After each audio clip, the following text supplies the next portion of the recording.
like to call to order the Board of County Commissioners for July 8th, 2025 at 11:32 a.m. Mr. Clerk. Mr. Chair, the first item of business is the invocation. It'll be followed by the Pledge of Allegiance. If everybody can please stand and remain standing for those two events. Our pastor did not show up today, so unfortunately you're stuck with me. So, okay.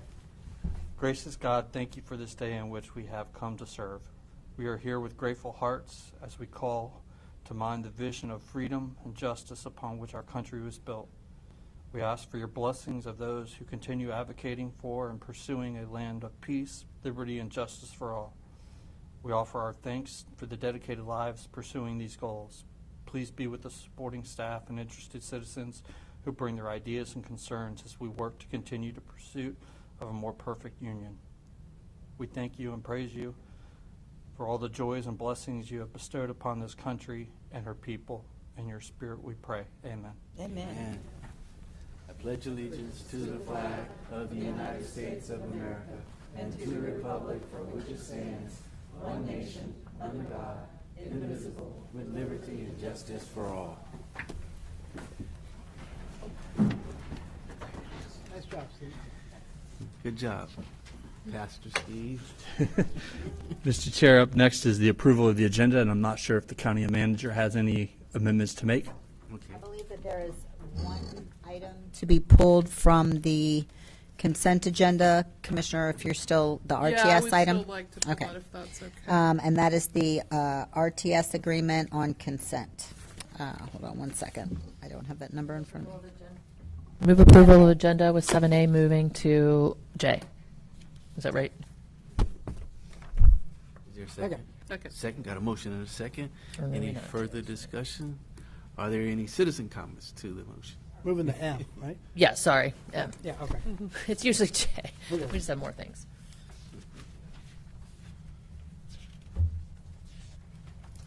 Yes. Good morning. Good morning. Good morning, Commissioner, Mr. Chair, Commissioners, staff. My name is Tamara Robbins. I have a couple comments on some consent agenda items. I'd actually like to ask that you remove item 25.00547, which is the renewal of an interlocal agreement with the Alachua County School Board regarding emergency shelter locations throughout the county. I think that it's time to revise and adjust where the locations are for emergency shelters in this county. The populations are expanding. The fact that people in Alachua or Archer or any of the outlying municipalities would have to travel into Gainesville to access an emergency shelter, I think is inappropriate, and it's not a safe idea. That we should have some smaller ideas. There's schools out in the rural communities for emergency shelter options. I'd like to see that relooked at. On the minutes of the joint meeting that you had with the City of Alachua on May 19th, it states in there that a fire truck is going to be necessary at the cost of $2 million if ordered today to provide safety services to the City of Alachua's considered 4-story buildings. I think you should pursue that and send a chair letter to the city encouraging them as an interlocal agreement that you look at that. That's a big safety issue. And you are increasing the fire assessment fee this year. Uncollectible accounts, $2.876 million, actually $2.877 of uncollected money that you're going to write off. I find it offensive that you want to get authorization for the attorney to file a lawsuit for a $2,401 ambulance fee for a deceased person. I think it's a waste of public resources to do that. And it's proven that you're willing to write off almost $3 million, and a lot of that is for ambulance fees. So that's just not a good use of public resources, to be filing a suit in small claims court to collect $2,000, because it's probably a $400 fee to file for it. I mean, come on. It just doesn't seem like a good use of money. The consent item on the revising of the Animal Welfare Advisory Committee, it's to re-include specific persons' qualifications for that board. I think you really need to look at the way that board operates. where they are held. Their meetings are way over at the health center. They're in the middle of the afternoon. They don't allow public comment until the end of the meeting. They don't record the meetings, I don't believe, for future streaming or watching.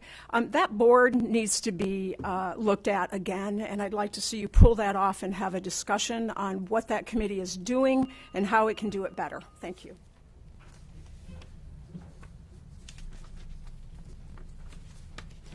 Good morning. Good morning. Khalid Blount.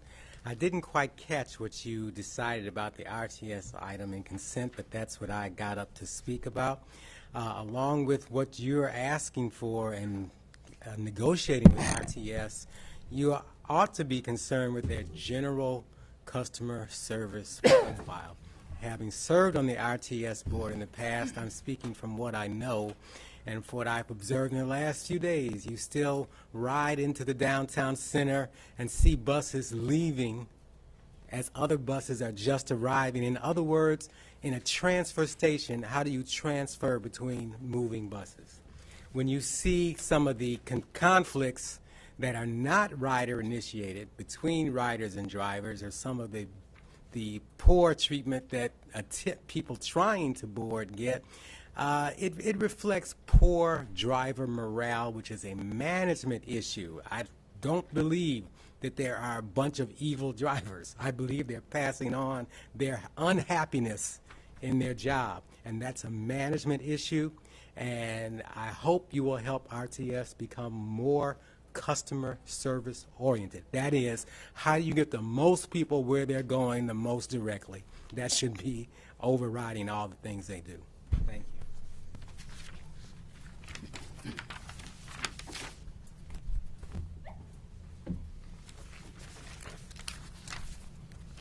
Okay, back to the board. Those in favor of the motion vote by the sign of aye. Aye. Those opposed, same sign. Motion carries. Mr. Clerk.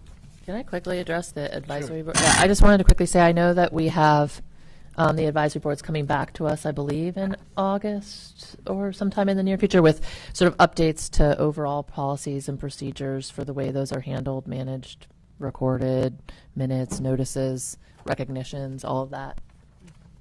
Okay, great. So certainly we can look at that one along with all the others when we do that in August. Thank you.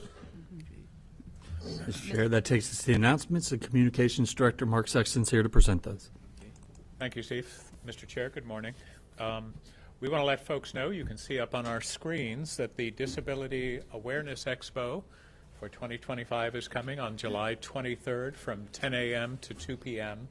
It is at the MLK Multipurpose Center, located at 1028 Northwest 14th Street in Gainesville.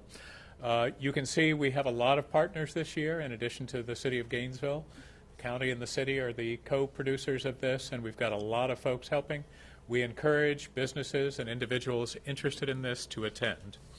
Also, we have some congratulations to put out from the Florida Association of Counties meeting recently. Is my time up, Steve? Multitask. I know you'd like it to be. And we wanted to, first of all, congratulate Commissioner Cornell. He has been reappointed as the chair of the Community and Urban Affairs Committee, and that's a big one. It's an important one in the state of Florida. Also, we wanted to send congratulations to Commissioner Alford for being officially appointed as the District 9 representative on the Florida Association of Counties Board of Directors. That includes Alachua, Levy, and Marion counties. And I wanted to share something with you, and it's not to put anyone else down, but her other nominees were dressed in a kind of a nondescript way. And we noticed that Commissioner Alford, if I can get the doc cam, guys. She was dressed in a limited edition Alachua County Discover 200 Bicentennial T-shirt. So it doesn't surprise any of us who know her that she stood out in that crowd. But we wanted to say congratulations.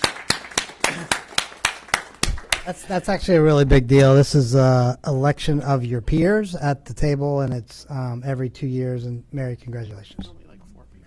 It's okay. And finally, many of you were able to join us, but we wanted to share with the board, with the folks here in the room, and with our residents watching a very special event that took place recently.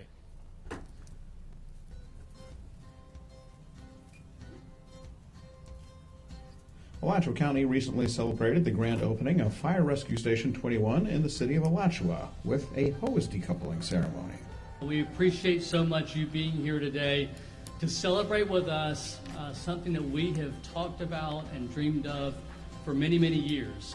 I think it's one of the great things that the county is, in terms of our partnership with the city of Alachua, to build this station with new fire trucks and the new water tanker. As the mayor, we are overwhelmed with gratitude. It's another step in our commitment to public safety, having this brand new fire station in Alachua. We've been planning this for quite some time. I feel like we were turning dirt just a couple of months ago, and here we are. It stands as a powerful symbol of our community's enduring commitment to safety, service, and preparedness. The county is definitely committed to core services and public safety here. We've put a lot of time and energy into making sure that our fire chief has what he needs for his crews. We wanted to make sure that we were still close to downtown Alachua. And from this location, we are 2.3 miles away from City Hall in Alachua. So it really provides for great coverage. We are a growing community, and it assures safety for all the business that is connected around this station. And I know they feel comfortable knowing that we have a fire station right around. So this facility is going to help not only taxpayers when it comes to their insurance costs, but also in the event that they ever need to dial 911, our folks will be there quickly. The $7 million state-of-the-art 11,500 square foot facility is designed to serve the community for more than 50 years and includes energy-efficient systems, sustainable design features, and 100% backup power generation, ensuring operational readiness in all conditions.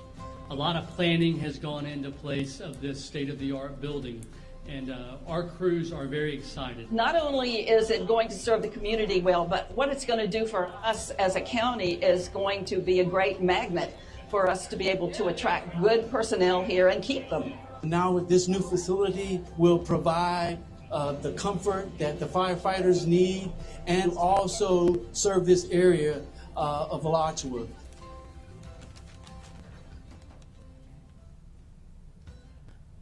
Mr. Chair, those are the announcements. Okay, thank you. Mr. Chair, that brings us to the approval of recognitions. Move approval of the 3 recognitions. Got a motion and a second. Any further discussion to the motion that's on the floor? Those in favor of the motion vote by the sign of aye. Aye. Those opposed, same sign. Motion carries. Mr. Chair, first up is the employee length of service first quarter recognitions.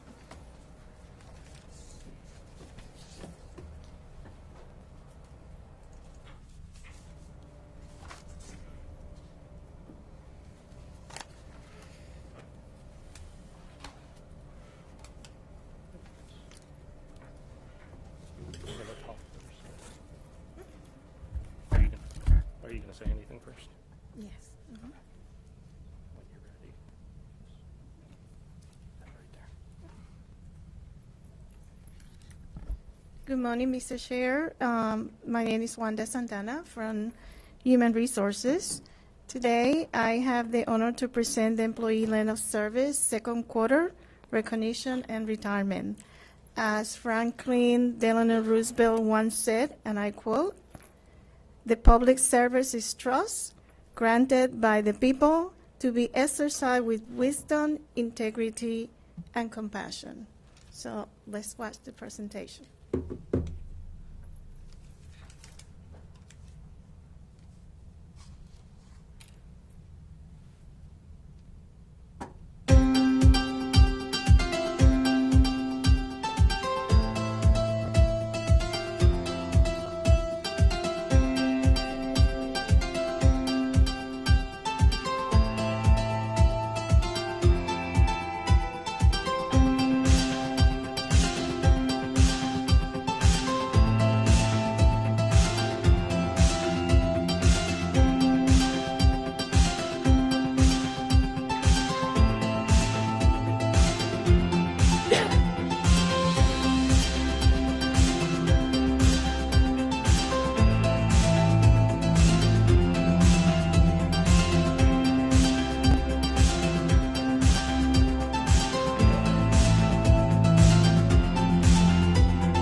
Awesome. Okay, great.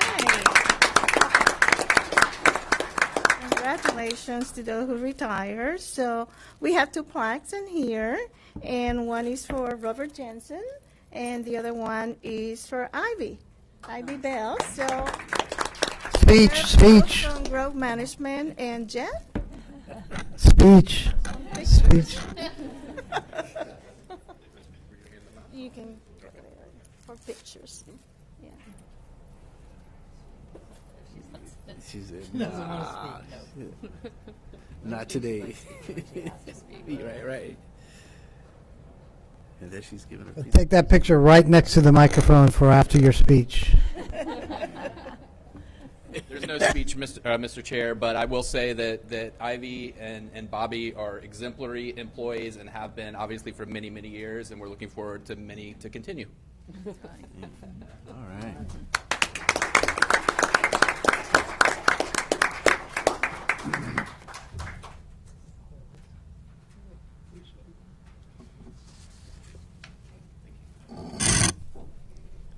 I just want to say thank you to them and to everyone who serves for that long with the county. It's such a testament to your commitment to our community. And, you know, Ivy, you get to come before us every now and again, so we recognize you and we really appreciate the work that you do. But I know so many of you dedicate your lives to our county and are behind the scenes and don't get your chance at the dais, although I know it's not necessarily fun for everyone. But we appreciate all of you, and thank you so much for giving us a lifetime of service. Thank you. I just want to say too, as I'm looking at the pictures of the people that we recognize, there's a whole company of people that we don't see.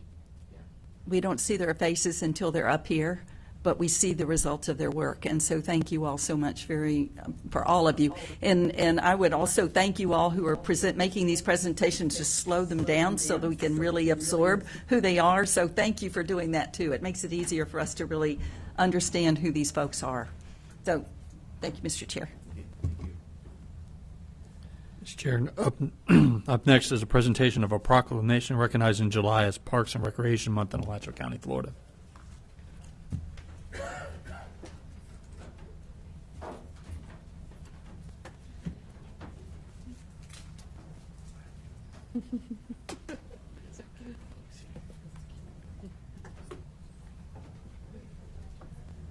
Notice the T-shirts, everybody. Just saying. Morning.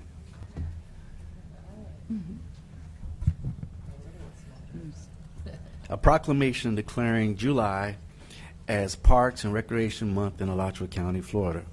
Whereas the use of our parks and open space adds balance to life, teaches vital life skills, and provide safe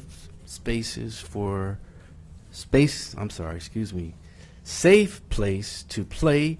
And whereas the benefit provided by the parks and open space boosts the economy, enhance property values, attract new businesses, increase tourism, reduce crime, promote family values, make people happier, and help residents live longer. And whereas our parks, preserves, open spaces, and trails provide space to enjoy nature, help maintain clean air and water, and preserve plant and animal wildlife. And whereas July 2025 has been designated as Parks and Recreation Month by the National Recreation and Parks Association and the Florida Recreational and Parks Association, and whereas we celebrate parks and recreation professionals and how they improve the lives of tens of millions of people, making a lasting impact in communities across the country. Parks and recreation programs are essential to communities' health and well-being and help cultivate lifelong friendships, memories, and family bonds that people hold dear decades later. Now, therefore, through the authority vested in me by the Board of County Commissioners of Alachua County, Florida, I do hereby proclaim July as Parks and Recreation Month in Alachua County, Florida. Duly proclaim this 8th day of July, AD 2025, attested to by me and attested to by Jess Irby, the clerk. And you can have some remarks. Jamie Bass, Cuskawilla manager. I brought some friends with me today to talk about what they enjoy most at camp this summer. We are in the middle, or kind of almost at the end of our summer camp program, and we've got about 2 weeks left after this week, and we've been having a fantastic summer. I hope you've been seeing all of our photos and videos on Facebook, and they're going to share a little bit about what their favorite thing is to do at camp. So this is... My name is Esme, and I'm 8 years old, and this is my second summer at Cuskawilla, and my favorite thing was the chill zone. Chill zone. My name is Rose Holcomb. I'm 8 years old. This is my second summer at Cuskawilla. My favorite thing is the game room. My name is Jackson, and I am 9 years old, and this is my second year at Cuskawilla, and my favorite thing is the game room. My name's Layla, and I'm 6, and it's my first time, and my favorite thing is the game room. My name is Josiah McCormick. I'm 9 years old, and I've been at camp for 3 years. My favorite thing at camp is the pool.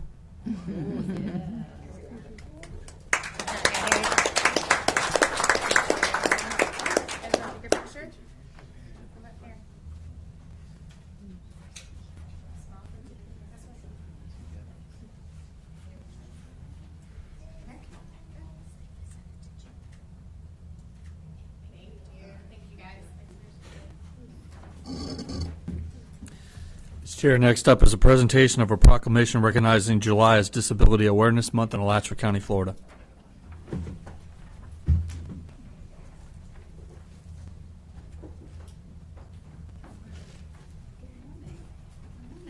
Bunch of you all this morning. Excellent, excellent. All right. Alachua County, Florida, a proclamation declaring July 2025 as Disability Awareness Month in Alachua County, Florida. I think it should be other abilities. I have a hard time with the word disability, right? Look at you guys. You weren't good because you can explain to me why when you get here, okay? Thank you. You can convince me. Whereas a nationwide campaign conducted in July 2025 will mark the 35th anniversary of the enactment of the Americans with Disabilities Act, ADA, the 50th anniversary of the Individuals with Disabilities Education Act, IDEA, and the 52nd anniversary of the Rehabilitation Act of 1973, which was the first law to provide equal access by prohibiting federal agencies from discriminating against individuals with disabilities. And whereas the ADA has expanded opportunities for Americans with disabilities by reducing barriers, changing perceptions, and increasing full participation in employment, housing, public accommodations, and education for people with disabilities. And whereas on the 35th anniversary of the Americans with Disabilities Act, we celebrate and recognize the progress that has been made by reaffirming the principles of equality and inclusion and recommitting our efforts to ensure equal access, equal opportunity for individuals with disabilities. And whereas Alachua County Government and Citizens Disability Advisory Committee join the nation in celebrating 35 years of progress in access and inclusion for all citizens, and in partnership with the City of Gainesville will co-sponsor a Disability Awareness Expo on Wednesday, July the 23rd, 2025 at the Martin Luther King Center. Participating vendors include public agencies, private businesses, and community organizations that offer local support services, assistive equipment and devices, vocational training, and peer support. And whereas October 2025 will mark the 80th anniversary of National Disability Employment Awareness Month, Alachua County and the Citizens Advisory Committee will sponsor a Disability-Friendly Employer Award in October to recognize local employers who demonstrate commitment to hire, support, and advance individuals with disabilities. Now, therefore, through the authority vested in me by the Board of County Commissioners of Alachua County, Florida, I do hereby proclaim July 2025 is Disability Awareness Month in Alachua County, Florida. Duly proclaimed this 8th day of July, AD 2025, signed by our board chair, Charles Chestnut, and attested to by Jess Irby. And I'm, as a former special education teacher with a master's degree in special education, I am excited to see you all here and hear what you have to say, and introduce yourselves too, please, to us. You're welcome. My name is Christy King, and I am the chair of the Citizens with Disabilities Advisory Committee. And I want to thank you so much for this proclamation. And Commissioner Wheeler, can you pull her mic down a little bit? Sure Thank can. you. There you go. Sorry. Just kiss the mic. My name is Christy King, and I am the chair of the Citizens with Disabilities Advisory Committee. And I want to thank the board so much for this proclamation and encourage those that are able to attend our celebration at the MLK Center on the 23rd.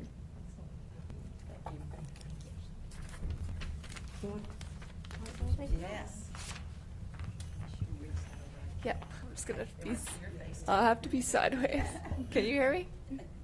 Yes. Okay. I'm Erin Field. I've been on the committee for, I think, almost 3 years now. And just to answer your question earlier, I think it's good to say disability and to say disabled because it shows people it's not a bad word and it's okay to say, basically. So yeah. You got me. Yeah. Anyone else? Would you? Come over here and maybe face. We could get this mic to go this way too. Certainly. Do your back. My name is Jill Weintier, Equal Opportunity Investigator Staff. Excellent. All right. Well, thank you all very much for coming in to do this and for the work you do to make sure we're educated properly. May I come stand with you? Certainly.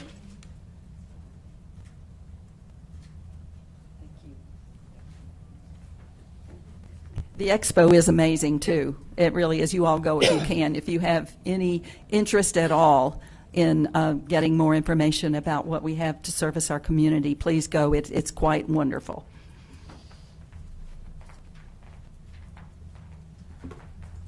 Mr. Chair, it's now noon, so that'll take us to public comment. It's where we offer 3 minutes for any item on the, or not on the agenda, and 3 minutes for any item on the agenda. Those speaking to the items on the agenda cannot speak to the item later when that agenda item is called, and they ask that you try to keep your quasi-judicial zoning comments to that item as it's proper. Still Khalid Blount. what I'm going to speak about, you don't have to do anything about it. Isn't that refreshing? But it does concern you and all of us. In 1979, because of organizational affiliations I was involved with, I got a chance to see a document called Global 2000. This document had been nicked from the desk of a very conservative member of the U.S. Senate at that time. And this document was floating around amongst some members of the U.S. Congress. Global 2000 talked about fomenting wars, withdrawing aid, financial and medical, and food from various places. Throughout the document, it used the phrase, pockets of useless eaters.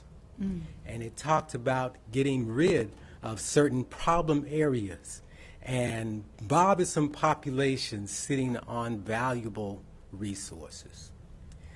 Now, at that time, the document seemed to be talking about international behavior, about other countries, but I would bet you my house that a copy of Global 2000 is sitting in the library of the Heritage Foundation, because Project 2025 is a very faithful update of that document. And that document was talking about culling the human herd globally, based on on a very real level. And now Project 2025 shows that it's meant for domestic use also. So many of the things we're doing, cutting health care, cutting food assistance, cutting housing assistance, what we are seeing in this country today is a dedicated work of culling the herd. Thank you.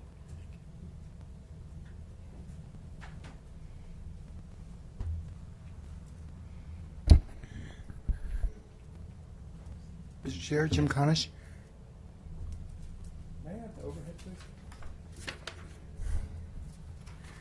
I'd like to bring your attention to these documents that reflect every month thousands of meters belonging to GRU are being disconnected remotely with the push of a button. Millions of dollars are going into collections. And if you think this month is unrepresentative, take a look at the next month. Take a look at the next month. Take a look at the next month. Take a look at the next month. Now, this commission and others have perpetuated the myth that these disconnections are because our thermostats are set wrong and our buildings are crappy. As a matter of fact, these disconnections are a result of failed policies of our elected officials and hirees. At my house, the Conish Thomas house, if I don't use anything and I factor in a connection fee over 12 months, I take off from $120 a month. The county is much lower because the county puts garbage and stormwater on the tax bill. That's happening in the city of Gainesville because I worked on it for 15 years, and that's going to happen. But the bottom line is, when you're taking off for $120 on all these services, you're going to hit $200 or $300, regardless of what you do. Sir, I was invited by my plumber, Brennan Bowie, to look into a house in the Copeland settlement. And I walked into the house, and there was a middle-aged woman. She had two profoundly developmentally disabled children, male and female. The female had a baby. They had one extension cord going to the neighbor's house for one air conditioning. They were on a well. They had no power, no lights, no refrigeration, no running water. And you can imagine what it's like. I said, sir, you know this, sir. This is your district, sir. We don't know how many people are behind these meters, but it's a lot. They're not getting reconnected in the same rate they're being disconnected. I've never heard any of you, including colleague Blunt, say anything about this. This is right here in Alachua County. You have conditions deplorable that you wouldn't even find in a third world country, because our utility was hijacked, mismanaged, looted, and plundered, and now there's partisan bickering about who deals with the roadkill. Thank you. Thank you.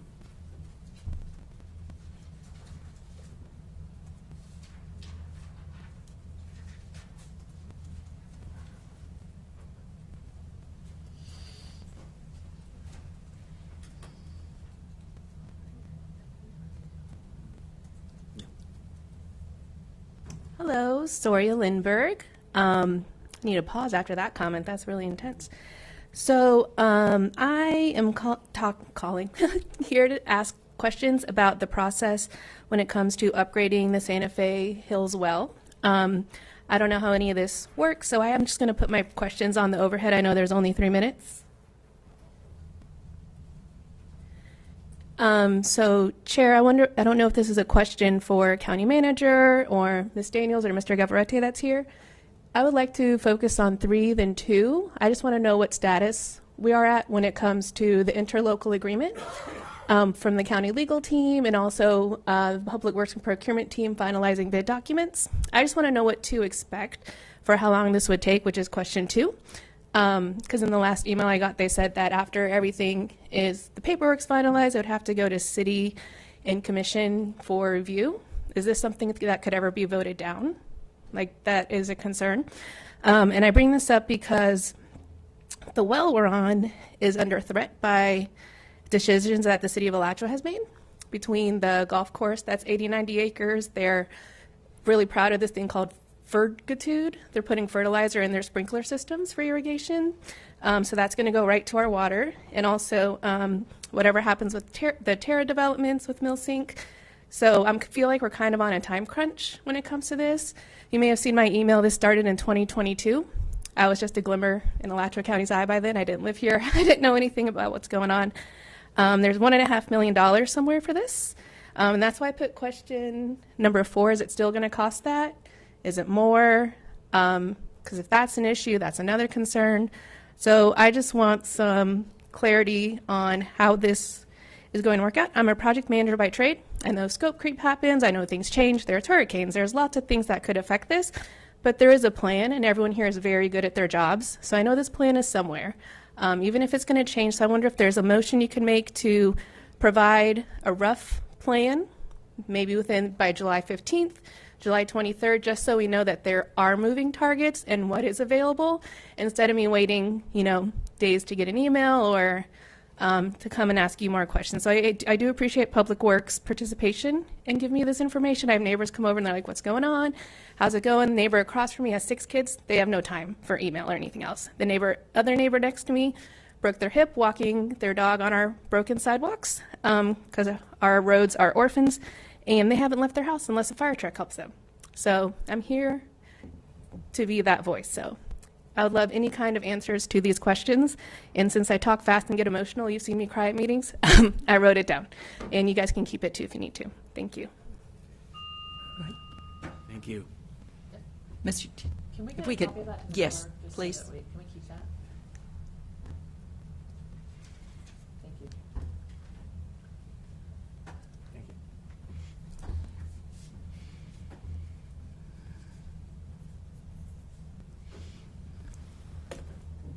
Good morning, Mr. Chair, Commissioner, staff. My name's Tamara Robbins. I'd like to back up Ms. Surya there on that. That is a project that I honestly thought was done, and it should have been done a year and a half ago. So encourage you to direct staff to get a timeline on that and get it moving. It is real what the city of Alachua is planning to do. The injection of fertilizer into a watering system for a golf course is kind of insane, and they are exempt from your irrigation code. So that might actually even want to be looked at for a modification of your codes on that, because that seems like a really bad idea. At the joint meeting when you were at Alachua back in May, I guess it was, I brought up the fact that the fire station there at Phoenix Park, which I'm well aware there's going to be a new one built in Tech City, it does not have a sign. And I was assured by the chief at that meeting there was going to be a sign, and I'm well aware you're not going to spend the money. I don't want you to build a permanent monument sign, because you're going to be relocating, but a temporary sign to get out there for identification of what that facility is, because honestly, you really can't tell. So I think it's a public facility. Let's identify it, please. Something else I've been thinking about. So y'all are aware of the contract you have with the Army for the, it's a vehicle maintenance storage facility out there, right?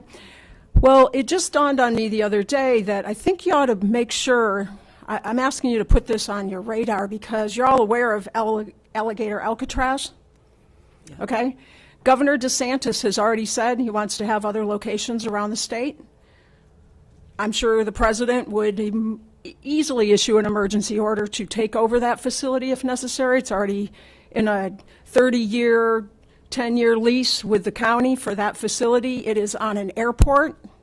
It is what they want to locate a temporary immigrant housing facility, is an absolute location just like that. Okay, it's all flat, it's there, it has landing strips, it's in a perfect location. I think you all need to get it on your radar that this could happen in Alachua County, and you should be reviewing that contract to see if it's any restrictions, and let's face it, it doesn't even matter if there are, right? But that is the perfect location in this state for another alligator, Alcatraz, and who knows what it would be called. But I'm just bringing it to your attention because it meets all the criteria of what they would be looking for. Thank you. Thank you.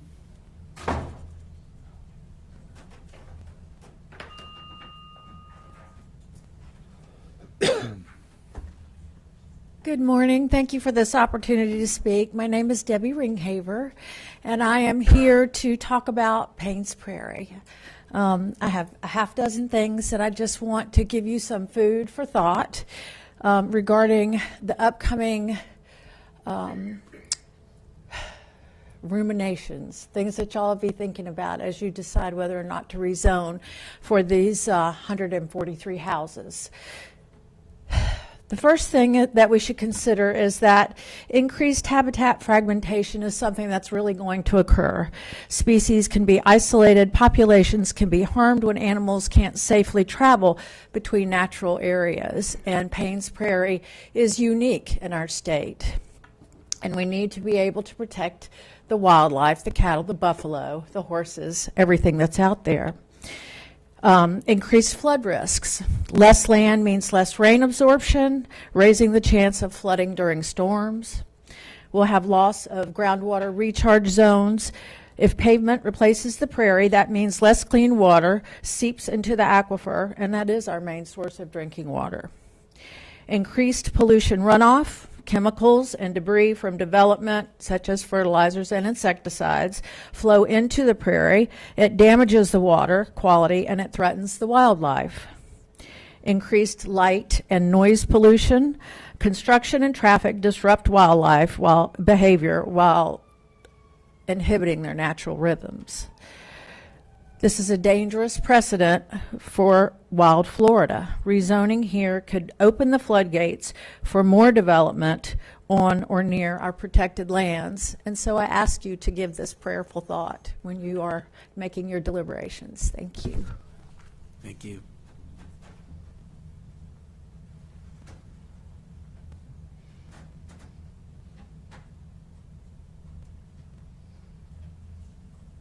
Hi there. Can you hear me? Yes. Okay, perfect.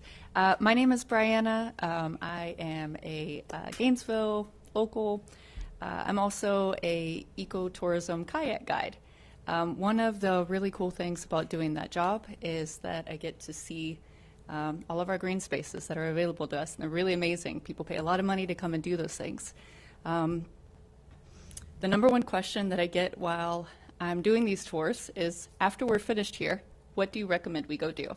I always refer them to Gainesville. I love this area so much. The green space that's here is incredible. It's unique to Florida. No other town has that. No other city has that here in Florida. You have done an amazing job to make sure that you accommodate both urban development and green spaces. One of the main places that I recommend is Paynes Prairie. It's incredibly important to a lot of people here. It's incredibly important to the environment. That water runoff, like she was saying, when it rains, it needs somewhere to go. If we keep developing these areas, there will be nowhere left for those to go. It causes mass flooding, all of those other things. It's also incredibly important for the wildlife. We need that. Also, I take my kids to go look at the sunsets there, and we watch fireflies. And we do these things together, and it's really, really important, and it's special, and I hope that you don't decide to sell it off. I'm sorry. Thank you so much. Thank you.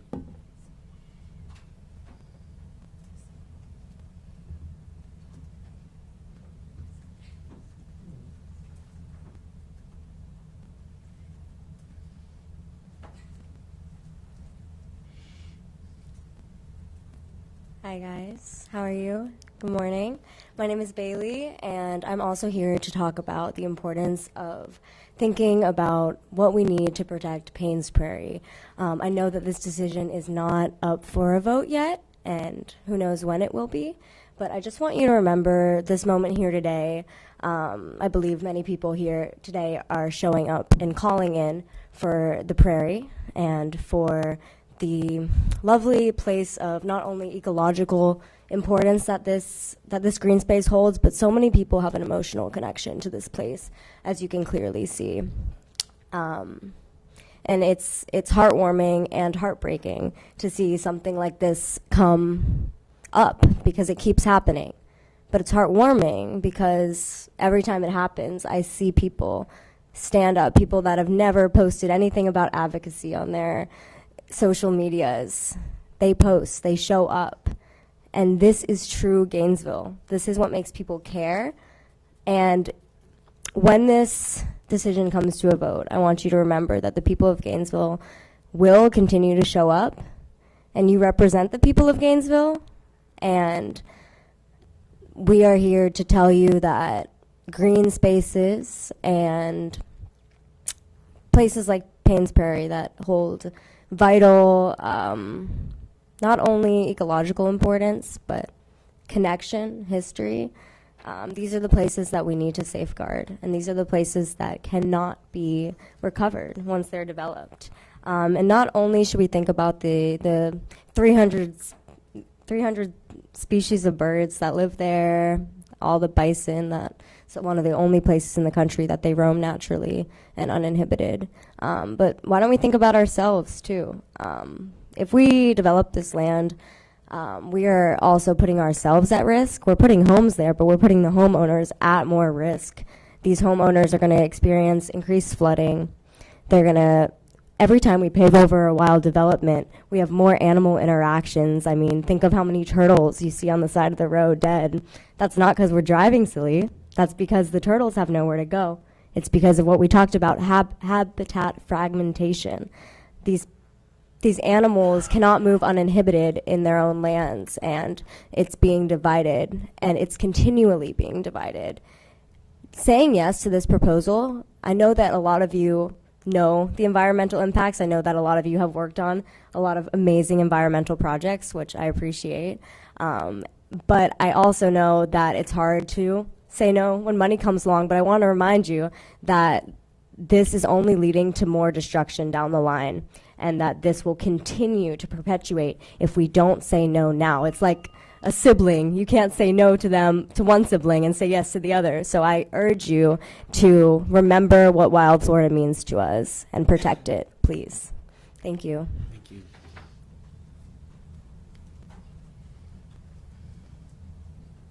Good afternoon, Patricia Lee, and I just want to add a little bit more food for thought for the comments that I've heard regarding Paynes Prairie. About 4 years ago, when I was finalizing the formal plan for my Center for Commerce, Education, and Culture, some of the research revealed that not only is that important locally, but people travel internationally to study the Sweetwater wetlands as well as Paynes Prairie. And so that is an important piece of ecological land for Alachua County. So I would ask that whenever anything about developing it and reducing it and whatever comes before you, that you think real strong about perhaps not reducing that. I also want to share that when I talk to people, and I have friends across the country and across the world, when I talk to them and I tell them that we have a buffalo in Florida, they are amazed. They can't believe that there's actually buffalo roaming in Paynes Prairie. So it is important to the ambience of Alachua County that we think about that. Thank you. Thank you.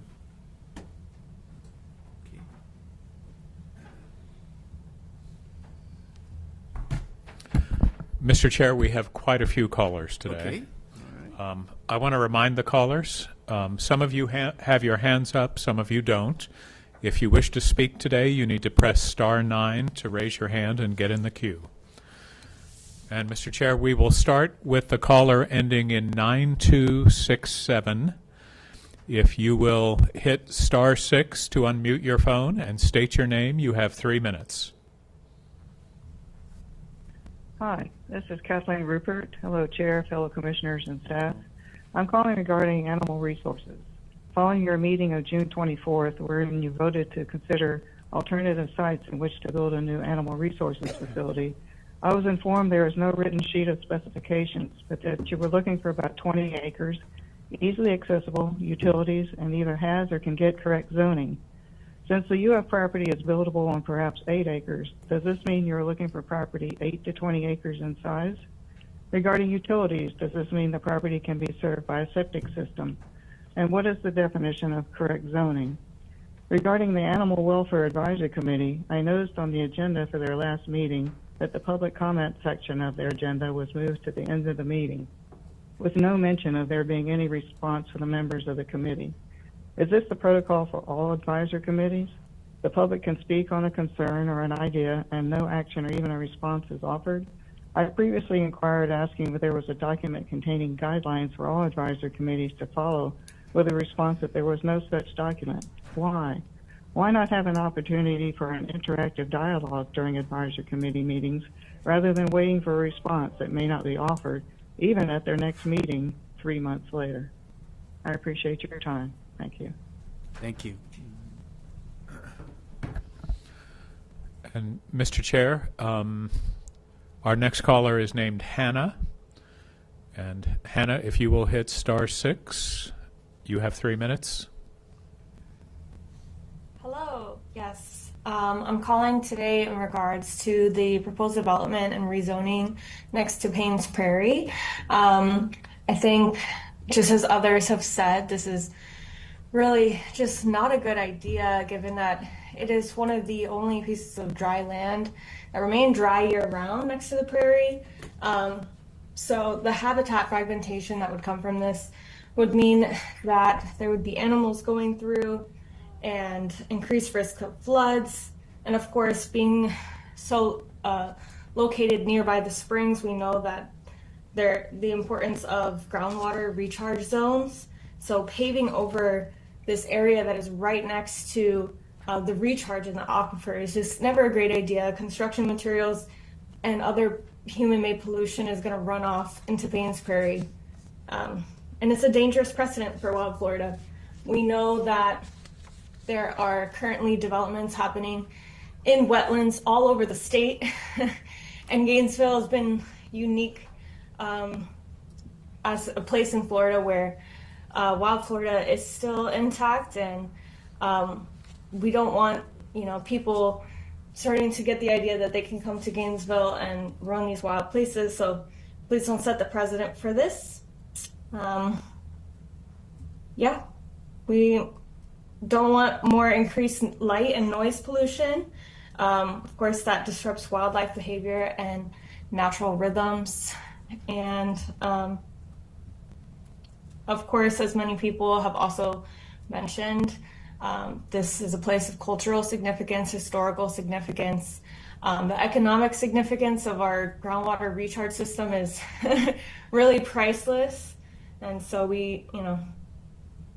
I just encourage you to give it full thought of the generational impacts that it could have for this development to take place and what it could set precedent for in the future.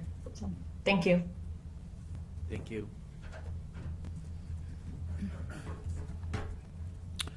Caller whose number ends in 9901, please hit *6. State your name. You have 3 minutes.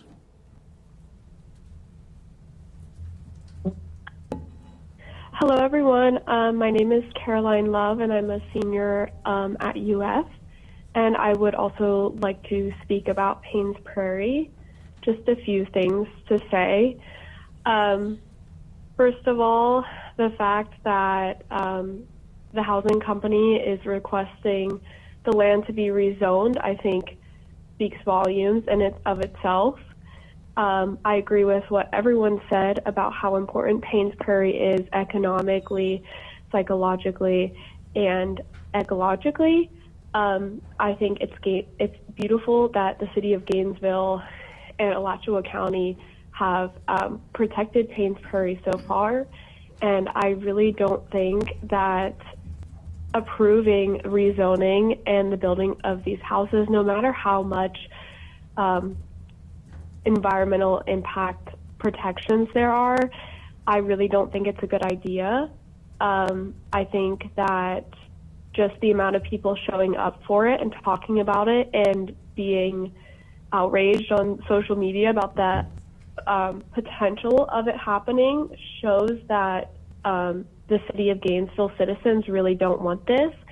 And we're asking, when you do make a decision on this, to keep in mind that the majority of us are really against this idea and really want to protect Paynes Prairie. Thank you. Thank you. Caller ending in 8537. Please hit *6, state your name, and you have 3 minutes.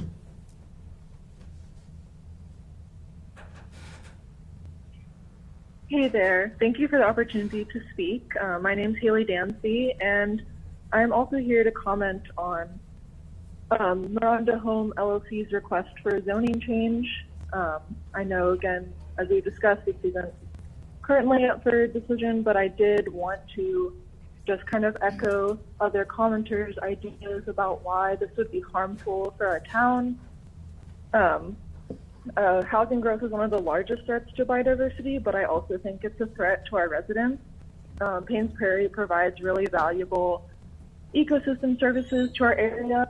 A big one is going to be absorbing rain, which can help with flooding. And so we're seeing across the country increases in storm severity and flooding. And residents in Gainesville are already struggling to manage all this water. And water always wins. So I really think that we need to be doing everything we can to promote a sustainable way for water to absorb. And, you know, Paynes Prairie is a great example of recharging and filtering that water that goes into our aquifer so that we can drink it and use it, but also preventing flooding. And so when we start building on that and using those small strips of year-round dry land, I think we really run a risk of negatively impacting the residents who are already here.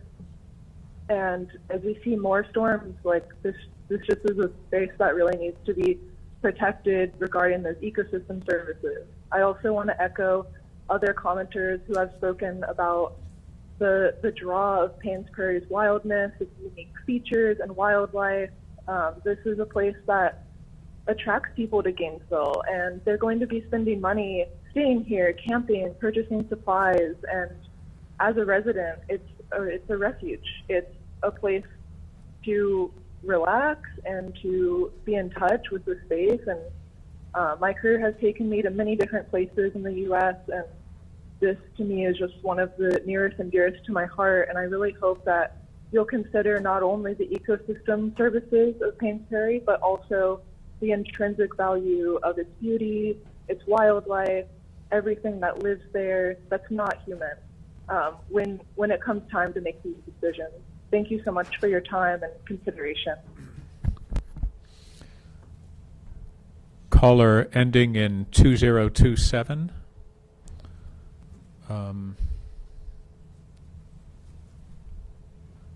Actually, that caller just disappeared.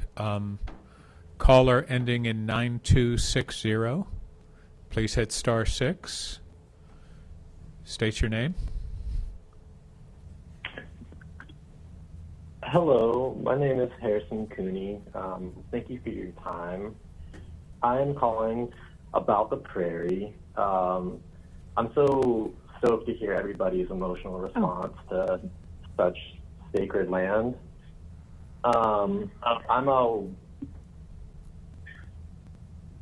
a wild spaces photographer, and really, I'm just so impressed with Gainesville's dedication to preserving wild spaces, because they are exquisite. I mean, these places are so unique and so beautiful.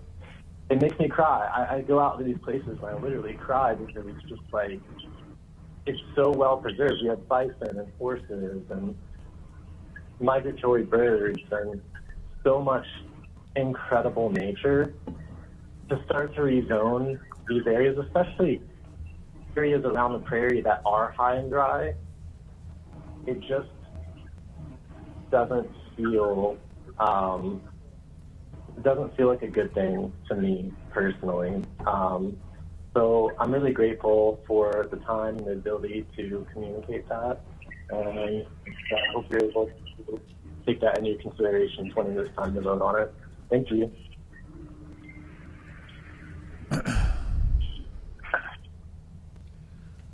And caller ending in 3316. Please hit *6. State your name. You have 3 minutes. Hey there, my name's Anthony Verdi. I'm calling about the rezoning also. I really want to thank everyone for coming and showing up and sharing everything about this gorgeous place that we have. I don't need to say much. I think it's actually insane and preposterous that we're even discussing this kind of thing. These people, there's more than enough places to work on for development right now. There's places that are unpopulated and that are left vacant. These people keep raising rents and no one's able to fill the houses that already exist, and then they keep wanting more and more and more, and they're going towards our cherished special places in town. I've met so many people up there and that come from all over the country to appreciate the thing that we have in our backyard, to even possibly consider letting people get closer to this sacred area is unfathomable to me. So I just hope that you guys consider that when this comes to a vote. And when have these guys ever stopped? Why would they'll say all the right things, and then we'll be having this talk in 10 years about them actually going on the Alachua Trail or Sweetwater or something. The greed is unbelievable, and they'll never stop. So we need to stop them now and not set a precedent. Thank you for your time. Thank you.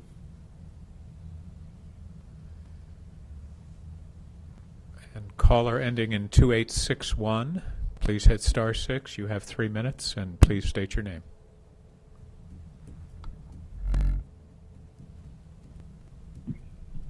Hi, my name is Maitreyi. I am a resident of Alachua County. I am 30 years old and have lived in Alachua County most of my life. I have also lived in other major cities and other beautiful areas. And I came back to Gainesville maybe 4 years ago now. And I'm calling about the prairie, as many others have. And I can honestly say is that there are no other cities, there are no other places in the state of Florida or in our country that are the same as our prairie. And as many others have said, it is a sacred land emotionally, ecologically. It protects the residents of Gainesville from flooding. It is a sustainable way to keep our lands from flooding. And I am so thankful and in awe that Gainesville is such a nature-loving, green space-holding city, because almost anywhere in Gainesville I can walk or go to a trail and be connected with nature, take a break from the hustle and bustle of everyday life that all of us are living. And I can be in nature, I can feel connected with the land that I live in and the city that I live in. And I have lived in other major cities, and all of them have felt like suburb after suburb, concrete jungles, where there was not access to green spaces, to connect with land, to take a break, for our wildlife to live with and among us in our city. And so I ask you, commissioners, I know when this proposal comes to your table, you're hearing our voices, so thank you. Please just consider what the people of Gainesville want and our connection with these spaces. Thank you so much. Okay, caller ending in 2027. Please hit *6 to unmute.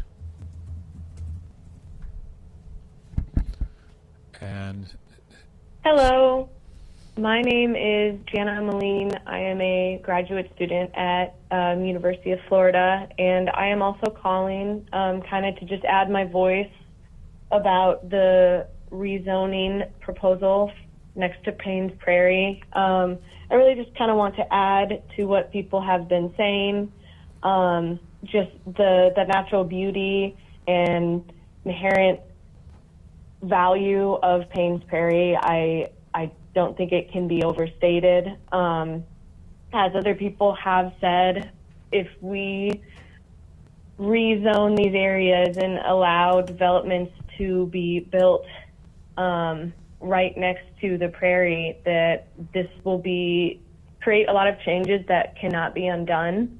The loss of the groundwater recharge zones that people have mentioned, this will affect our aquifer and our drinking water, and anything that affects our drinking water will not only be more expensive, but it is very, very hard to reverse effects like that. There's increased flood risks, which, as we've seen, have been just increasing across a lot of parts of the country, and is a constant in Florida as well. Increased habitat fragmentation and roads is a big problem for wildlife. Species can be isolated, and populations can be very harmed when animals can't safely travel between natural areas. This just also, it does set a bad precedent for wild Florida, for old Florida. I am very proud of living in this area of Florida. I feel like people in Gainesville, we do just really appreciate the natural beauty of this area, and I don't want that to go away. I have worked in other parts of the country where their prairies have been lost, and it truly does feel like it is something that is very hard to get back. So yeah, I just appreciate that I am here and able to lend my voice to the others, because clearly the people of Gainesville really, really care about this prairie, its importance, its historical importance, ecological importance, everything like that. We do not want any more increased pollution runoff. We don't want more habitat fragmentation. The rezoning this, I really don't think is a good idea. Thank you. Thank you. Caller ending in 0238. Please hit *6. State your name. You have 3 minutes. Hi, my name is Carol White, and I just wanted to really say thank you for giving us the time to speak today. Getting a full 3 minutes is really awesome. And I just wanted to lend my voice on the Paynes Prairie rezoning issue. I know you guys are really hearing it today, and so I won't, go on too long. But it's clearly really important to the people of Gainesville that this doesn't take place. Back in January during the delegation meetings, sorry, so nervous. But during those delegation meetings, a lot of people talked about mental health issues, and clearly Paynes Prairie and the surrounding areas are critical for this city's way of life, quite frankly. Not just flooding issues and habitat fragmentation, which are real, very true issues that we are dealing with. This area is something that's precious and protected. I have lost count of the amount of times that I've taken my own family out to the prairie for stargazing at night. An additional 132 homes is only going to increase the light pollution. The closest dark sky zone is north of Jacksonville or all the way down in Orlando. I know that the prairie isn't a dark sky zone, but it certainly is one of the best places for stargazing in our area. It's beautiful for wildlife spotting. We've talked about the bison and the wild horses, the wetlands. It's a very important and critical area, and I wanted to lend my voice and asking you guys to please keep that in mind and don't allow for rezoning. Protect the area that we have. Gainesville has always been so forward thinking as far as our habitats and our green spaces go. The previous speaker wasn't wrong. You can go any direction, a mile, and find a beautiful park. And that's beautiful and wonderful and great. But that doesn't mean we can take away this space over here that is so precious to everyone. And I really hope that you guys remember all of the voices that spoke here. And when it comes time to make that decision, you decide against it and you protect the prairie. And that's it. Thank you so much. Thank you. Caller ending in 9637, please hit *6. You have 3 minutes and state your name.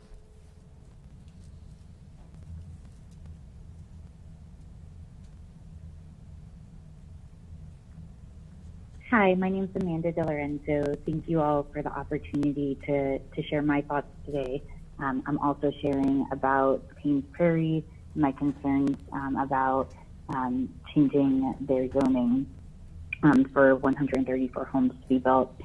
Similar to so many sentiments that have been shared already, I am concerned about nature and wildlife, that Paynes Prairie is a unique place where bison and wild horses roam together, that it has something like 800 species of animals. I'm concerned about water pollution. I'm concerned that if people were to live there, there'd be flooding, but I don't think that that's a great idea to interrupt that habitat. I think of Paynes Prairie as a really magical place, and I believe it's a sacred place with nature. I have, similar to what other people have shared about fond memories and just feeling very emotionally connected, it is a place that I love to personally go to stargaze and to enjoy the night sky and overlook a vast piece of land, and it's just beautiful. And I hope to be able to take my newborn son there someday to stargaze. And so I think of that, and then I think about the potential light pollution that could come from so many homes to be developed there. And so although I would love to welcome people to our beautiful community of Gainesville and Alachua County, I just don't think that that's the place to do it. And so along with so many others and so many other reasons for not developing that land, I just want to thank you all for hearing our concerns today and to be thinking about this as this comes forward. I appreciate the Commission's consistent kind of advocacy and thoughtfulness around conservation, and I hope that that continues. I think that that's one of the things that does make Alachua County so special, is how much we do care about nature, and it's where nature meets our lives. And I echo that it's important for our mental health as well. And so thank you again for allowing me the opportunity to speak, and so many others today. Thank you. Caller ending in 9691, hit *6. You have 3 minutes. Please state your name.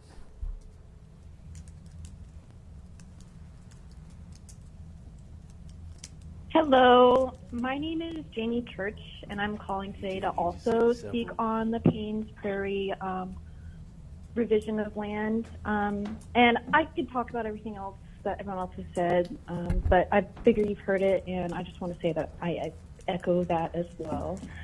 But I wanted to bring up the point of the Great Outdoors Initiative earlier this year or last year, where they tried to develop many of the state parks without hearing from the public, and how outreach everybody was about that, and urge you to see the similarities between developing this beautiful state park as well, and how bad that could be for the community.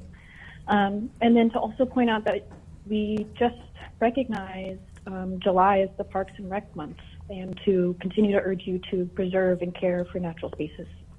Thank you very much for listening, and have a good day. Caller ending in 4566, please hit *6. You have 3 minutes and state your name.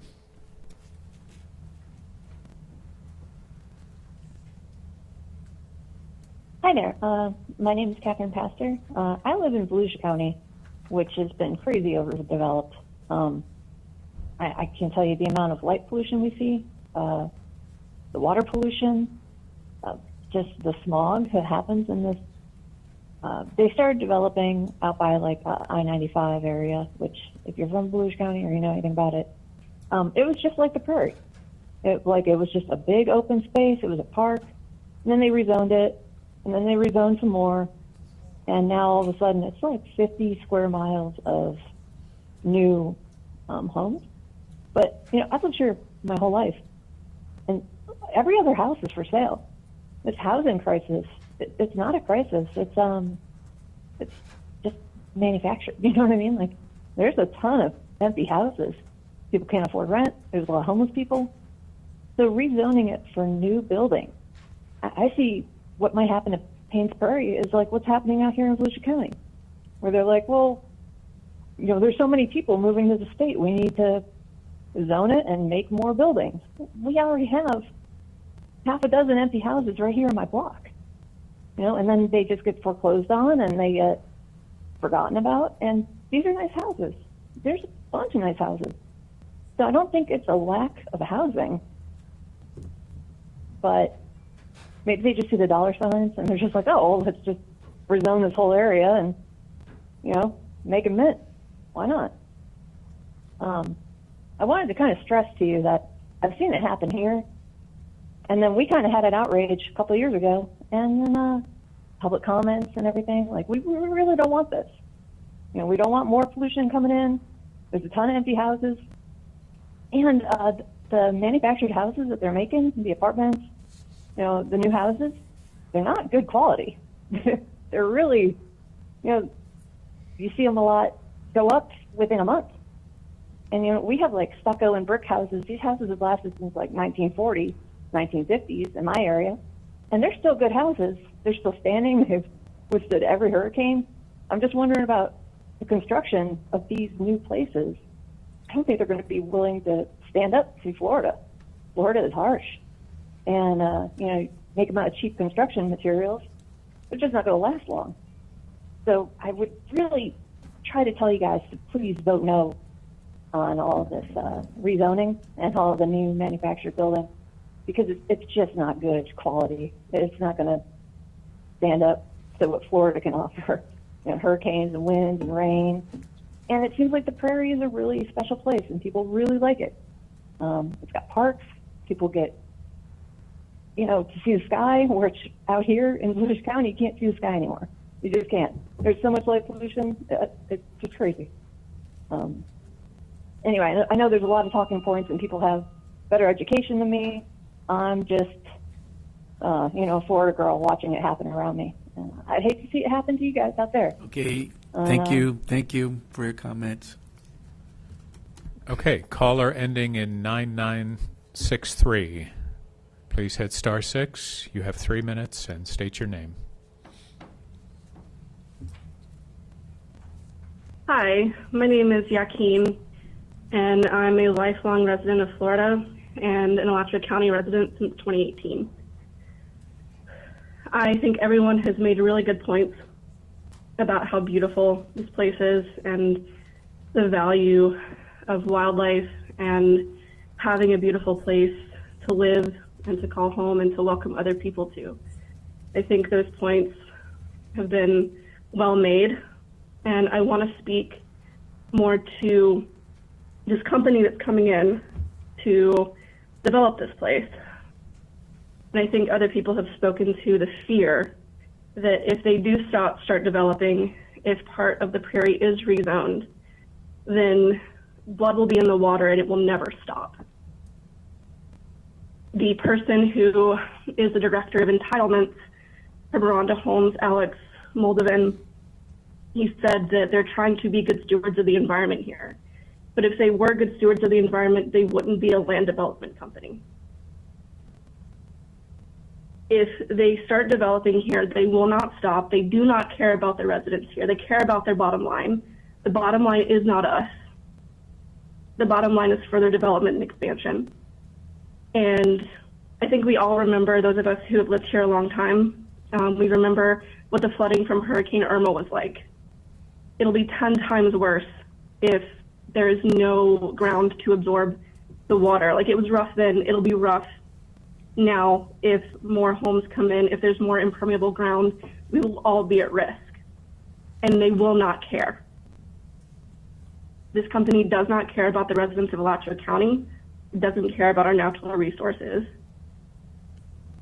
If they did care, they wouldn't be a land development company.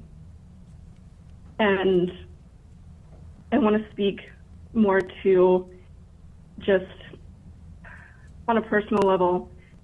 I grew up in Panama City, Florida, and Hurricane Michael wiped out what was my home. And it was beautiful. And it's not beautiful anymore, out of no human's fault. And it would be heartbreaking to me if my second home was destroyed by greed and by the people who are supposed to protect this town. Thank you for your time.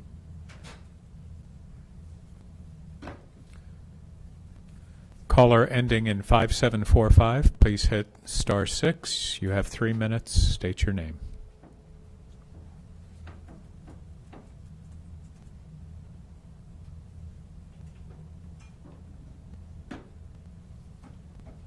Hi, good afternoon. My name is Lisa Sinersky, and I'm a fifth-generation Florida native. So I'm speaking on behalf of not only myself, but my ancestors, and for those who came to this land many years ago. I know they're so disappointed by the destruction happening in the state. I can barely speak without getting emotional, but I'm going to try. I just am so proud and so honored and so grateful for everyone else who spoke before me, for Paynes Prairie, and I just know that, you know, coming together and speaking like this really shows volume or speaks volumes.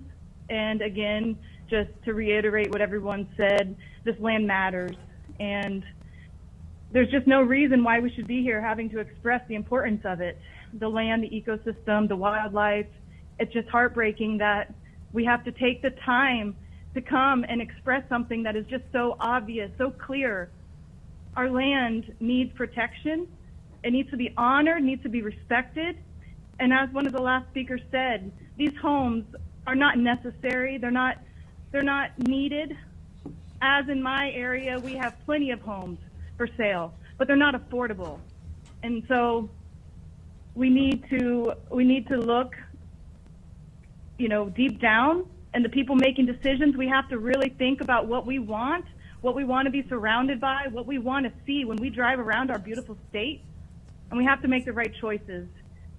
The land in Florida is being taken at rapid speeds, and I literally drive around crying, seeing what's happening.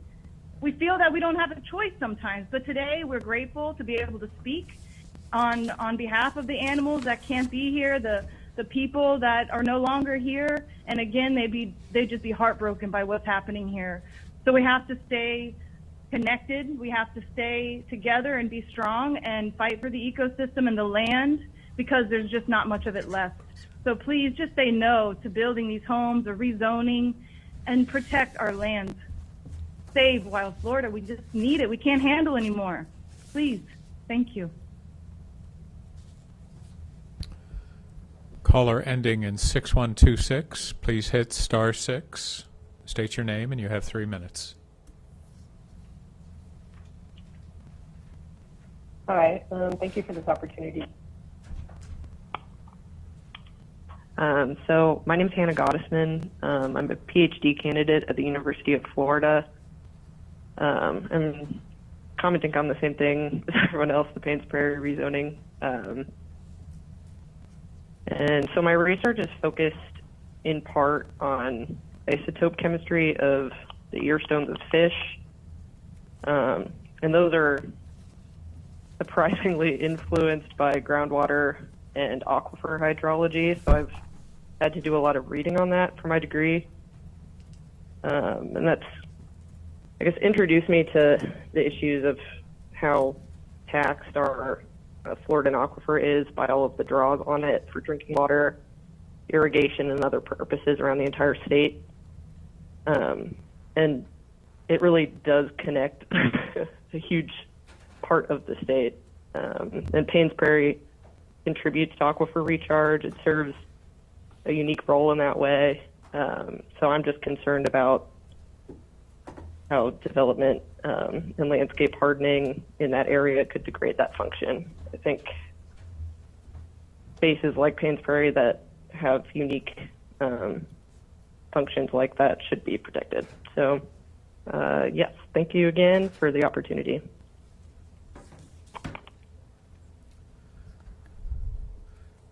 Okay, caller ending in 3711, please hit *6. You have 3 minutes. State your name.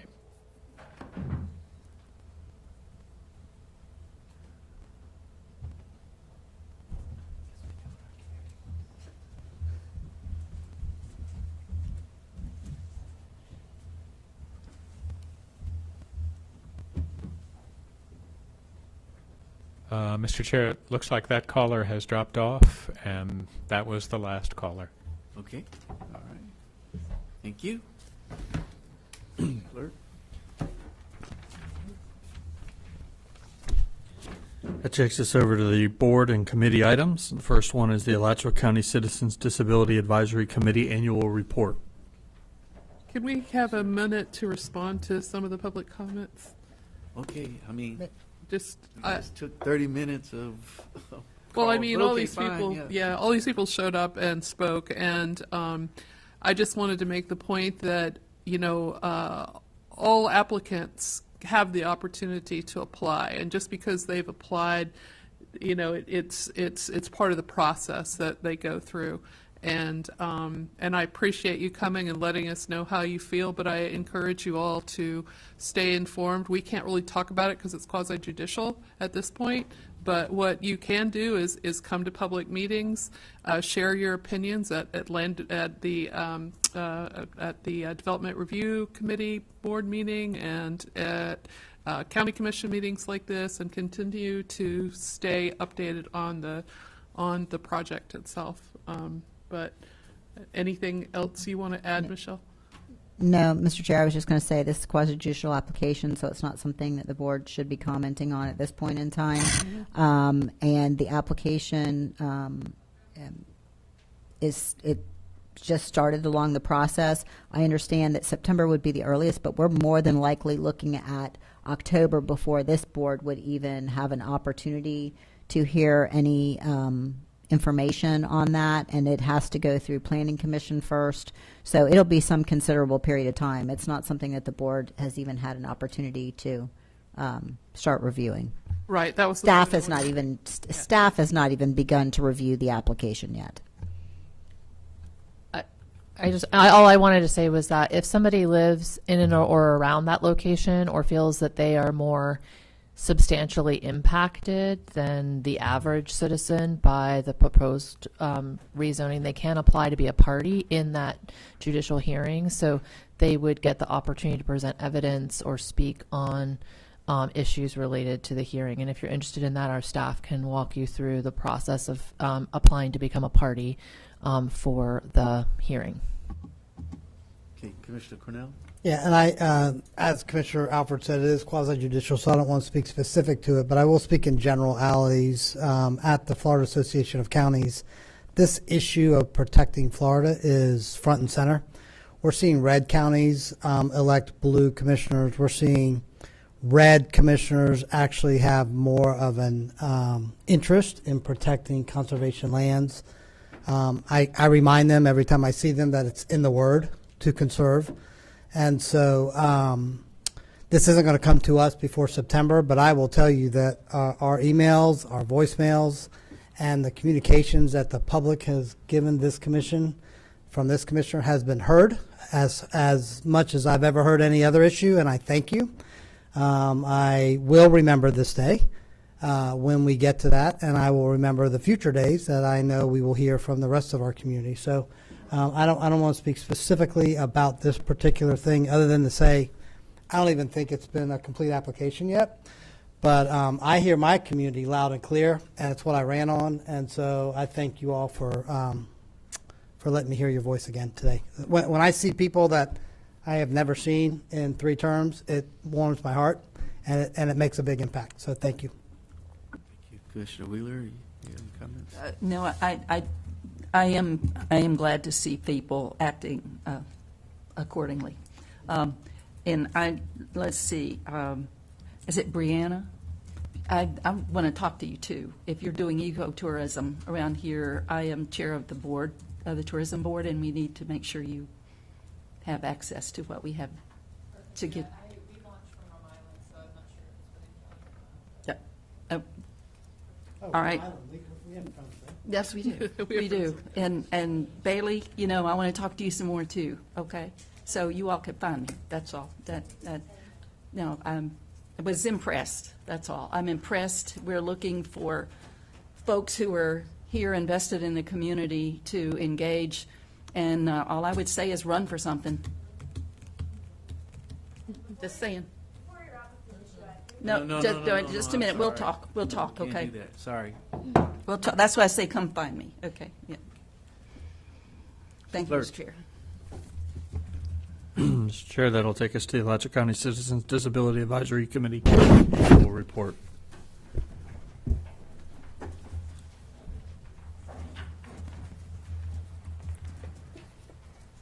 Hello, I'm Christy King. I'm the chair, and I'm here to read the Citizens with Disabilities Advisory Committee's annual report.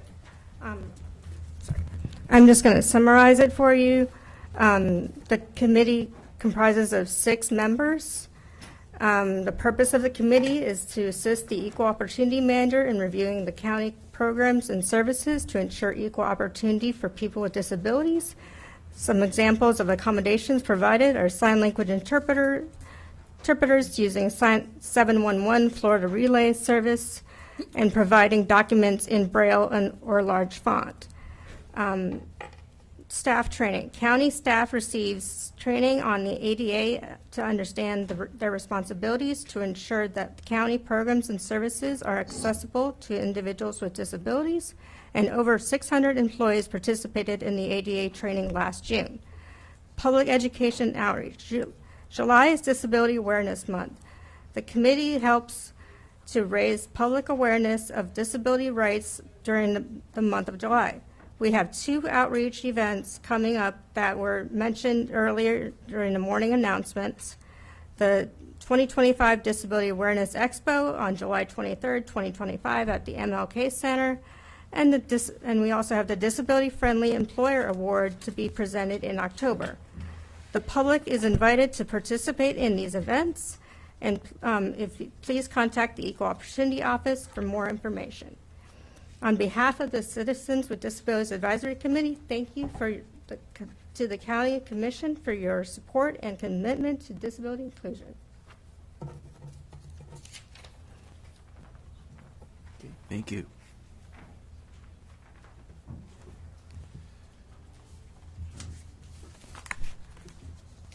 Moving to yes. Finally. Hi. Yeah, it's good. Mr. Chair, Commissioners, Andy Chrisman, Program Manager for the Land Conservation Board, and I just wanted to briefly introduce this item for 2 reasons. One, it's a new board, and so you're selecting a large number of candidates for the board.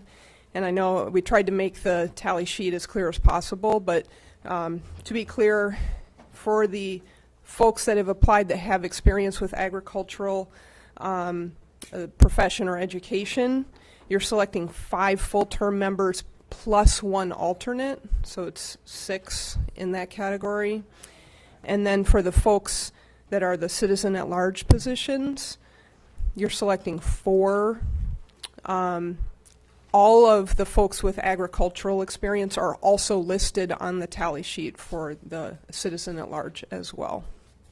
And we've got 2 term dates because everyone's getting seated at once, so that we have, in the end, we have a staggered board. I would also like to take a moment to introduce our brand new, as of yesterday, started yesterday, senior planner who will be taking the lead on implementing our ag land protection strategy, and that's Jean Willoughby. And we're very, very thrilled to have Jean join us. She comes from a role as the executive director of the Agrarian Trust, as well as other really valuable and important professional experience. And we do have a few people here I know that came for this item, applicants. Hello, wonderful to meet you all. Thank you so much for this investment, and I really believe that this is an incredibly strategic investment in Alachua County's future and engaging farm owners and farmers, landowners as conservationists, along with other types of landowners, is just a brilliant move on the county's part. So thank you all. And we hope to make you proud with this program. Welcome. We're really excited to have you.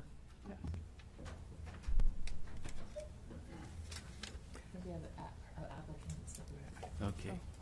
Did we want to recognize any applicants that wish to If they're here, represent their application? yes. If anybody wishes to speak towards your application, please come to the podium. And Well, hello, County Commissioners. First, I just want to thank you so much for your leadership in protecting agricultural land and natural resources.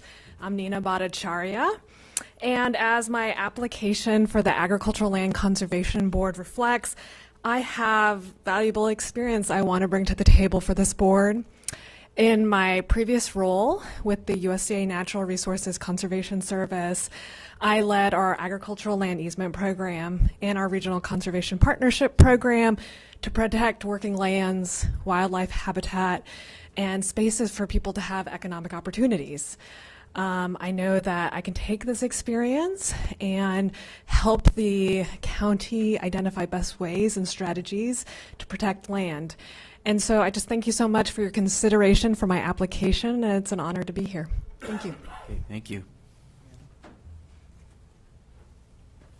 Hello, Mr. Chair, Commissioners. John Paul Perez, resident of the city of Gainesville. I'm an urban planner by profession, and I applied for the Citizen at Large seat.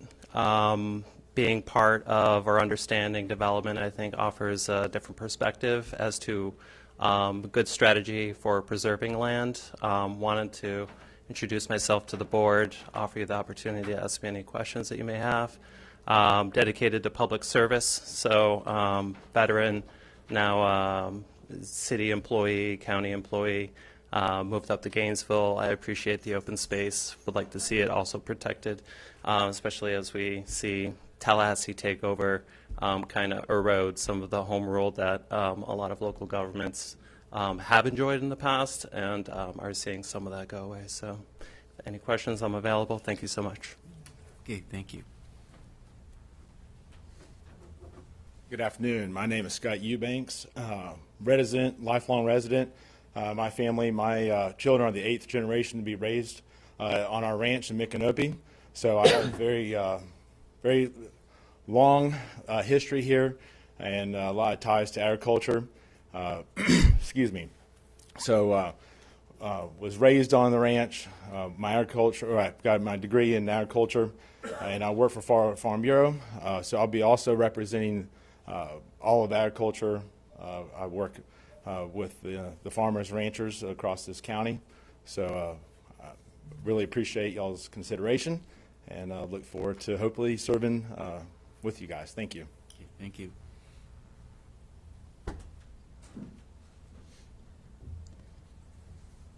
Good afternoon. My name is Earl Beatty. I am a lifelong Floridian, so I've seen this state change. I was born in Orlando, grew up in Miami, and every time I have to go back, I get about the Palm Beach County line and fight to make a U-turn to come back this way.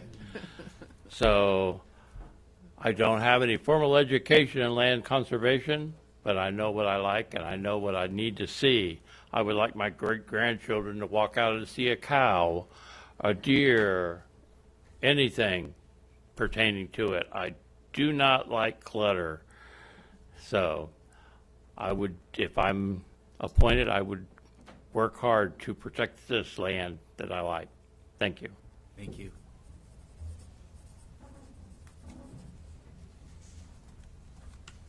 Good morning, Mr. Chair and Board. My name is Art Nelke. I am a lifelong Florida resident, native.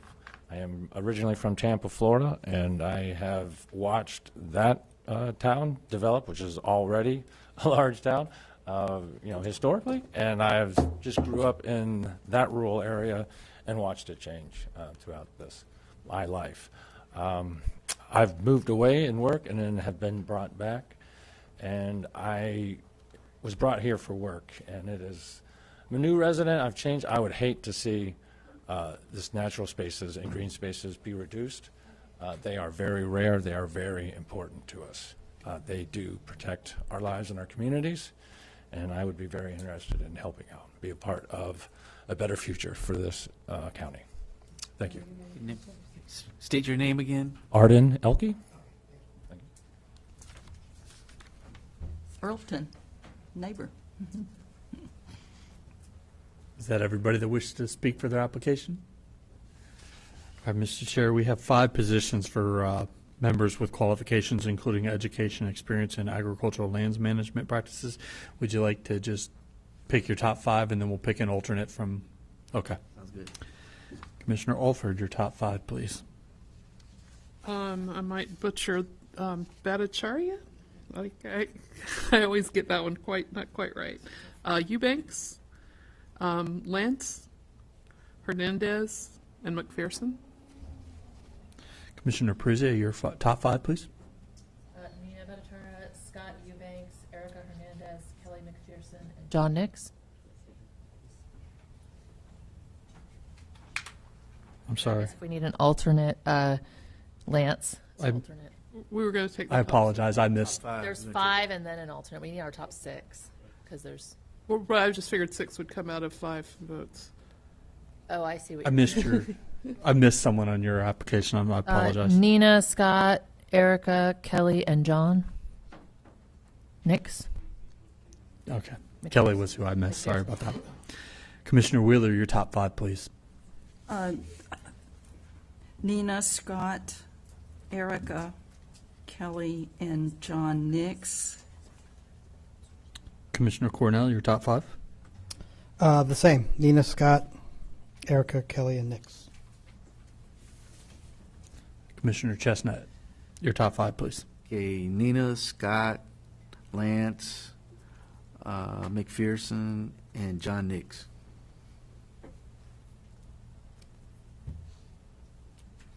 You need my alternate, I guess. Oh, yeah, not yet. Let's see. I got 3 with 5 and 2 with 4. So I would move Nina, Scott, Erica, Kelly, and Nix. Second. And to what term?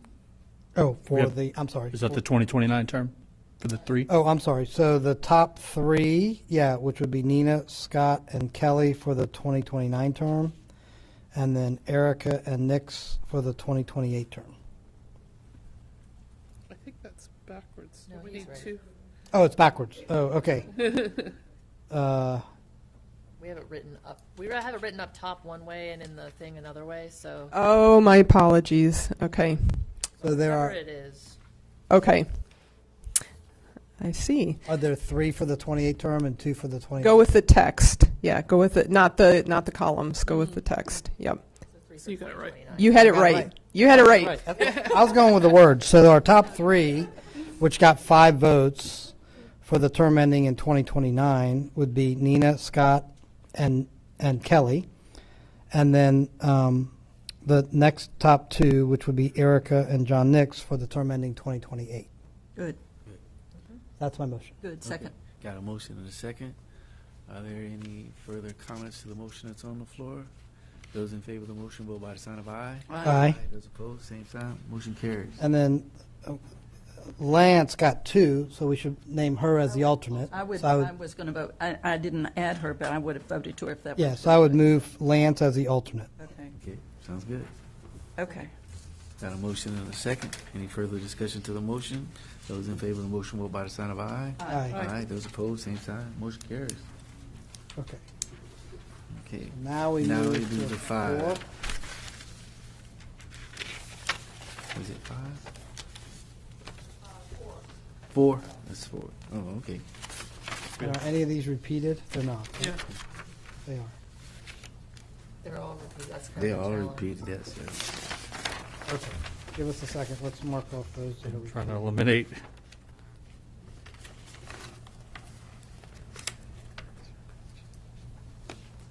Okay. You have an opinion on these? I do. Okay. Okay, are we ready? Yes.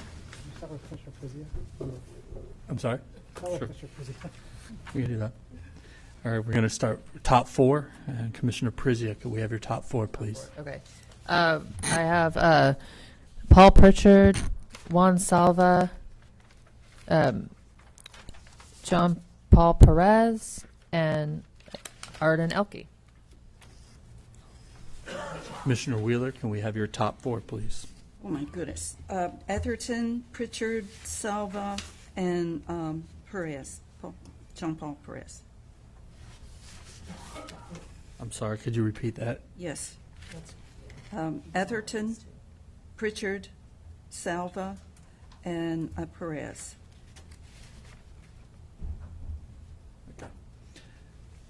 Commissioner Alford, could I have your top four, please? Beatty, Pritchard, Elke, and Perez.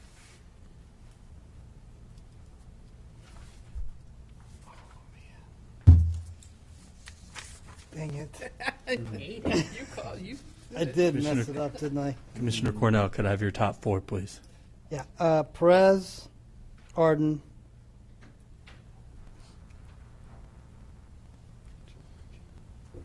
Beatty, and Pritchard.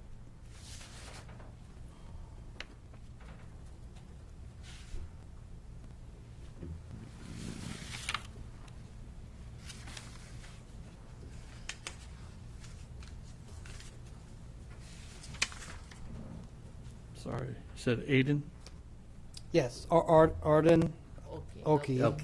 John Paul Perez, Paul Pritchard, and Earl Beatty. Earl Beatty. That's what I was missing. Sorry, it's a long list. And Commissioner Chestnut, your top four, please. Perez, Elke, Pritchard, and Kane.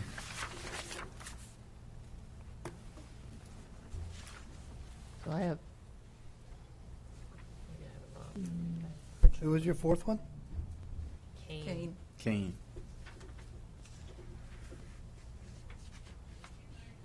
So we have Pritchard and I have Perez and Pritchard with 5, Elke with 4, and then we have 2 nominees tied with 2 votes, and that's Beatty and Salva. I move Paul Pritchard, Juan Salva, and Arden Elke, and Jean Paul Perez for the terms ending in. Are they all the same terms this time around? Oh, no, I'm sorry, 2. Okay, so Paul Pritchard and Juan Salva for the terms ending in 2029, and Arden Elke and Jean Paul Perez for the terms ending in 2028. Since those have less votes. Those are 4, right? Wait. Oh, sorry, Perez had more votes. So Perez and Pritchard for 29. Perez and Pritchard for 29, yep. And then Elke and Juan Salva for 2028.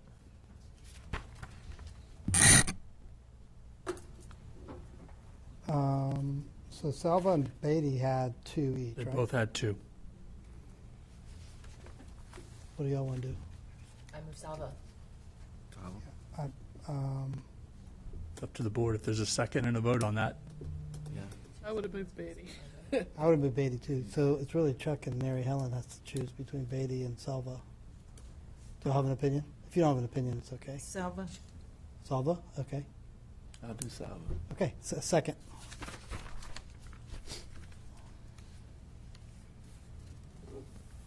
Got a motion and a second. Any further discussion to the motion that's on the floor?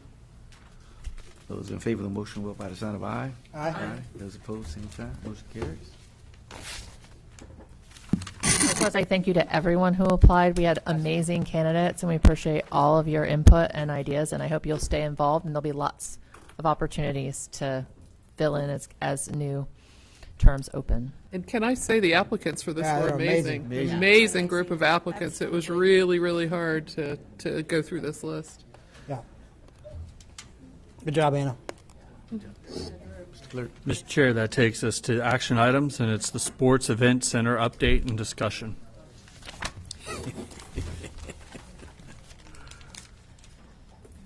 Are we going to do the item pulled from consent at the end. That's at the end. The agenda had moved that to It's M. towards the end. It's toward the end. Okay, I thought she Yeah. said F. Okay. M. M, okay. Okay. Are we ready? Pulled from consent. I know, but I thought she changed it in the motion. Out of the frying pan into the fire. That's stressful, you know, trying to come up with folks who are. No, that's got awesome. So many good, I know, all but so good. everybody's. Well, wants hopefully to they will play. still be involved, even if they are not on the board. Absolutely, absolutely. Okay. On this next item, as you are aware, we sent a notice of default to Celebration Point regarding the operation of the event center. Technically, that 30 days is not up until July 10th, but this is the only meeting that we have due to commission summer break until we come back in August. So we wanted to bring this back to you now. The operator provided a response in writing, which you all have received a copy of, and it's been included in the agenda. That response didn't directly address the default itself. There were some options that were provided. One was regarding a 12-month extension and renegotiation of some terms. And in the alternative, if we wanted to transition the facility to the county's operation, there were some suggested or offers of how to transition, specifically that transition go through to December 31st and occur effective January 1st. We do have a Mr. Jerkenbolton could not be here today, but we do have a representative of Celebration Point in the room. If you had any questions, he is here. But staff's recommendation, after taking a look and reviewing that, and we provided you with a copy of our recommendation. It is rather lengthy due to the technical and legal nature of the agreement that we have with Celebration Point. It is 2 pages long. We can put it up. Do you have that copy, Mark?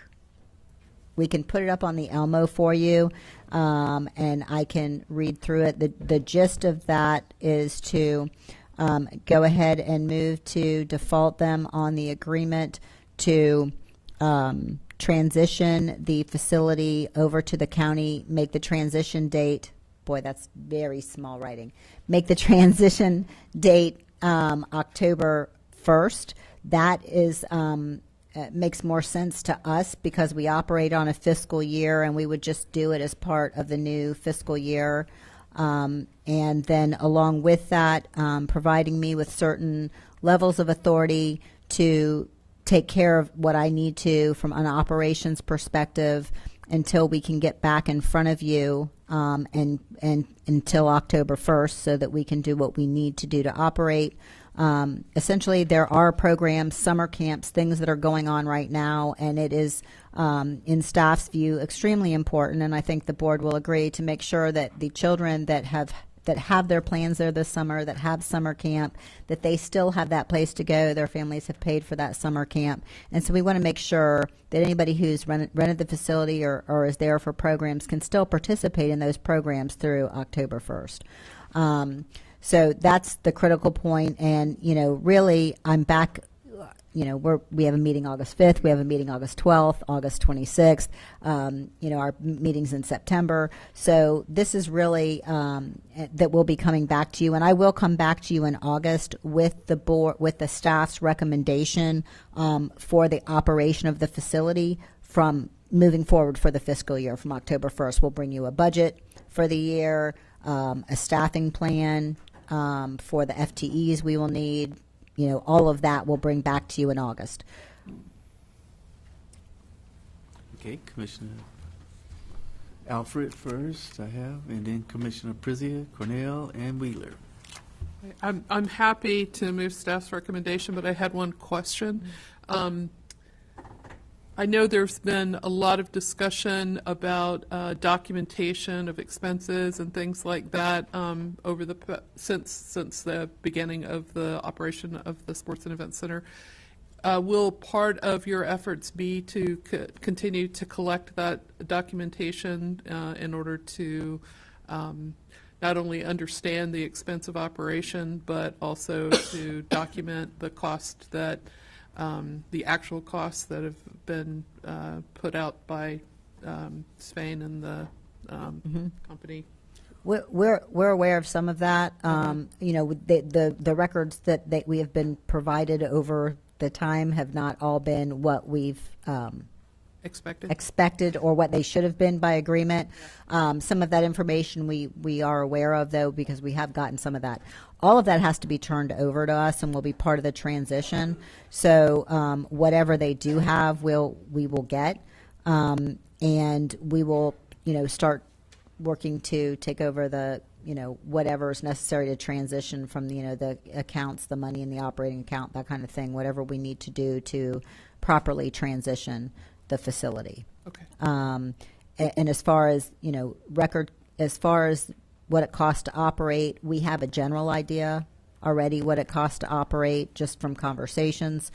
As we were looking at what would a budget look like. So we have a general idea just from those conversations. Well, that was my concern as we move into budget season, taking this on. We want to, be able to have a pretty accurate estimate of what things cost. And so that was why I was asking. We have a general idea of what an annual budget would look like. Okay. All right. Thank you. Okay.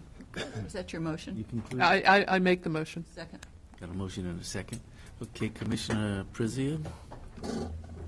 Thank you. I guess, my concerns, I guess, or questions are around sort of budgeting as well. I'm a little concerned that we have no idea what we're taking on. Like, I'm concerned that this is directing staff to automatically bring it in-house. And I guess I'm interested to understand the full budget costs of operations and revenues, and if it makes the most sense for us to bring it in-house, or if it still makes sense for us to contract operations with an organization that does this kind of thing, and to fully understand those options before we dive in with creating a whole county department that operates a sports and event center. So I just would love for us to have that step in the middle somewhere. And I wasn't clear in reading the language here if we would have that step where we would get the full operations cost, revenues cost, and options with regards to management of the facility prior to us just starting to hire people and bring them on board. So, Mr. Chair, we will be back to you in August with the options for operating this facility moving forward, which would include all of the options for operating this facility. But to be clear, the county has to operate this facility at least probably for the next foreseeable budget year, because to go out, create a scope, issue an RFP, go through the RFP process, we're either going to have to operate it for the next 6 months to a year, if that would be the board's choice, or we're going to just have to close the doors until we get an operator. Yeah. So, which is not an option we want to do. So regardless, we're going to have to operate this facility for a period of time, and we just need to be prepared to do that. And then if the board chooses to take an option of going out for procurement for another operator, we will do that. And I don't know that that's the best option. I mean, right. No. Well, we're going to provide. We're going to provide those options and our thoughts on that and a recommendation, but regardless, we will have to operate this facility for a period of time. Okay. My second question, I guess, is more for you and for Tommy and his team, is that, I mean, this wasn't anticipated when you were developing the budget. And I know, I mean, just from looking at utility bills alone, I know this isn't going to be a small bite. And so we're supposed to be setting millage today, and I'm concerned that taking on this, creating a new department, new staffing, bills that we're going to have to pay, that perhaps we need to think about adjusting our budget some that was presented to us, and that we're going to be in a situation where we're going to have to either cut things out of the budget to make this fit, or do we have, based on what you understand about operations costs, do we have enough in what's kind of left in reserves or things that we don't dig into reserves that we wouldn't normally touch to be able to accommodate this in the meantime? So to say we won't dig into reserves that we won't normally touch, reserves are for the purpose of unexpected, unanticipated things. So, I think we will be fine. As far as moving forward, I would not, if I thought I needed to recommend an additional amount in the millage, I would, and I'm not recommending that. I'm comfortable that we'll be able to manage this moving forward. Okay. Good. All right, thank you. Commissioner Wheeler? The only point I wanted to make is that what we were saying is what you've already said, is that we need the time to get our ducks in a row. We need to find out, where the monies have gone, what we need to do to right the ship. And then at that point, if we are going to send out an RFP for someone else to run it, like we did the Equestrian Center in Newberry, we have somebody else operating that too. We own it, but we have other people who are running it. So I'm comfortable with the way that it is. This is business now. This is just business. The friendship thing, is not interfering in this at all. It's business, and I'm good with what our staff has put together, and very comfortable to second your motion, Mary. Thank you, Mr. Chair. Okay, thank you. I guess there's no others. I think that the letter that was returned to us stated some figures, and I guess my concern is about an audit. I mean, how do we know what has actually been spent or not been spent? That's the question I have. Will there be an audit on those numbers that was presented in the letter? Because I have some concerns about it. That's all. So, I mean, I don't know. About the numbers that were stated as far as the projection, as far as what they've generated in revenues from. And what they're spent. I think that it was something like $600,000. Right. So we do. So that information is tracked because there's a portion of the operating agreement that allows for a recovery of the operator's expenditures into the facility. So he has to. So those things have to be tracked, and I know we're aware of some of those from the prior financial records that we have. We'll verify whether that's whether ours match that. Of course, so that's the expenditures. As far as things like the generation, what it's generated and such, we should be getting back a report that I will plan to have to you in August as well. We have an economic report coming from UF on the World Masters event. It's not on every event. It's just on that one. But that will give you numbers on what the economic impact, both direct to the county, direct to our businesses, hoteliers, and indirect spend, what the value of that was just for that 1 week event. So we will have that to take a look at also. I expect to have that back in time for your August meeting as well. Okay. All right. We have a motion and a second on the floor. Are there any further discussions? Are there any public comments to the motion? Thank you, Mr. Chair, Commissioners, staff. My name is Tamara Robbins. Well, I've been anticipating and looking forward to this day for almost 2 years. That I appreciate you hearing and understanding that the reporting that you've been getting on the finances, in my opinion, are cut and paste made up numbers that are non-verifiable. The audit that you had done on the operations of this facility for the year 2023 resulted in numerous issues that were not verifiable. So I appreciate it. Back in January of this year, I emailed the finance director to ask if there was going to be an audit of 2024, and I was told that no, there were no plans to do an audit. That county staff has assigned a higher level county fiscal staff person who is working with the management team at ACSEC to implement new procedures, controls over financial transactions and records. So I asked, please provide me the procedures and controls which have been and are currently being implemented. And who's the staff member that's assigned? Crickets. So that was in January of this year, and I'm just wondering, why am I being led to believe that there's some higher level of oversight that's going on regarding the county facilities and the spending of money? Apparently it's, I don't know, is it true or not? I agree with you guys taking it over. If you can't implement camp procedures, just get staff over there to open the doors. Let the public go in and shoot baskets, run on the track, maybe play pickleball. It's cool in there. It's a county facility that we have been paying, according to a ledger sheet, $50,000 a month for parking to Sven. He hasn't been charging for parking, right? But he's charging us for him to have people park to go into that facility. Is it right or not? Or is he just charging the county for people to go shop down at Celebration Point in that parking garage? I don't know. But just so you know, we don't have any place to park over there. So you better pay attention to the fact that he could implement a massive parking fee to use that parking garage, because that facility is only on the land that it sits on. You don't own anything else to park, right? And that McGurn lawsuit, you guys should be paying attention to that, because he mortgaged that full 9.75 acres of that land that includes the land that the event center is sit on. The McGurns are suing Sven for the money that they loaned him, and that is the collateral. So you guys should be paying attention to that.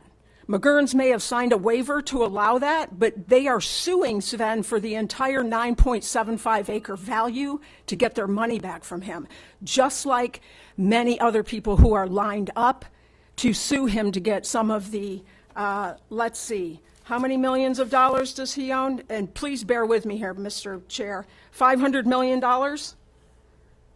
So I'm just saying that, in my opinion, is in a super bad location. I'm just saying. It should have been on the east side or somewhere more neutral. And now it's over there stuck in the middle of a development that probably is going to be required to liquidate. If any of you have been paying attention to the bankruptcy hearings, right? The person who was going to bail him out is suing him for $100 million. Okay, this is a bad situation. And I appreciate it, but I'm going to have to end. Yeah, well, I've spent 2 years you. I researching appreciate this, you. so thank you. Yes.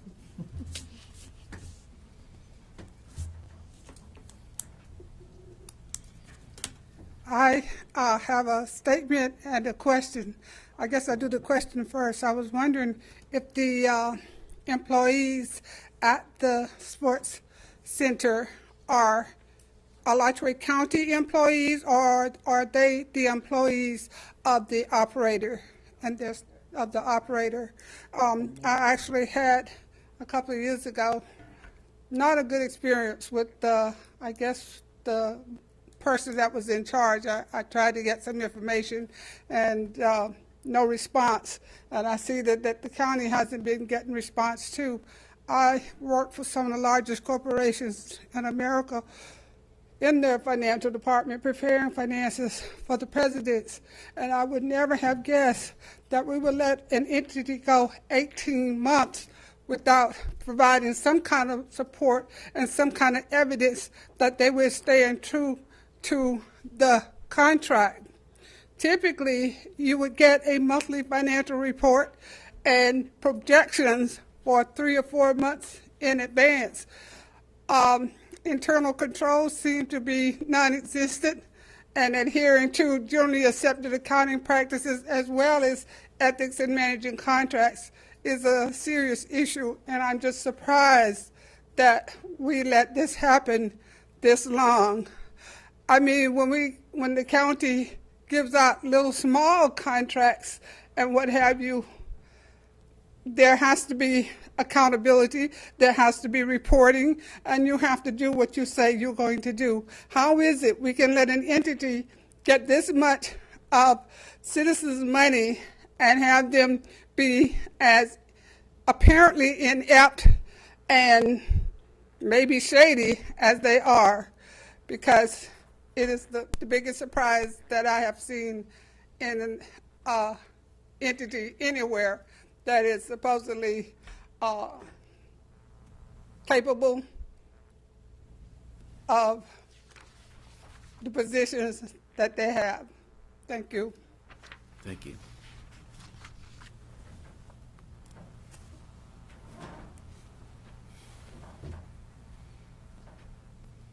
Hello, Sori Lindberg. One day I'll learn how to walk through the podium without doing a shuffle. This is new to me. I haven't been researching this as much as other citizens here, but something stuck out to me that county manager said that the operator would have expenditures that you may be responsible for. I encourage you to use your legal team and audit team or anyone available that is good with numbers to really dice it down and ask questions. Don't accept it at face value, because it sounds like this person might be good with some numbers, or too good it goes the other way. I'm not sure. I don't know anyone involved. But just please be very picky about these expenditures, because it is the money that we're responsible for.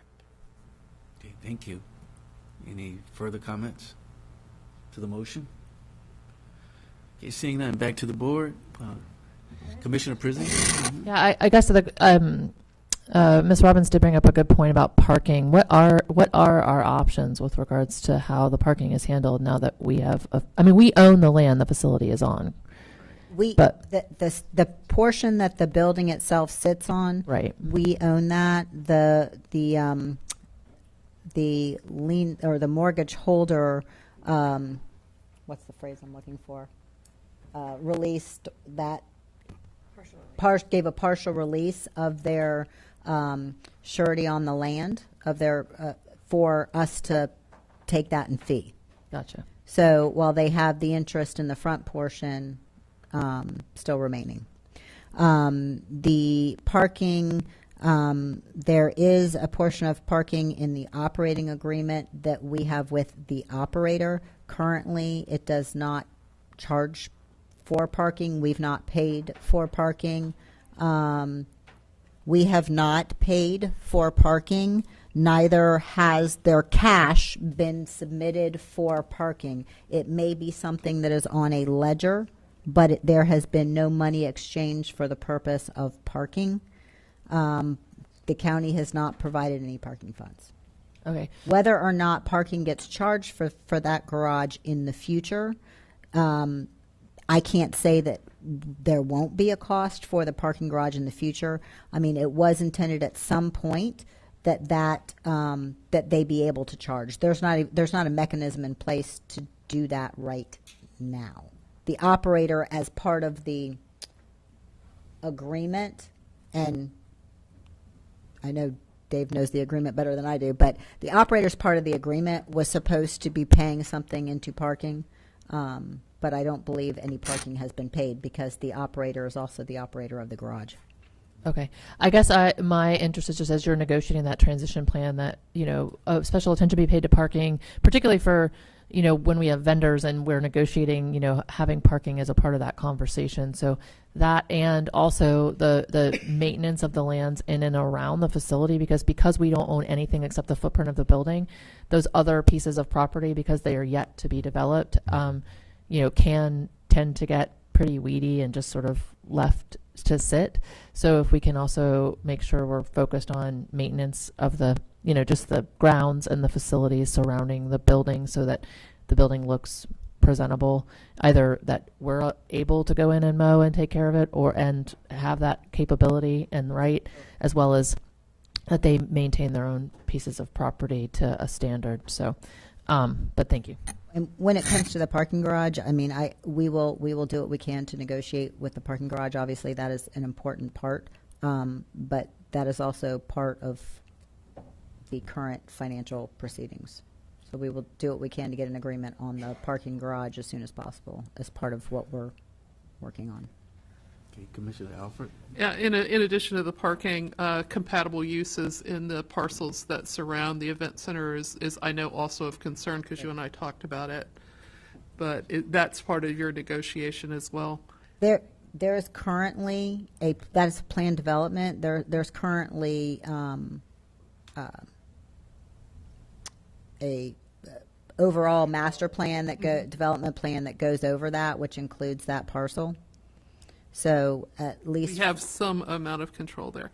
Correct. Okay. For now, yes. Yeah, I conclude. Thank you. Okay. For now.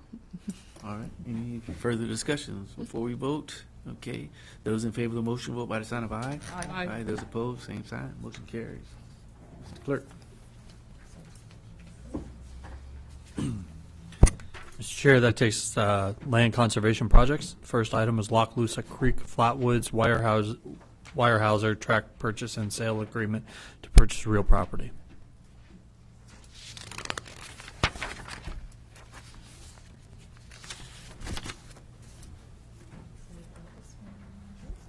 All right, good afternoon, Mr. Chair, Commissioners. My name is Andy Chrisman. I'm the Program Manager for the Land Conservation Program, and I am presenting for your consideration today the Alachua Creek Flatwoods Weyerhaeuser acquisition. This is a fee simple acquisition, a single parcel owned by the Weyerhaeuser Natural Resources Company, approximately 133 acres, currently zoned agriculture with rural and agricultural future land use. Scored a 6.31 on the Alachua County Forever evaluation matrix. On this larger map, you can see the parcel that the county will be acquiring, should you approve, shown in red. And basically that north-south running kind of orange-colored line is the county boundary on the east side of the county with Putnam County. So this property and the surrounding properties would all be part of the Little Orange Creek Nature Preserve. Zooming in with an aerial photo, the green shading is the little current footprint of the southern part of the Little Orange Creek Nature Preserve. The property that the county would be entering into contract to purchase is the one outlined in red. Immediately adjacent to the east is another parcel owned by Weyerhaeuser that is in Putnam County, and Alachua Conservation Trust, at the same time that we would be pursuing the Alachua County parcel, Alachua Conservation Trust is pursuing the Putnam County parcel to fill in those in-holdings. And so this contract is a tri-party contract that includes the county, Alachua Conservation Trust, and Weyerhaeuser as the parties. What is the in-holding that's on the edge of the property there along Hoffer Road? It's a retention basin for the expansion of State Road 20, Hawthorne Road.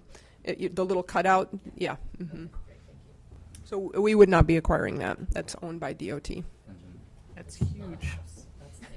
Yeah, here's a bigger picture of the parcel and that retention basin. One thing to note on this parcel image is that the standing timber, the darker green footprint in the upper right-hand corner of the parcel, is through this contract subject to our timber reservation by Weyerhaeuser. So they, in the contract negotiation, reserved the right to harvest. It's approximately 22 acres of slash pine. And they reserve the same right on the Putnam County parcel with ACT as well for that ownership. Correct. Harvesting the currently standing timber.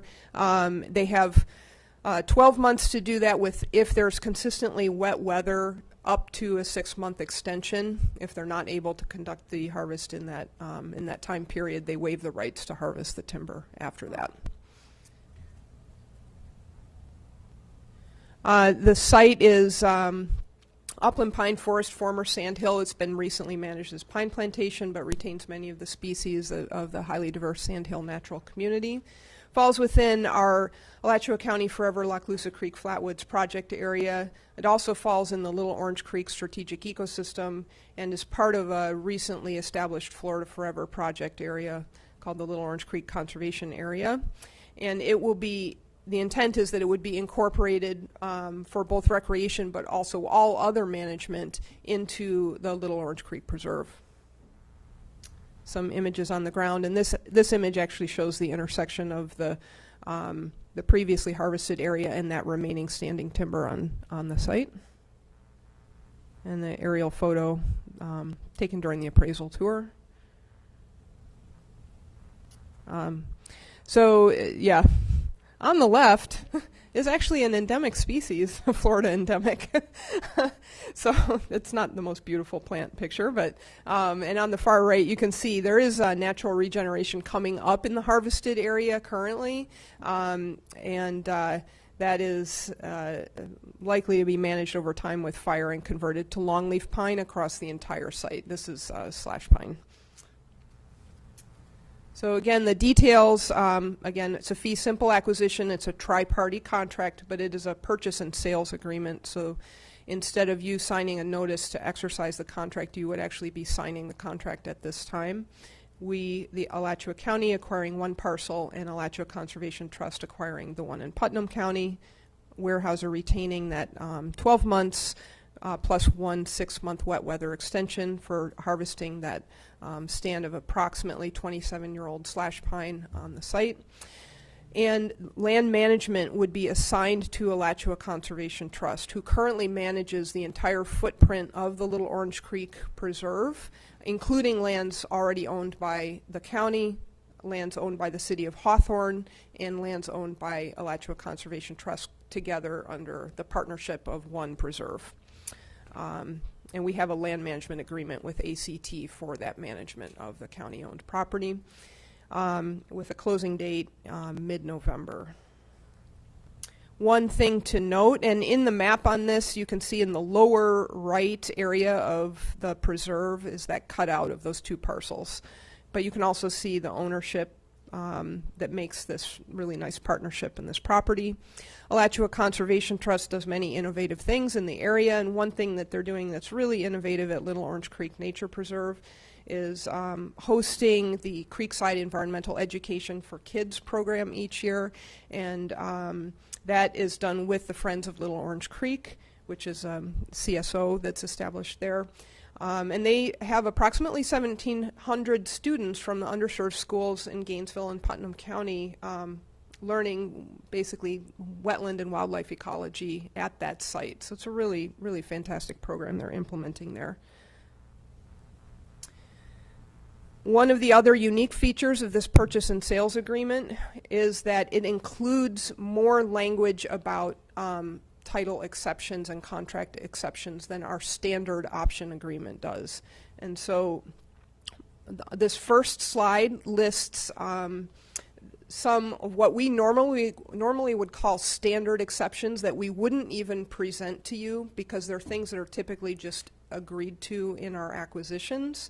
And they relate to liens, zoning law limitations, flooding, state or United States ownership over portions of the land associated with waterways. So these are actually stated in the contract, which is a slightly different approach to the contract from what our normal option contract has in it, although we typically accept all of these things on all of our acquisitions. And similarly, the next set of exceptions are also stated in the contract, but this particular subset allows us to issue a title objection during due diligence if one of them is revealed to be particularly compromising to the value of the acquisition for the county or creates excessive risk to the county. Our more normal method of presenting title exceptions to you is calling out items from the title search that we feel are likely to be in place at the time that we close on the property, and that's what these are. 7 and 8 are ordinances related to with the City of Hawthorne's urban boundary.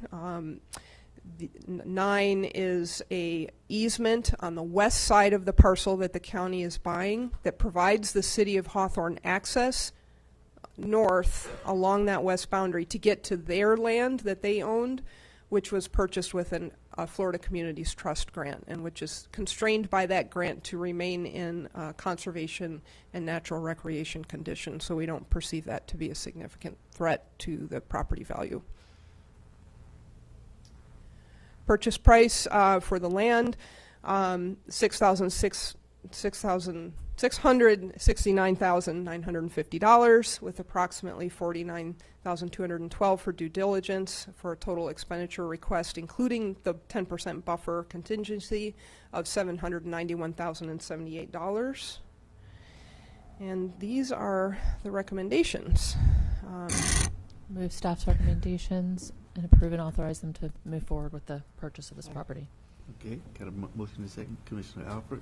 I had a question. So you said that you expected there to be some planting of longleaf. Is that what this originally was? Was this longleaf sandhill, or was it a different sandhill? And what other sandhill restorations would we expect ACT to do besides just what would naturally occur after fire? Yeah, thank you, Mr. Chair. Excellent question. So we do know that Alachua Conservation Trust has already acquired funding from the Florida Arbor Day Association, as well as another, and I'm sorry, I'm forgetting the other donor's name. They have already acquired land management funding to replant longleaf on this site. We do believe that historically this would have been a longleaf pine dominated site, particularly because it's very high and dry. Okay.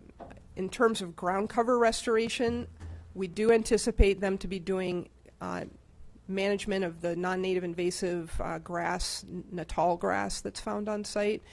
And they will probably need to wait to see whether or not additional plantings of ground cover is necessary once the site is no longer being managed for plantation condition. It does retain currently gopher tortoises on site and other native wildlife that are also imperiled and associated with that type of habitat. But the common practice is to give a little time to see what recovers from the soil seed bank before jumping in with more dramatic That's what I was, interventions. And sometimes fire can lose things that are in the soil. So, and I don't know how much Weyerhaeuser has been doing in that area, but what are the plans if going forward with longleaf pine? Would there be any future timbering, or would we look to have old growth longleaf in perpetuity? Yep, excellent question, Mr. Chair. The management will be assigned to Alachua Conservation Trust. So in general, their management strategy is to move towards more highly diverse, not managed for consumptive purpose habitat. But there could be some cutting for management purposes. In all likelihood, there would be a common practice is to plant the pines at a higher density to ensure survival, and there typically is at least one thinning that needs to occur once you have that stand. It's revealed what survived from the planting. Right. Whether or not they did additional plantings over time would really be dependent on the site conditions and how survival continues. Their strategy is typically not to be managing for revenue over time with sites like this, but the management authority would rest with them for those decisions. Okay, thank you. Appreciate it. Okay, Commissioner Wheeler. Just a quick question. As it reclaims itself, the gopher tortoises have come back. Is that what you're seeing there? There are actually gopher tortoises on site currently. Okay. So in theory, the population could expand because there would be a more diverse herbaceous understory that they would be able to graze on. But there are also other limiting factors that can affect how tortoise populations survive and move on a site. Our expectation would be that more diversity is going to yield a more stable and potentially larger population. I was just thinking is where we might relocate, some of the tortoises that need to be relocated with the developments that are coming into some of these areas. I didn't know if there would be a possibility of doing something there like that, but I know they're territorial too, right? And if there's already an established population there, that might be an issue. Yep, that's an interesting point, Mr. Chair. So the site is not established as a recipient site for gopher tortoises. When you translocate tortoises to a site, typically it does need to be an established recipient site, and there needs to often be some kind of constraining barrier because the relocated tortoises will sometimes leave the site because they will recognize that it's not their territory that they've been used to occupying. There can be territorial effects between an established population and tortoises that are moved in. That depends on the density of the population on the site. So it's not currently intended that this would be a recipient site, though. I just didn't know. It's dry. It is a dry and site. dry, so we don't have many of those in order to relocate some of those species. That's why I was curious. Thank you. Thank you, Mr. Chair. I guess on that front, do we have any of our conservation lands certified as tortoise recipient sites. We do not do that. That's typically something you have certified, and it's like a whole process, and people pay a fair amount of money to migrate tortoises, but we aren't in that business currently. So what are we doing, just eating them? I mean, you know. No, we don't. They I move don't them. mean They that. have to move them to other know, sites, not ours. Well, where Well, against the law, then? you That's know. just what, no, I'm Can't eat them. I know that sounded sarcastic, and it kind of was, because, you know, if we're moving these things, we have no place to move them to. You know, why are we worried about protecting them if there's no place to move them to? Hit it. Yes, Andy. Mr. Chair. It's an excellent question. So none of the county conservation land properties are established as tortoise recipient sites, and the sort of simplest answer to why that is that they all have established gopher tortoise populations. And you can't just cram more tortoises on just because the site is good. However, your question is very valid. There are limited spaces for tortoises to be relocated to, not just in Alachua County, but throughout the southeastern United States. And having recipient sites established is something that's needed to prevent those animals from perishing as a part of a permitted development with a fee paid for it. Thank you. Yeah. Okay. Any further discussions? Are there any citizen comments to the motion that's on the floor? Okay, seeing none, back to the board. Those in favor of the motion, vote by the sign of aye. Aye. Aye. Those opposed, same sign. Motion carries. Thank you very much. Thank you.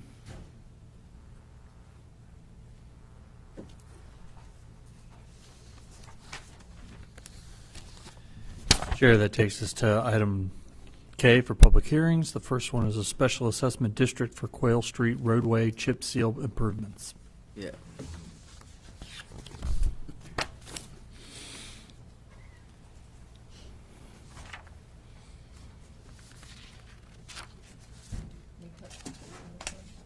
Yeah. Got a motion? No, I don't think so. Well, we just talk about the Oh. issue at hand. Oh, absolutely. Yes.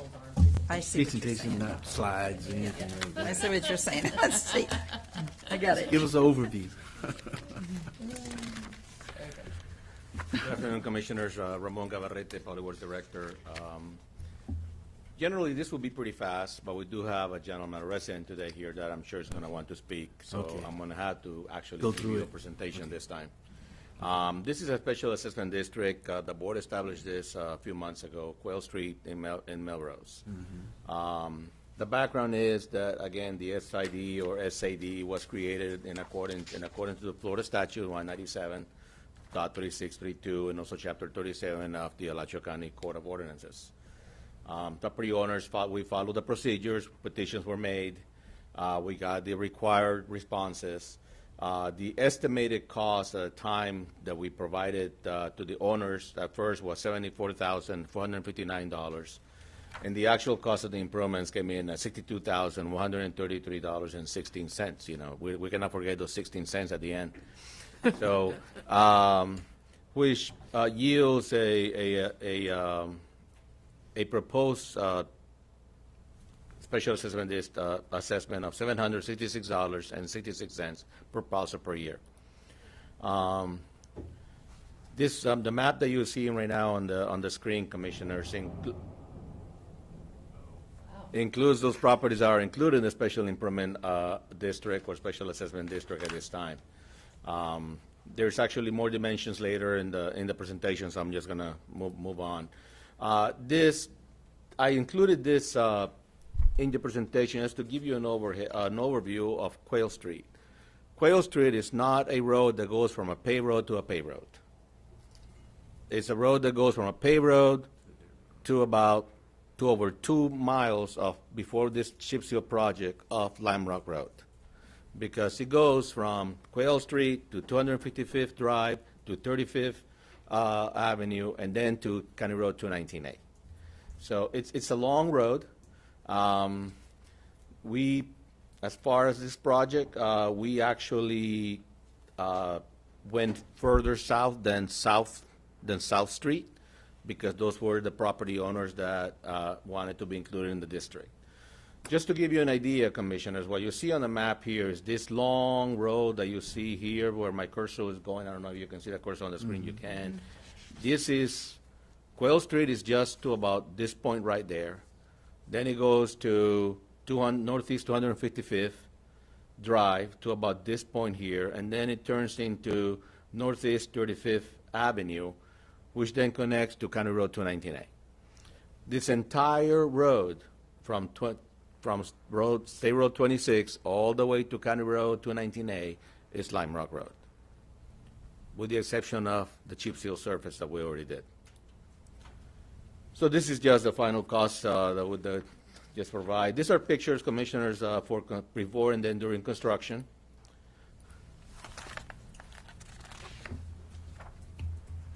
And now we are on how it looks today. These pictures were actually taken this past Friday on July 4th. I had staff went out there and I wanted some pictures for this presentation. Unfortunately, the state of Florida does have a paving project right now on State Road 26. And the contractor, Whitehurst, decided to mill into our chip seal surface. And now there's potholes developing there. So the state of Florida has been already notified that they have to repair those things. I believe what's going to happen is they're actually going to pave the surface, not just chip seal the surface. So maybe at the end of the day, the turning rate is going to be better. But unfortunately, right now, they have damaged what we had done back in April. You can see a little bit more of the potholes right here in this picture. And again, we have already communicated this with the state of Florida, with DOT. These are pictures looking south, going on Quail Street. And then, Commissioners, what you see here, this is a driveway to the last property on the Special Assessment District, which, if you go by the tax roll, is the property owner, last name is Barrow, B-E-R-R-O. The stakes that you see here at the distance are the end of the chip seal surface right now. So I asked my staff, I said, give me a dimension from the driveway, from the southern edge of the driveway from Mr. Barrows, all the way to the southern boundary line of her property. There's 48 feet, approximately 48 feet from his southern port line of the driveway to this stake, which is his property corner. In addition to that, the chip seal actually do extend approximately 15 feet south from that property line. So we went a little bit further for the transition to be able to do that. So you can see a little bit more clearly in this picture the dimensions. You went to that stake? Excuse me, sir? Yeah, go ahead, Ken. So I drove this yesterday. Did you go to the stake? I saw there was a stake there. Yeah, these stakes that you see here were set actually by our surveyors on Friday. Right, okay, so they went, 14 and a half feet more. And the property line. Past the property line. Yeah, I saw that. Okay, thank you. In addition to that, we actually placed some, about 100 feet extra of millings. This picture doesn't look that great because, quite frankly, lime rock is being dragged on top of the millings. You know, it rained, it's been raining, so there's a lot of material being dragged on the millings. In addition to the issues that I'm sure a few of you might have been aware already of the ending of in the dust, we did get a letter of objection yesterday from Mr. Sherwood, which is the first property at the intersection of State Road 26 and Quail Street on the west side of the property. It's a square property, piece of property. Mr. Sherwood actually sent us this letter. We received it yesterday. One of the items that Mr. Sherwood is contesting is in his letter, I don't have as much frontage as other of my neighbors. My neighbors have more frontage than I do, but yet I'm paying the same as the rest of my residents. And I understand that. Your Chapter 37 of your Code of Ordinance says that it has to be based on the trip generation from the ITE, Institute of Transportation Engineers Manual. That is based on number of dwellings. If you have a residential dwelling, The average trip per day is 9.7, 9.8 trips per day, period. Doesn't matter if you have a property that is 50 acres, if you have one dwelling, that's what it's based on. So in layman terms, this assessment is based on on one property, one assessment, not on the frontage that you have. Again, we followed your code of ordinance that says by the ITE trip generation. There are actually two properties, commissioners, that actually agreed to be part of this SID, even though they don't have direct access to Quail Street. They actually are accessing from State Road 26. The bank is one of them, and then the other property that surrounds Mr. Sherwood's property. Again, they're all being assessed the same. The bank, technically, their driveway is off State Road 26, but they're still going to be assessed at $766.66, just like the other property owners. And they have agreed to that. So the assessment, Mr. Sherwood was provided several opportunities, several informations as to what the assessment was going to be. At first was going to be more than what it is, because like I said, originally the estimate was around $74,000 and came in around $10,000 less. So just wanted the commission to know the facts. There is a letter of objection, which I'm sure we're going to respond. And part of the response is going to be that the board does have actually a process also to apply for hardship on a special assessment district.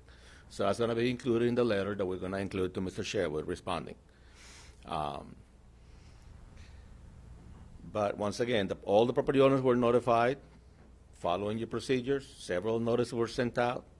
Assessments were provided, estimates of assessments. And the staff actually did chip seal the area that is in front of the assessment properties. We did go 14.5 feet, 15 feet further for the transition, and then we actually placed millings for about 100 feet south of the property line. So staff recommends to the board to adopt the resolution establishing and imposing a non-ad valorem assessment for roadway improvements to Quail Street, specifying the unit measurement for the assessment and the amount of the assessment, which is currently $766.66 per property per year for a 10-year period. So that's my presentation, Mr. Chair, and I'm here to answer any questions. Okay, we have Commissioner Cornell and then Commissioner Prezio. Thank you, Mr. Chair. So, Commissioners, I don't if y'all are have y'all driven this road? Okay, you know this road. Yeah, this is the road that actually goes to the wildflower park, and the one that I've heard, the biggest complaint I've heard is dust. So this has got to improve, I would think, dust from at least those blocks. I know staff's been working on this for over 2 years, and certainly the dust will still remain because it's lime rock once it's passed. I don't really know how to solve that other than lime rocking the entire road. I think staff's done a really good job addressing as many concerns as possible. I think it is less than what we anticipated it being, that everyone agreed to. I think it has solved some of the problems. I think one of the individuals that lives on that street is in a electric wheelchair, and I know it's helped with that situation. And so, I'd love to hear if there's another suggestion. I've got some emails from Mr. Bonazzoli, but I don't know how to fix the dust problem that's coming from the area south of what they did. I appreciate going an extra 15 feet. I don't think you had to do that. That has to help a little bit, but it certainly isn't going to solve that problem until the rest of the road is either paved or chip sealed. So I would move staff's recommendation. Second. Motion and a second. Commissioner Prezio. Yeah, I mean, I hear you. We can't control dust. It rains. There's no dust. It doesn't rain. There's lots of dust. And it did go all the way to the end of all the property lines. I guess I would love for us to have some kind of like maybe we can establish what that distance I think it's good that we go past the property line proper so that they get the full extent of the quality of the roadway on their property and that we have a good transition. So I guess but I think that communicating that for future projects, like if it's going to meet a limestone, what our process is, like having a standard distance that we chip seal and then millings that we do. I know sometimes it'll change based on the project, but a minimum maybe that we could establish, that we could communicate so that it's just clear. I think the more information we transmit up front, the less there'll be issues in the back end. So I would just, other than staff recommendation, just recommend us adding a standard, sort of transition process to roadways that are meeting lime rock or dirt, unpaved roadways for future projects. Do you have a recommendation for that? Mr. Chair, yes, if I may. This chip seal project was different than many of the ones that we have done. Usually we go from a paved road to a paved road. Right. Or from a paved road to already a chip seal surface. So transitions are anywhere between 10 to 20 feet or so, depending on the conditions. We know whether you're having an uphill or downhill or flat. So 15 feet is right there in that transition area that we do. In addition to that, I actually asked my road staff to actually add millings also for another 100 feet. Actually, the measure was 120 feet by my surveyors on Friday. So anywhere between 10 to 20 feet is usually a transition, because the edge is always going to get messed up. So if it sounds like we have a method. I think all Commissioner Prizzi is asking is that included in the motion is that we communicate that to those that are being assessed. Is that right? Yeah. And that's a good suggestion. Yeah. Okay. So I'll add that to the motion. It's a good recommendation. Okay. Got a motion and a second. Any further discussions? Are there any? I'm getting to you, sir. Yes, sir. Yeah. Come on up. Yeah. Public comments at this time to the motion? My name is David Bonazzoli. I'm the one that, I guess you might say, started this whole process over 2 years ago. I sent you all a picture, an emailed picture of the current conditions for Mr. Barrow, who, as it turns out, is the last one on the southern end, and he's not being protected from the dust.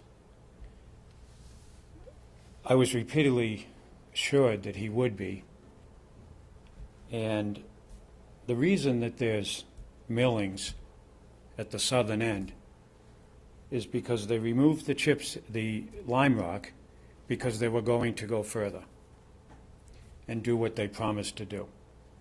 They also prepared the embankment, and anybody that wants to go down there and take a look, it's so clearly obvious. They prepared the embankment, etc., to go far enough to protect Mr. Barrow.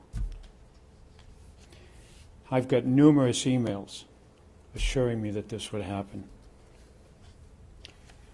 The day they were doing the chip seal, of course I was there, I've been there through the whole process, all of a sudden they stopped well short. It took a long time to find out what really happened, because when I got Brian Kaufman on the phone, well, I had to make a line somewhere. No, that's not what happened at all. What happened is, at the last minute, Ramon changed his mind and said, no, we're not going any further. And the reason he changed his mind, from what I'm being told, is because Ramon was concerned that if he went any further than the last person's property line, somehow we, the people that are paying, would be upset. Oh, geez, you went beyond. Not only is no one upset, but every one of us, every homeowner that voted for this, wants it to be done fairly. We're less than upset. We're upset because Mr. Barrow is not being protected from the dust. Asphalt leavings is not the solution. The solution is to extend the chip seal as has been promised all along. We're all going to pay approximately $8,000 for what was done. And what was done for the people further north is it got rid of the dust. Do we have a nice road? We do not have a nice road. It's bumpy, but it got rid of the dust. We'll accept that. Nobody is contesting the price we're paying. Now, Sherwood, I'm not here to talk about his beef suddenly as to the price, but I will say this. when this whole thing was first put together, it was going to be, we were all going to pay a different price depending on how much frontage we had. Then it was changed. The reasoning being, we're all using the road, we'll all pay the same. Okay, fine, we accepted that. But this is why Mr. Sherwood is upset, because initially, Mr. Barrow has a very narrow lot. Guy to my north, Sexton, has 3.5 acres. They're both going to pay the same. Whether you feel that's fair or not it really doesn't, that's not why I'm here. But you've got Mr. Barrow with a very narrow lot. It's going to pay the same $8,000, and he is not being protected from the dust. And none of us want that. All of us voted. All of us sent you, the commissioners, a letter within the past 2 weeks, every one, saying, this is unfair, this is not what we want. And the solution to this is so simple. You simply extend the chip seal. You can go 50 feet, whatever. To go to where the leavings, as they're called, stops, it's about 84 feet. And that's how far the embankment is also. And the reason, again, is because this is what they were going to do all along until Ramon changed his mind at the last minute. I damn near had a heart attack that day. I couldn't believe it when they stopped there and started frantically calling and emailing everyone. Because it would have been easy to fix then. You had the crew, you had everything right there. Just go a little further.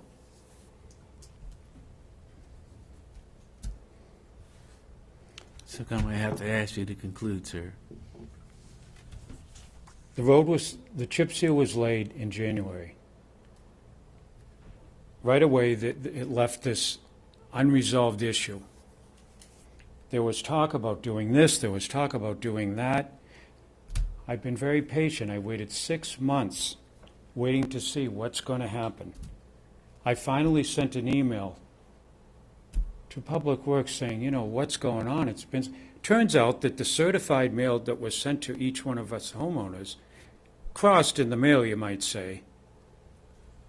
So I was invited to a meeting with Public Works 2 weeks ago, yesterday,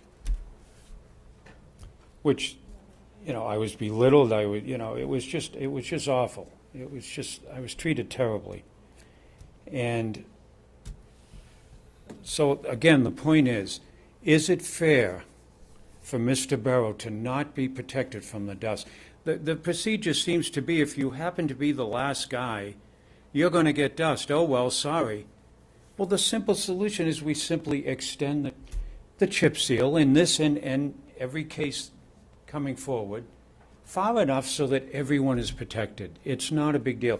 It would take so little to fix this and make it right. A day's work, day and a half. Everything's ready. The embankment, the leavings, just pick them up. So I'm here for Mr. Barrow, and every one of us that voted for this sent you an email, each one of them separately, because we all want this to be fair. Right now it is not fair. It's not fair at all. I mean, if you have any questions, I've been there through the whole thing, and I'm happy to answer them, happy to,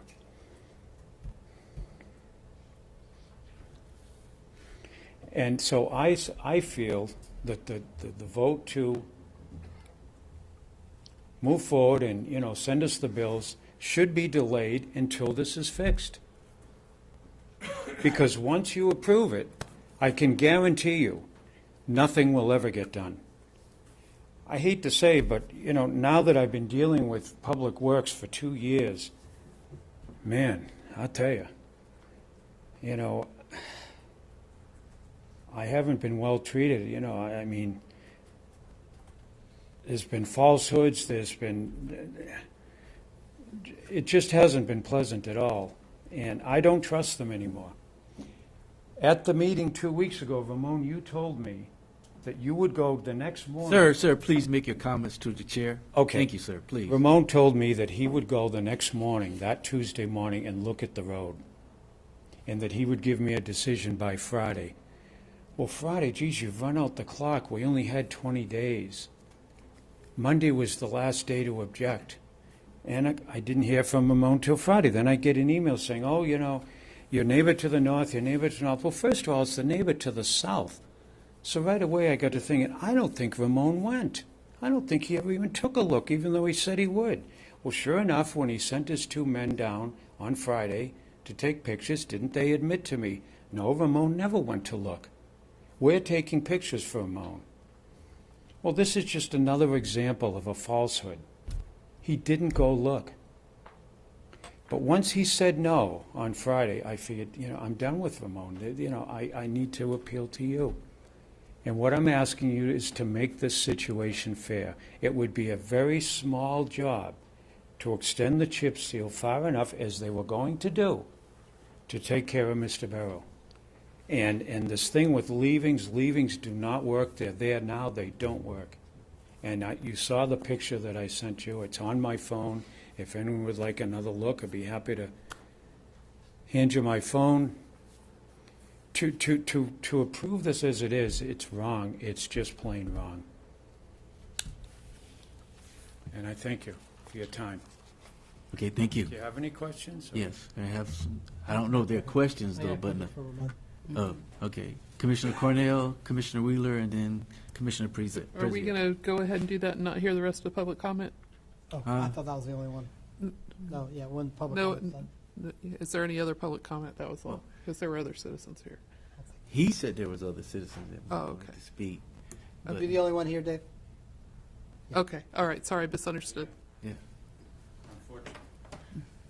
So, Commissioner Cornell, and then Wheeler, and then. so Ramon, you said that the amount due came in at 10,000 below what we had estimated.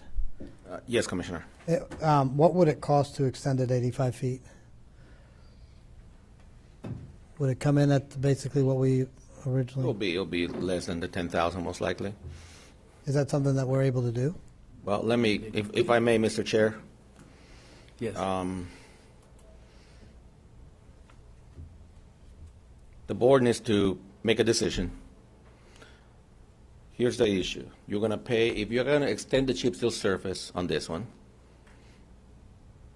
this will create now the new standard for any chip seal road that is going to be ended. I don't want to do that. In the middle of a Lime Rock Road. Right. I don't want to create a precedent. Yeah. No, I was just thinking if what we had estimated could be still done under budget to solve this issue, then, you know, I'm happy to do that if that makes everybody happy. I don't want to set a new precedent, though. Why not? I mean, the issue is that when you have a paved road connecting to a dirt road, and the reason that people are willing to tax themselves an additional $8,000 to pave their own road is because they're tired of the dust on their property. And what's needed in order to resolve the dust issue is an additional 50-foot of paved road. Then that becomes our new standard for how we pave roads. Oh, that was kind of the essence of your. That was the essence of my question. Like, what is how do we create a minimum distance or a set distance that we pave in order to ameliorate the issue? I mean, there aren't that, like he said, most of these are pavement to pavement, so there's not a lot of pavement. There's no issue. It's really when there's a dirt road. Okay. Yeah. Well, I'm happy to Mr. authorize Chair, if I may. that extension. Yes. The board also needs to be aware that if you extend the payment beyond those that are already in the special assessment district, there's going to be 1 or 2 property owners that are going to enjoy also a chip seal surface without paying anything into the assessment district. We had a similar issue, not 100% like that previously, and the board ended up forgiving an entire special assessment district. So I just need the board to understand if we're going to be doing this. Yeah, so I hear you loud and clear, Ramon. I think this is a unique situation in that that was to create a chip seal road. This is one where we're trying to, the only reason we're doing it is to alleviate the dust. And so I don't feel like we're creating a precedent if the reason that we're doing it is for dust. There will be, like on this property, there's 2 property owners, but they are large property owners, correct? Like they're going to receive a partial benefit, but not like a complete benefit. Mr. Chair, if I could, Yes. to that point, if they're not included in the assessment, then they're receiving the benefit that they're not paying for, but you also cannot include it in the assessment that is being established for the owners that are paying for that, because that's not their benefit. It is outside of the assessment area that you have established. So we will pay for that, so as the county, and we will be paying to provide that benefit to a property owner that is not part of the assessment. So just, Yeah, I'm okay with extending. Which it we from can 85 do, feet to but- less than 10 grand if it makes all 8 of them happy. I don't want to create a precedent. And I would just ask, as the second part of that motion, which was Commissioner Prizzia's, that when we're doing chip seal onto a Lime Rock Road, that we perhaps extend the period from 15 feet to something a little bit longer.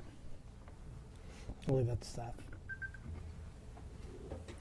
Okay, Commissioner Wheeler? Yes, I just, if it's Mr. Barrow's property that we're concerned about, is he paying the full price of the assessment too? Mr. Chair, yes, all the property owners are paying the same amount, 766.66. Okay, but his complaint is that he's not getting the same quality that the others are? Is that what the question is? Okay. Okay, so I guess I'm trying to understand what we have done to set this up so that he would not be happy with the amount of money that he's what he's getting for the amount of money he's paying. We've defined the benefit as something that sets paving. That's how we say it. Try again, Ramon. I'm sorry. Yes, Mr. Chair, you established an improvement district a few months ago based on the responses that we got, and the limits of the chip seal project are set at that time. Why did it change? It hasn't changed. The only thing we did was to transition to be able to protect that edge. If not, 5 to 10 feet all the time, it's always going to be getting damaged. So it hasn't changed. The limits haven't changed. I know what you heard today from Mr. Bonazzoli. By the way, I did go out with Mr. Don Clifton, the road superintendent, the last Tuesday, the last Board of County Commissioners meeting that we had when we all headed to Orlando that day. So I did go out there to look at it. And I did ask my staff about statements that Mr. Bonazzoli said my staff did. And so the decision then that I was made on Friday, like I had promised Mr. Bonazzoli that I was going to do, was based on the comments and the responses that I got to those inquiries. Plus the fact that I personally did go out there, made a field review with Mr. Don Clifton, the road superintendent.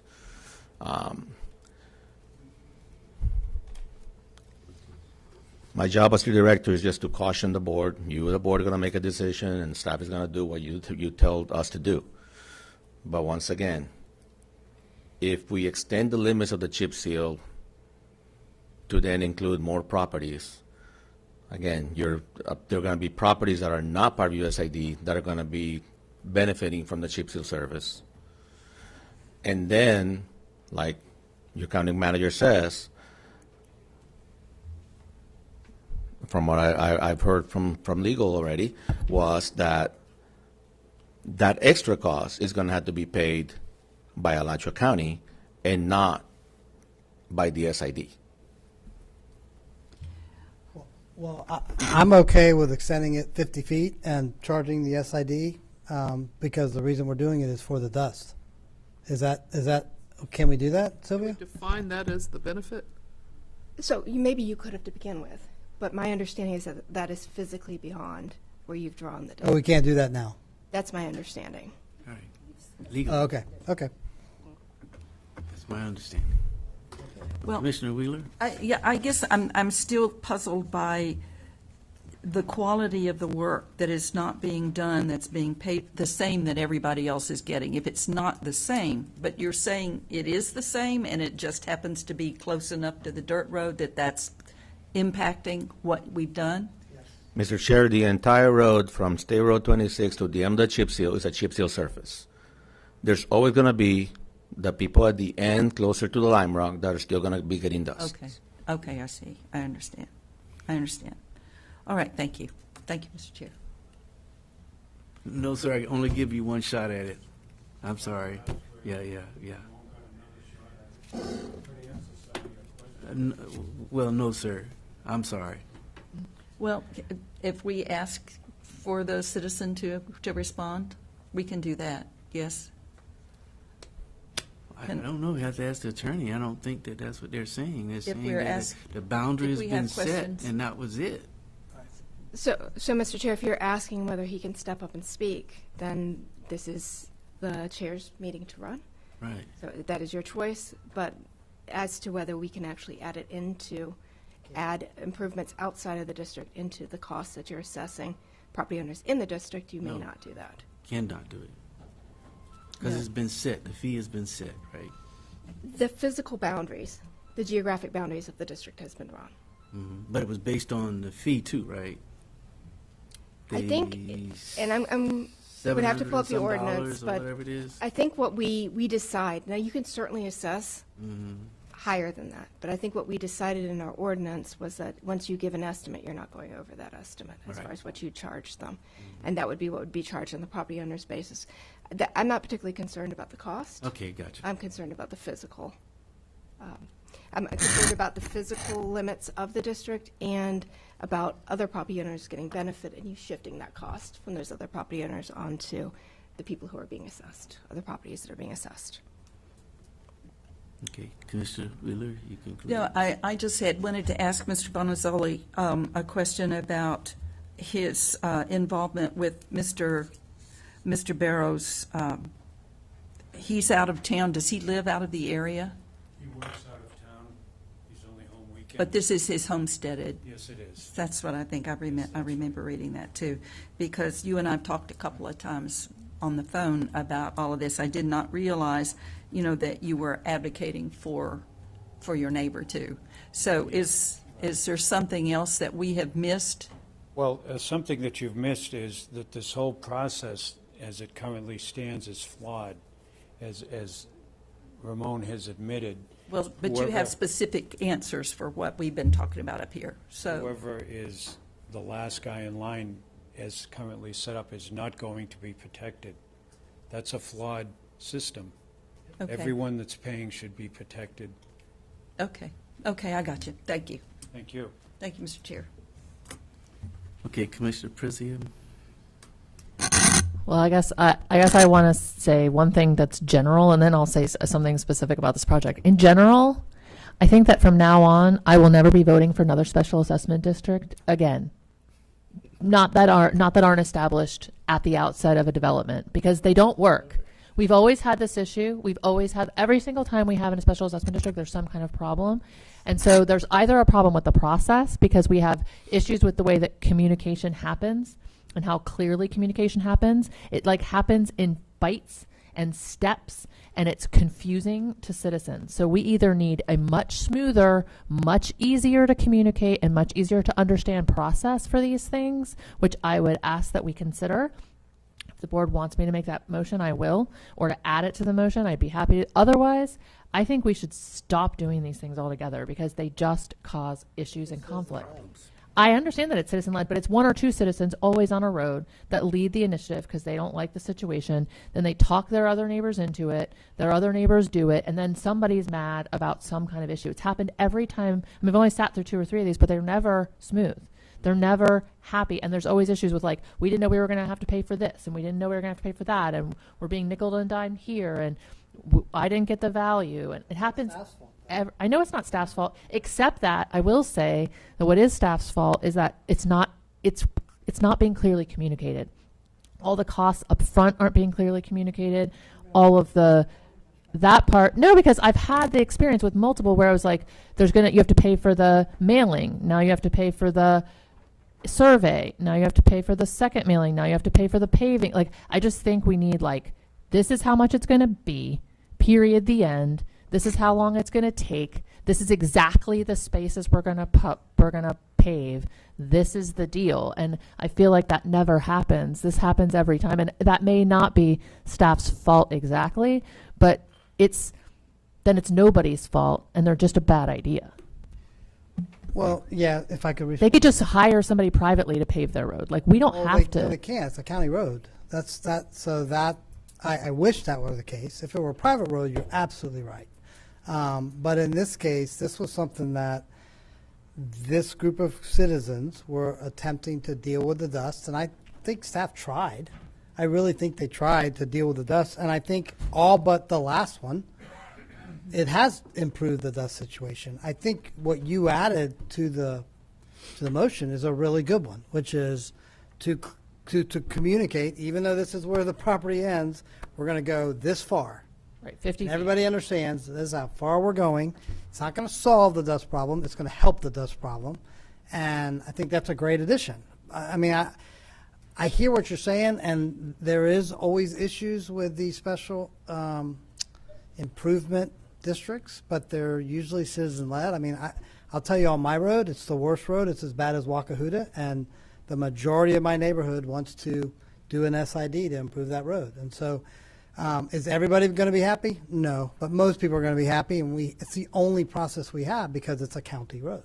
It's literally the only process. So I think staff did a good job. You know, what Mr. Bonazelli, what's lost here is the nuance, because I just learned about it, the nuance of the legality of we can only go so far.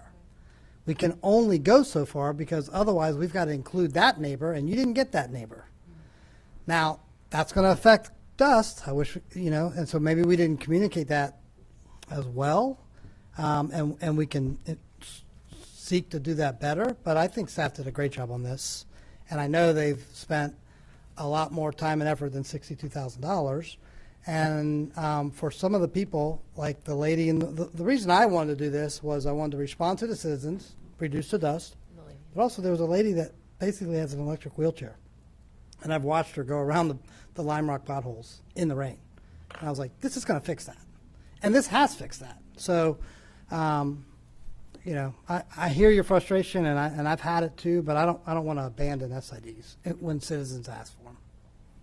Well, I think we need then I would like to ask that we refer to staff to review the process for an SID and come up with suggested improvements to the process to improve communication and options for different types of roads like these, where it's connecting to an unimproved road or it's connecting to a dirt or limestone or rock road, and think about these. And it may be that if we have to incur some of that cost, it's a county road, and it's going to, for every SID that we do on an unpaved road, it's going to cost us a couple $1,000s. Then it's going to cost us. Communications. Well, that'll be part 3 of my motion. Yeah. And I say we go ahead and extend it. I'm with you. I think we just go ahead and do it. And have the public pay for it? It's our road. I'm okay spending an extra $10,000 to solve for 50 feet to solve it for the entire public. I'm fearful that this road actually is going to be continuously in front of us because there's a lot of stuff happening on this road. So I'm okay with us making a public purpose that we need to extend this 50 feet, but it's not outside. It's outside the SID. It has to be outside the SID. So that's I think part 4. I mean, that'd be part 4 that we do this. Okay. Ramon, you said about $10,000 for 50 feet. I would say plus or minus, probably less than that, commissioners. There's already asphalt millings on there. So actually the plan would be just to go there, scarify the top a little bit, level it out, and possibly just put tack and then put the rock on top. So it'll be less than the $10,000. But I'm going to let the cat out the bag here a little bit. One of the issues that we do have with this, and I agree with Commissioner Prissy on this, are the fees. Are the fees. It's a fee here, a fee there, and that's following your adopted procedures and fee schedule, by the way, not staff. So one of the things that is coming back to the board with the budget cycle on the fees is there's going to be one fee only at the beginning for the petition. That's it. After that, all the actual costs are going to be rolled into the SID cost. That's a good idea. Okay. So that's coming to the board. So I want you to know. And if the board would like us to come back and maybe later, maybe have a little workshop as to this is the process, because the staff is following the process that's in statute and in your procedures. All right, so 3-part motion, staff's recommendation. Part 2 is the second part you're already bringing back, but to work on communication and seeing if there's ways to improve it. And then part 3 is outside the SID, extend the chip seal 50 feet and use your reserves or whatever Public Works has to do that. Communication and process, because he's actually working on improving process. Yeah, communication and process. Okay. So three-part motion. Who seconded it? Are you okay with that? Okay. Commissioner Alfred. I was just going And to the come to the manager. defense of special assessment districts as well, and also to make a point of the fact that having dealt with a lot of neighborhood meetings over the course of my career, there are always going to be people that are unhappy no matter what happens, you know, and they're very loud sometimes, but that's just how it is, and it's just part of the deal. But anyway, that's all I was going to say. The manager. Mr. Chair, I was only going to add, we do provide an estimate to them of what the cost will be early on in the process. The point we're at now is now that we have the final cost, we're setting the assessment at that final number, but we provide estimates and as well as estimates of how it will be assessed. As you see the timeline that Mr. Graveretti put up, we noticed them that it would be equal payments, and we give estimates. So we do the best we can to let them know what they're looking at when they make this decision.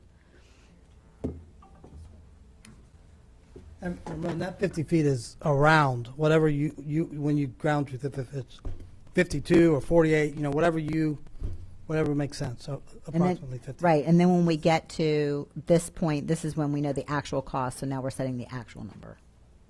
Got it. Okay, I guess it's my turn.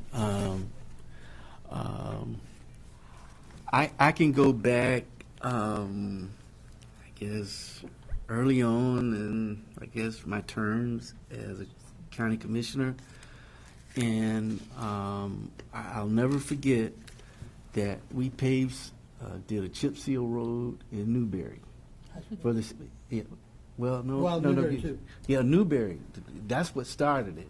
Right. Newberry. And then we got Mrs. Blake and her folks to come to us and say, hey, you all did the city of Newberry free, but now you're going to charge us an assessment for the chip seal roads. And they paid it for a while, and then they came back to us asking us again to correct that. And we did. And that was at the point I felt like Commissioner Prizier just said. Yeah, because we're not going to make anybody happy, period. Not with a chip seal road, period. Because some people want to pay and some people don't want to pay. And they feel like they're left out because their road didn't get paid. Well, you didn't pay for it. And that's why I voted, I think back then I voted to do away with chip seal roads. I just voted no. I just didn't think that I would be able to support it again because of the issues and the problems. And I don't think that this is going to go away at all, period. Because just what we see today, we will see in the future. I just want to state that, and I'm going to say that today I am not going to support the motion. So I'm just going to make that known because I think that this is a serious issue with chip sealing roads because we're not going to satisfy citizens. And if we set a process, we have to follow that process. We can't keep changing a process every time somebody comes and speak out against it. And now we're setting precedents again on something else. And I just don't think it's right, and I don't think it's fair. If you want it, pay for it. If you don't want it, stop complaining. That's just that simple. And I don't know what else to say, but I don't think we're going to solve anything with chip seal roads with folks with a special assessment and people feeling left out or feel like they don't want to pay for it. So I just don't think it's fair, and I'm going to stick to it. And so I guess I'm going to stick to it from now on as long as I'm here on the board, that if chip seal comes, I'm going to vote no. So I'll just state that for the record because I just don't think we're going to be able to solve it. We're going to have these same issues again. So Commissioner Wheeler again? Yeah, I just wanted to say. No, I'm sorry, Alfred. I'm sorry. Okay. Commissioner Alfred, Wheeler, and Cornell. Okay. I just had one quick question. So how would this work? So Wildflowers Music Park's down this road, am I right? Yeah.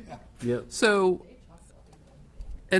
if they come along later and want to pave the whole thing, how will that then affect this special assessment district and the fees charged? Because or chip seal the whole thing, or because there's potentially going to be a lot of traffic during certain periods of time down the road, and so I'm curious how that would work. So, Attorney? So, Mr. Chair, what I would say is, in my time, we've never had that happen. I don't suppose it could happen. These are sunk costs. It is for county road, though, so if the county, we have forgiven these on county roads, we potentially have a process where you could do this on private roads. We couldn't let you do that, forgive those, because those are the public paying for something private, but this is certain members of the public paying for a public road. So theoretically, you could forgive it at that point, but not automatically. These were sunk costs, and they had the benefit of it for the time it was there. Mm-hmm. Okay, I was just curious because it seemed like that could potentially happen. Okay, thank you. Commissioner Wheeler and then Commissioner. Yeah, Cornell. talking about the wildflowers thing, we're putting the cart before the horse on that. We haven't even talked about all of that. No, we so- haven't, but it's still a potentiality. Just saying, we haven't seen anything yet, and we're going to be hearing from people, who aren't excited about it too. So I don't think it's something we can count on, although you can certainly anticipate if you want to. But Ramon, I feel like we have put you in a bad situation with the road stuff. I think you have the hardest position to lead in the whole county because of the roads. Everybody wants a road. Everybody's demanding good roads. We don't have the money up front to do the roads, and we have rules that we set in place that we try to stick to, and then we ask you to stick to it, and you're better at sticking to rules than the rest of us are. And so I feel like that, and we have put you in awkward situations, and there's a lot of tension that goes with what it is you're trying to respond to, and it's a lot easy for us up here to say, oh, yeah, well, just change it, just fix it. And the reason I wanted to talk to Mr. Bonazzoli again is I wanted to make sure he had his day in court, so that he had the opportunity to say everything he wanted to say, that we had the opportunity to hear what he had to say. But at the same time, I understand exactly what it is you're trying to do. You're trying to hold the line for us, whether we are willing to step over the line or not. You are willing to tow it for us, and I appreciate that. So, and your staff. And I know you're willing to do anything we've asked you to do, because we've asked you to do amazing things in the last year, and you've done it. And I think that's one of the reasons we keep asking you to fix it, because we know you always do. And so, to be fair, I just want you to know that I think we put you in an awkward position, not only with the board and what's going on, but with the public. And I don't want to set you up that way. I don't think the board wants to set you up that way either. Yeah, that's why I'm asking for that enhanced communication process so that it's not so complicated. Thank you, Mr. Chair. Commissioner Cornell? Yeah, I want to reiterate Commissioner Wheeler's point. Ramon, you and your staff, I think, have done a great job, and I so appreciate the interactions. I think we're solving Mr. Bonazzoli's problem today as best we can. They're getting an extra 50 feet that we probably should have done. We, not Ramon, we should have done on the front end.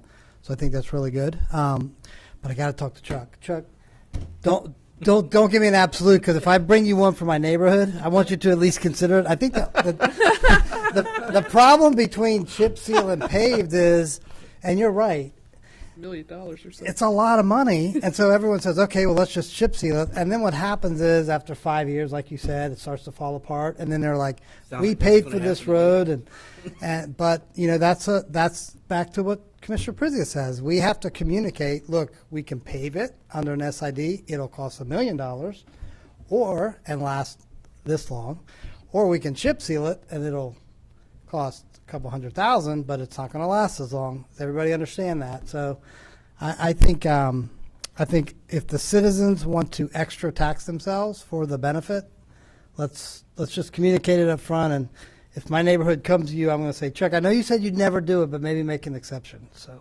we'll see. We'll see. Okay, all right. But today, no. But today, no.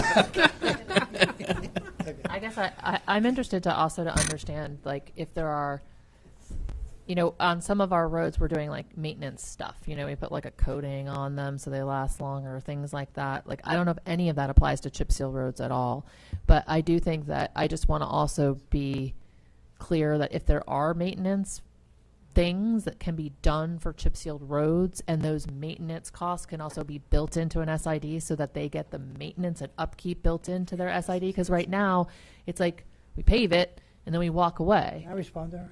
So when all this came up, it was under an IBlock, so it was before the manager, and he brought forward, let's put $500,000 into our $3 or $4 million road budget, and let's chip seal roads. We can do a lot more roads. And so that was a whole discussion. And we actually almost got that done through the budget cycle because we paid some of them in Newberry and then we did Miss Blake.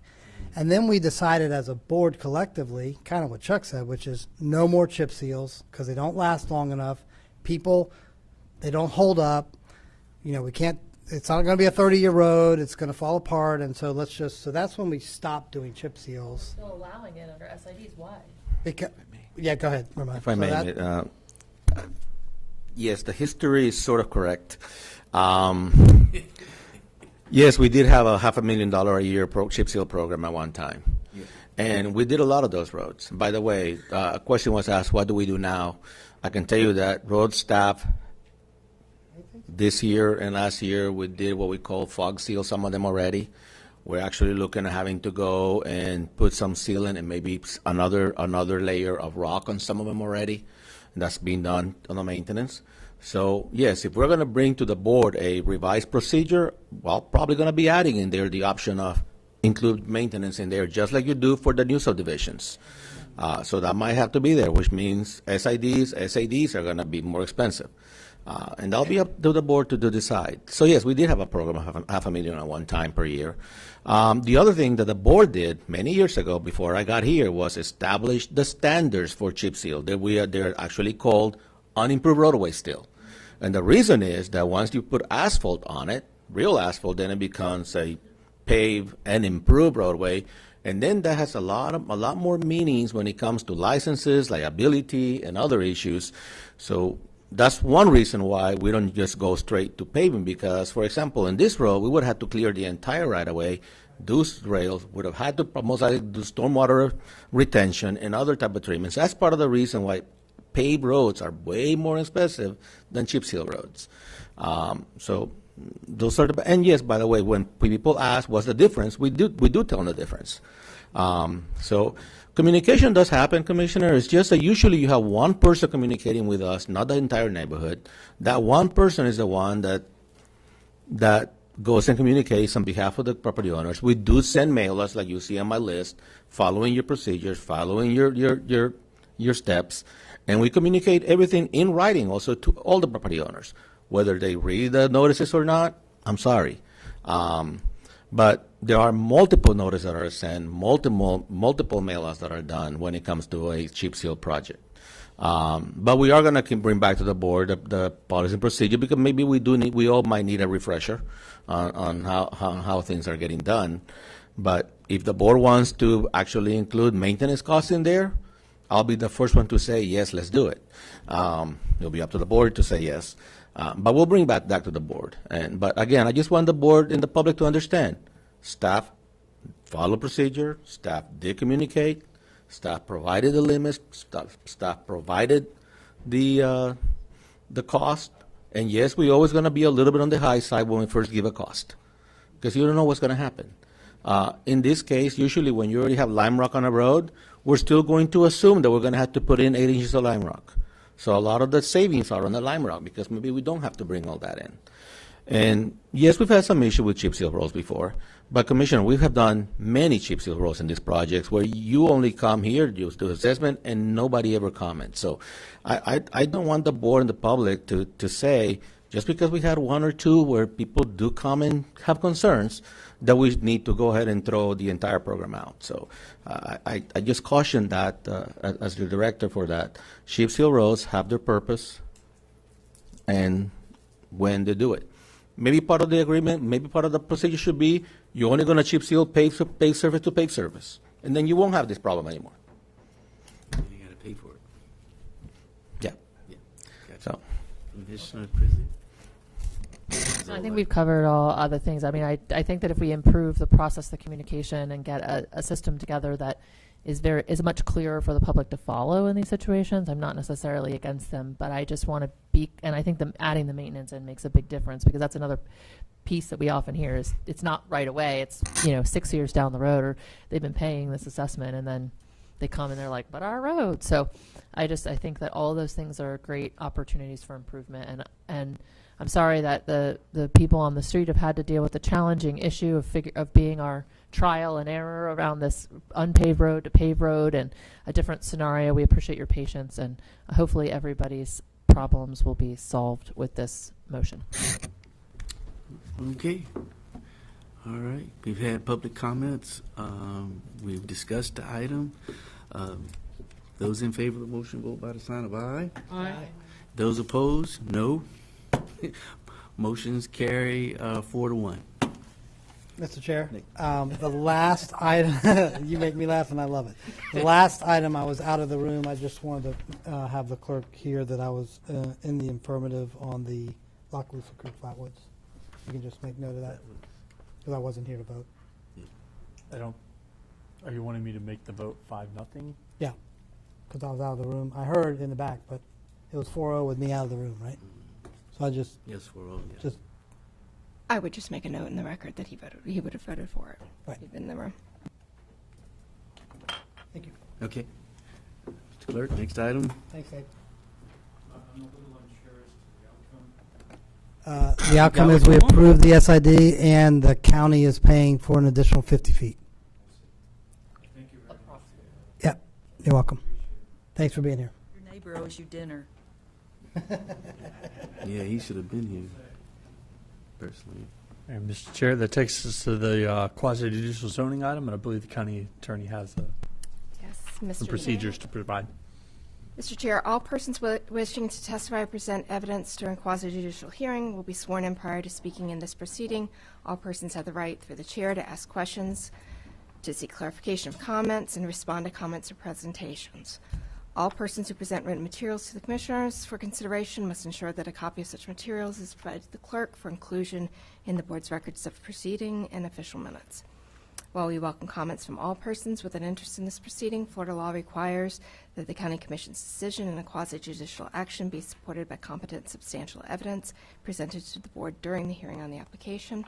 Competent substantial evidence is such evidence as a reasonable mind would accept as adequate to support a conclusion.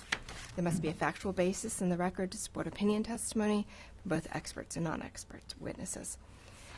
Persons presenting testimony may rely on factual information in the record to support their testimony. And then I think we wanted to know if anyone, that's all staff, if we had anyone wanting to be a party in this proceeding. There have been no party requests, so Mr. Chair, people can request party status at the hearing, but they have to explain to you why they think they're a party and why they hadn't put in their request ahead of time. Okay. Is there anybody There's no requesting one. party status at this time? All right, anybody wishing to address this item, if you will please be sworn. Do you swear or affirm any testimony you're about to give will be the truth, the whole truth, and nothing but the truth? And can I inquire of the commissioners if they've received any ex parte communications involving this matter, and if so, please disclose them. No. I have not. I have not. No. This isn't on Payne's Prairie, is it? No. Saying. Mr. Chair, my name is Jacob Stout, planner with Growth Management. I've been sworn in and my resume is on file. This item was properly advertised. It's a preliminary development plan for the Ironwood Industrial Park. 1.4 million square feet of non-residential entitlements at 6505 North County Road 225 and 6310 Northeast Waldo Road. The two parcels together are approximately 137.5 acres. It has heavy industrial future land use and manufacturing and processing industrial, or MP, zoning district. A little bit of some unique things going on here with the way the City of Gainesville boundary, urban cluster boundary work in this area of the county. So outlined in red is, if I can get the cursor there, is here, is the two parcels for, or are the two parcels for the Ironwood Industrial PDP. The urban cluster boundary is this here in black, follows this weird line and then goes up. You've got Northeast 39th Street and State Road 24 Waldo Road on either end of the property. There's ag zoning outside of the urban cluster. The Levita Brown Environmental Park is over here. You've got residential, the R1C zoning to the north, some other existing or vacant MP zoned land to the south of it. And then, as you can kind of see here over under the overlay, this is across the street from the Buck Bay Flatwood Preserve.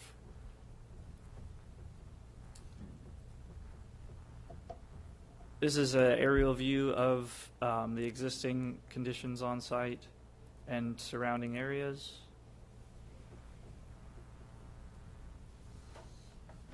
This is a southwestern view traveling south toward Gainesville on Waldo Road. This is about where the proposed, or one of the proposed entrances along Waldo Road would be located.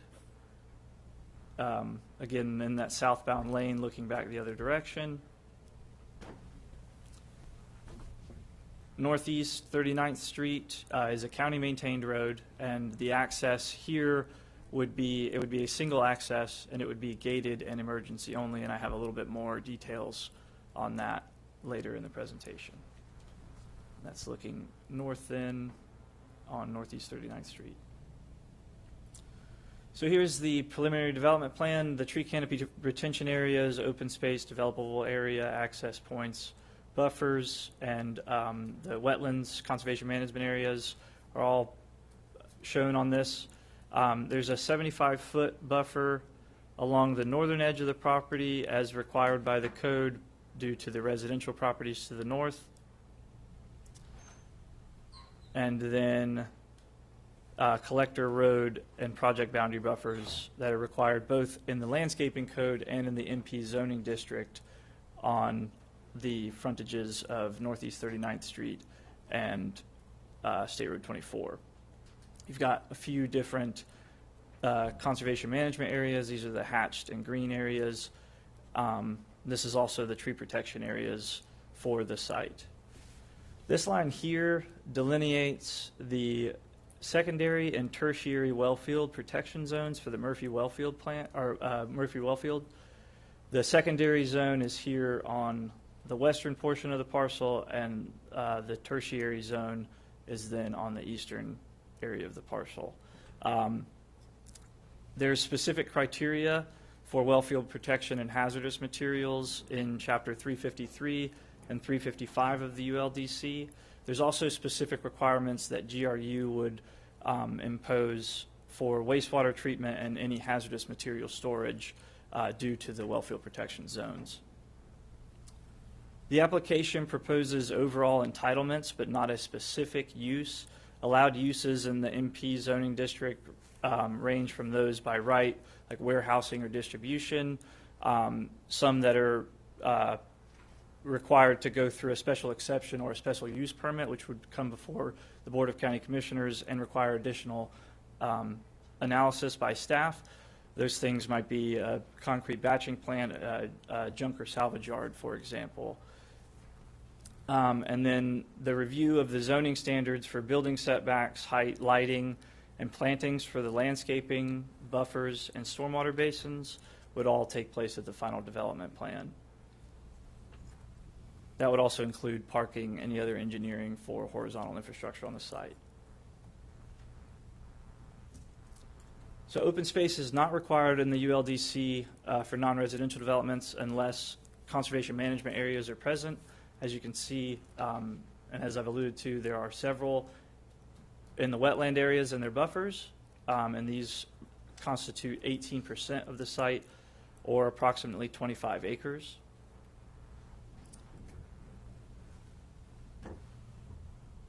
And then they coincide with the tree canopy preservation areas. So the application was submitted and deemed complete prior to the recent adoption of the new tree code.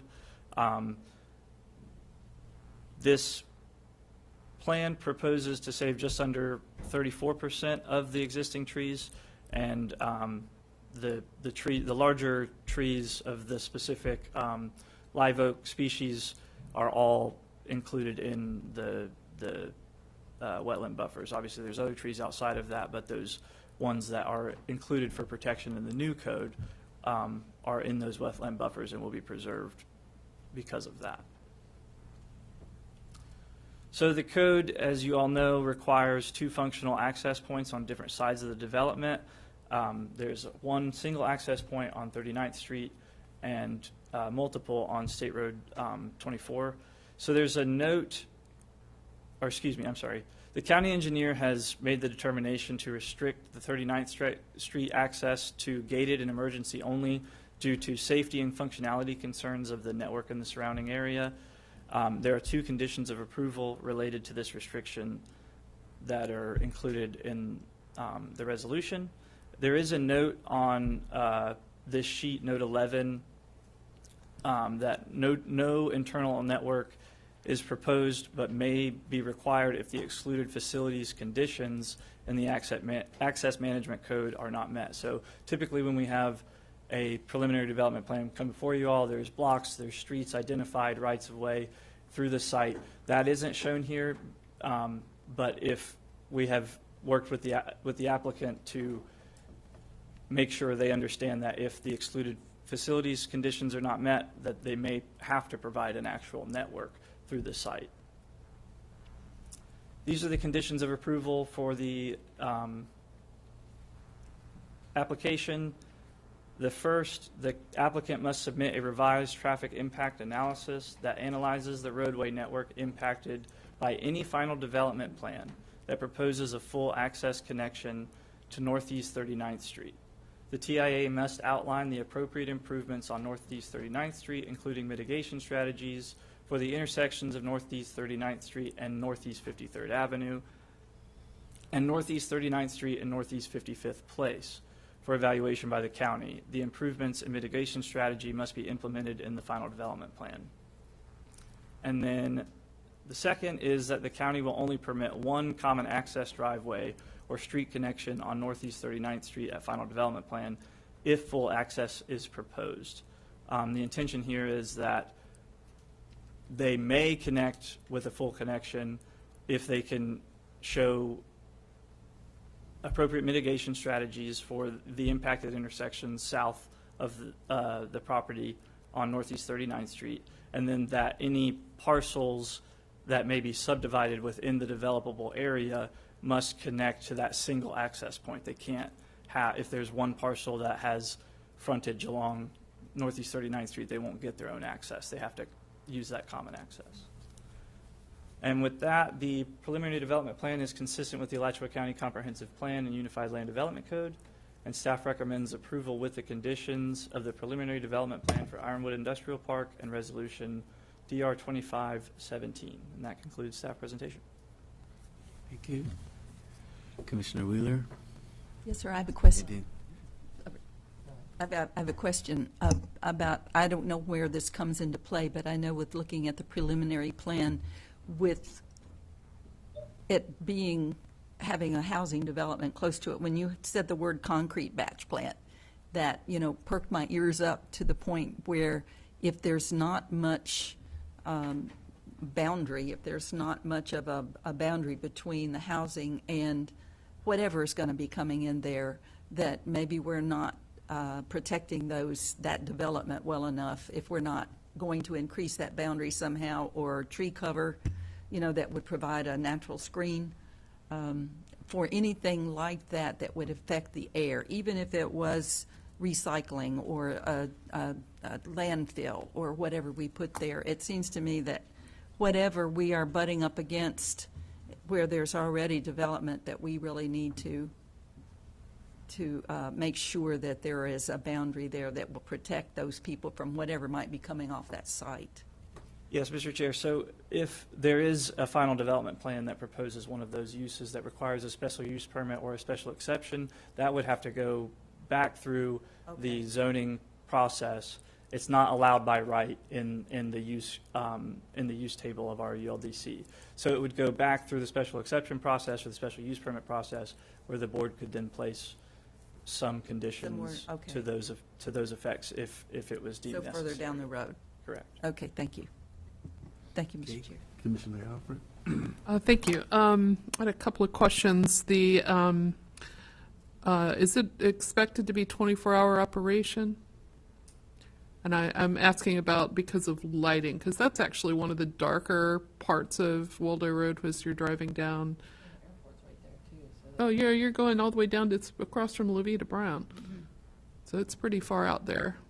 So, yeah, I'm just, it's just, I'm just curious about 24-hour operation and lighting and what the security would be and some questions like that. I didn't know if the applicant had a presentation. I believe the applicant has a presentation. They may be able to answer some of those questions, but I know that as far as lighting goes, and I don't remember off the top of my head what exactly the outdoor lighting provisions require, but there are restrictions on, the type of lighting that is used in an effort to minimize. So they're looking at full cutoffs or something like that? Yeah, like I said, I don't remember the code off the top of my head, but I know that there are, they would have to present a photometric plan that meets that part of the code in order to receive approval. I haven't seen an industrial park in a while, so I'm trying to. Okay. I'll wait and see the applicant's presentation. Okay. All right, no more questions? I'm waiting. Okay.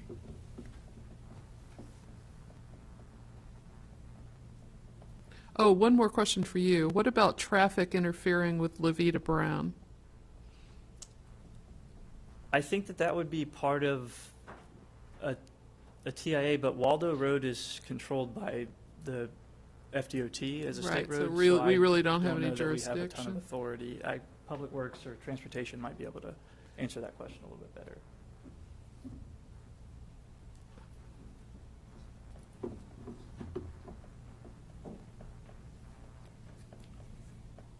Lalit Albani, Alachua County Public Works.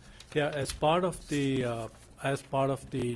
report that they presented at TIA, they had to analyze that particular intersection with where Levita Brown is, and they of course have the 5 connections to Waldo Road. Some of them are full access, some of them is just a right in, right out access, and others. But they did provide an analysis, and I know that GOT looked at that report as well. Okay. All right. Thank you. Okay. The applicant. Make sure it's not evening yet. Good afternoon, Mr. Chair and board members. We're getting there, though. We are. We're on the cusp. Ryan Thompson with NV5, agent for the applicant. I do have a full presentation that I can go through if you like. Really, the site has the heavy industrial future land use and the MP zoning on it already. This process going through the preliminary development plan is literally taking us a year to go through. That was the client's motivation to get through this process. They don't have a specific end user. I think they might have some interest coming in now that we're getting close to setting this framework for how the site can be developed, but none that we've seen or evaluated. So some of those things about the lighting and security and what would need a special exception or special use permit are unknown at this point. We wanted to, again, set the framework for how the site could be developed, make sure that the wetlands were delineated, which they have, and set into conservation management areas, ensure that we had access worked out with Public Works and FDOT, and identify where buffers would be located and then the resulting developable area. So that's really, in a nutshell, trying to respect y'all's time here. Again, happy to go quickly through the presentation if you'd like, but those are my main speaking points. So, Where are the wetlands? Move staff recommendation. Is there a second? Okay. Well, Second. Got a motion and a second? Are there any further discussion to the motion? Well, I just, Okay. yeah, I haven't seen this to understand, because I know in the areas out there, we've been concerned about wet areas, and that's how we haven't been able to do a lot of development. And we also have issues with neighborhoods who've been concerned about us putting things in a neighborhood, that the dump that we've had in a neighborhood out there. And I just want to make sure that we're, I know it is, but I also know that there's developments that are around there and that could possibly happen even on the ag lands. I just want to see where they are. The wetlands areas, because we complain all the time about not being able to do anything out in those areas because of the wetlands. And so this seems very cavalier, that's all, not to at least see it. Where but the whole community doesn't have this. You have it in front of you, and I don't have it in front of me. But there's people in the community who could see this. Yeah, we could go through it. We don't even have to go through the whole thing, but I would like to know where the wetlands are in this and how they relate to the outlying boundary of this property. Flood is an issue for us. Water quality is an issue for us. And I know it's 3:20 in the afternoon and we have 5 o'clock, but this is, anytime we start, going too quickly with these things, in my case, I just need a little more information. Mr. Chair, Yes. Brown, APD. The lobes you see here, there's 6 wetlands you see in the corner, in the middle of the H1 is the wetland boundary. And that was verified through St. John's Water Management District 2 years ago. And then the perimeter is a 75-foot buffer that's applied to each one. And to combine the buffer and the wetland in each one, we refer to as a CMA, and there's 6 CMAs there. And so when they come in for final, then they'll have a CMA management plan and a conservation easement associated with it. But until that time, it's just, on paper. How much of that property is not wetland, is not considered wetland? I think there's, correct me if I'm wrong, Ryan, I think there's 60 acres that are wetland, and it's maybe a little less, but it's a 137-acre tract. So it is, like you said, it is a wet site.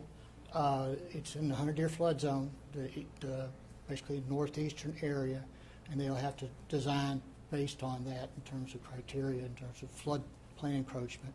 Right. Also based on the zones, the tertiary zone and all in terms of well field, that plays in fact in terms of what kind of stormwater they have, where they have to have line ponds. That's based on what they're manufacturing and what kind of materials they have in their warehouse. So a lot from that standpoint is unknown because they don't have a specific client lined up yet. But in terms of the preservation aspects, the CMA areas, they've already established those so that when somebody comes in with a plan, that's already taken care of for them. So. Gotcha.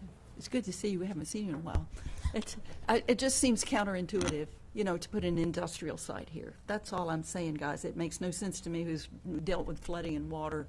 That's all. I'm trying to make it make sense into my head as to why that's okay, especially with the well fill.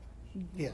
Going through there like that. And if you don't know, see, the eco loop we designed, right, and had nobody, right, and still have nobody.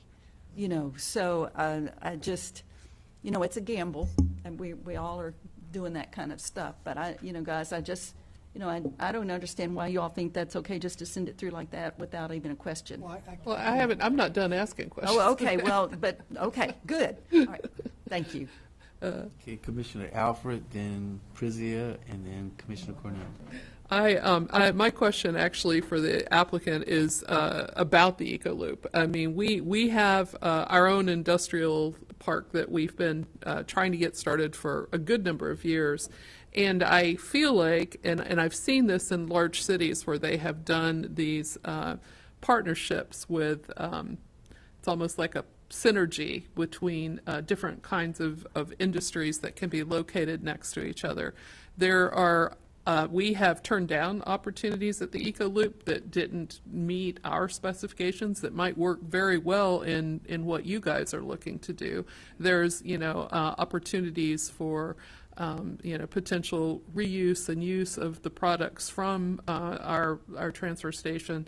And then there's also potentially opportunities that could help produce a need in our Eco Loop for a supplemental project. So I'm hoping that maybe there's some synergy here, and that this particular project could. And I hope that you'll perhaps meet with our EPD as you go and look for and recruit folks for this, because I think it could be an advantage in both ways. So I just wanted to point that out.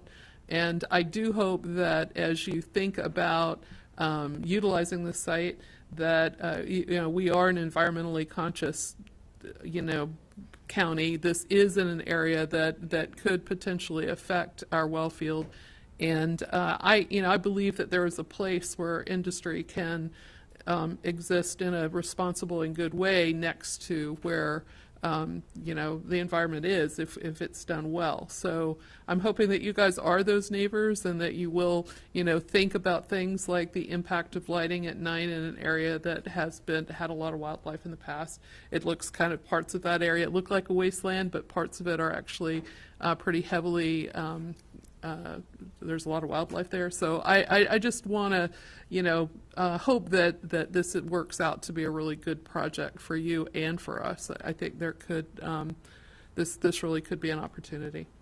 So.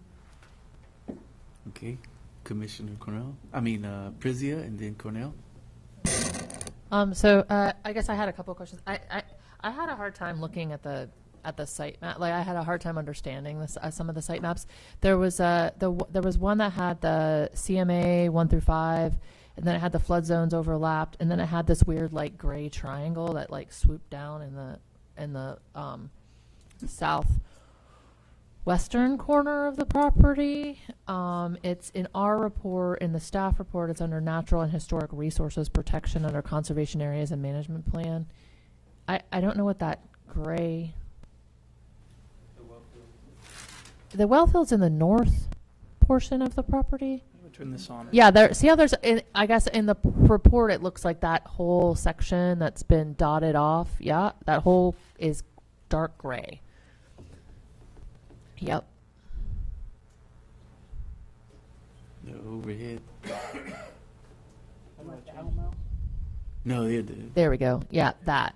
See how that's. Yep, that. This section here is the secondary protection zone. The whole gray of that whole triangle is the secondary well field protection. It swoops across. Part of a circle. Okay. Like this. Okay, and then the tertiary is the remainder of the property is a tertiary protection zone. Yes, correct. So, given that that's the case, are there additional requirements with regards to what would be allowed on this site with regards to certain industry types? Chris Gilbert is with hazardous response, but yes, there are additional requirements in the code for the Murphy Wellfield Protection Area. Good afternoon, Mr. Chair, Commissioners. Chris Gilbert, Hazardous Materials Program Manager. The tertiary and the secondary protection zones each have their own restrictions in regards to the type of industries that can go into or be allowed under a special use permit in that area, depending on which of those two zones that you're going to be located in, as well as both of those zones would also require a hazardous materials storage license, which puts additional requirements onto each of the facilities that would end up on any of the parcel. Okay. And so each one would be reviewed separately based on the industry and what kind of materials that they would have on site. Okay.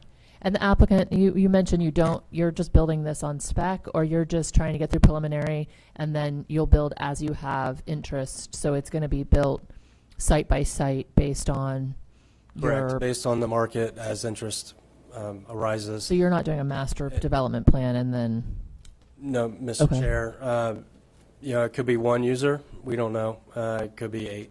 It just depends on what the market bears. Okay. Well, I guess the only other thing I get what you're saying. I'm glad to know that there's a lot of sort of understanding of what this place is and the sensitivity that it has to our water resources, and that we'll be on top of checking out which industries are coming.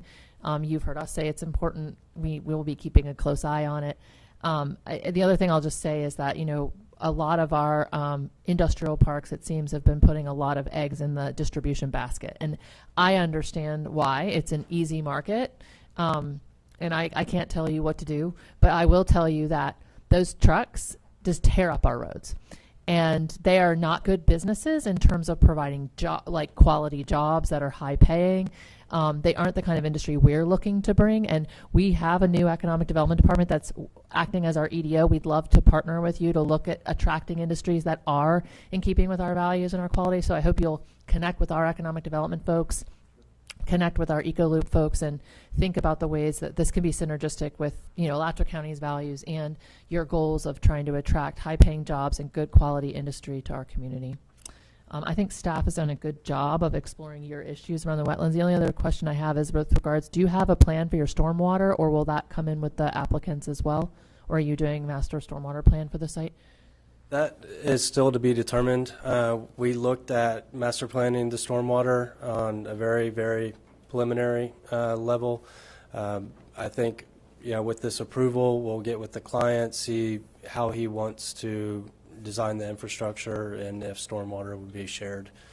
It seems to make sense. Yeah, I was just going to say, I would encourage that, given that the ponds may have to be lined, given that there's a lot of sensitivity to the areas. There's that Fairbanks contamination, so you have a lot you're dealing with on this site. Right. And anytime you move dirt, you're going to be causing challenges to those contamination issues. So I would just encourage that idea of master stormwater planning so you can be sure you're capturing everything you need to capture.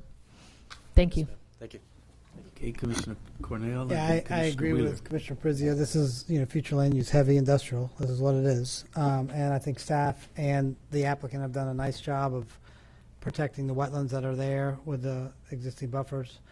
And so I think we'll have to deal with this once we see what the site plan comes in. But the preliminary looks like you're setting up the proper protection zones based on what staff is asking for. So that's why, Mary Ellen, when I look at these, I go right to Map Genius. I look at the wetlands and the flood zones, and then I see were they ground truth and do they line up, and they almost line up exactly. So I actually like the fact that they're now ground truth. We know where they are. Staff has got them in protection, and so that's why I made the motion. Okay, Commissioner Wheeler. I just wanted to, I don't know if you all are aware, too, of some of the restrictions that the airport puts on us. That's been some of the issues that we've had at the EcoLoop, so you may want to look at that, so that, because they had told us that there were certain things that we couldn't put there because it would interfere with their air travel and their control. So just be aware that that's another issue you may have to look at, too. Thank you, Mr. Thank you. Okay. All right. Yeah, public comment, I think. Yeah, because we did have a motion in a second. So, any public comments? Yes, please. We're neighbored directly to the north of this property. So we sit between the county borrow pit and this property. Our property floods tremendously. We've had lots of communication with the road department. They've come out, put culverts in, trying to drain the water off. If this facility is built, it's going to block the water from exiting our property. The water flows south out of there. We already have a tremendous flooding problem. If this is built, how's it going to affect the water flow? How's it going to affect our traffic? Has there been any studies done on this? I don't think this is something if you approve it now, it'll just keep growing, and it's only going to create our neighborhood problems. As you said, flooding, the buffer, 75 feet, 100 feet, 200 feet of woods between an industrial park and a house ain't going to help nothing. It's not going to help one thing. The traffic, the roads are already crap. It's just not a good situation. And I wish I had more of my neighbors. They all work, we all work. But if we got a 24-hour facility built right in our back door, it's not going to be good for anybody. I hope you take that into consideration before you pass this, because it is going to cause a flooding issue more than what your county borrow pit already causes us. That used to be a lake. You guys have filled it in. Now we flood every year. I talked to you, please dig it back out. You continue to bring waste in, fill in the pond. Every year it gets worse. Build this behind us, water has nowhere to go, it's going to sit on top of us. Thank you. Sir, what was your name? Sir? Sir, state your name again for the record. Michael Martin. Thank you. Uh-huh.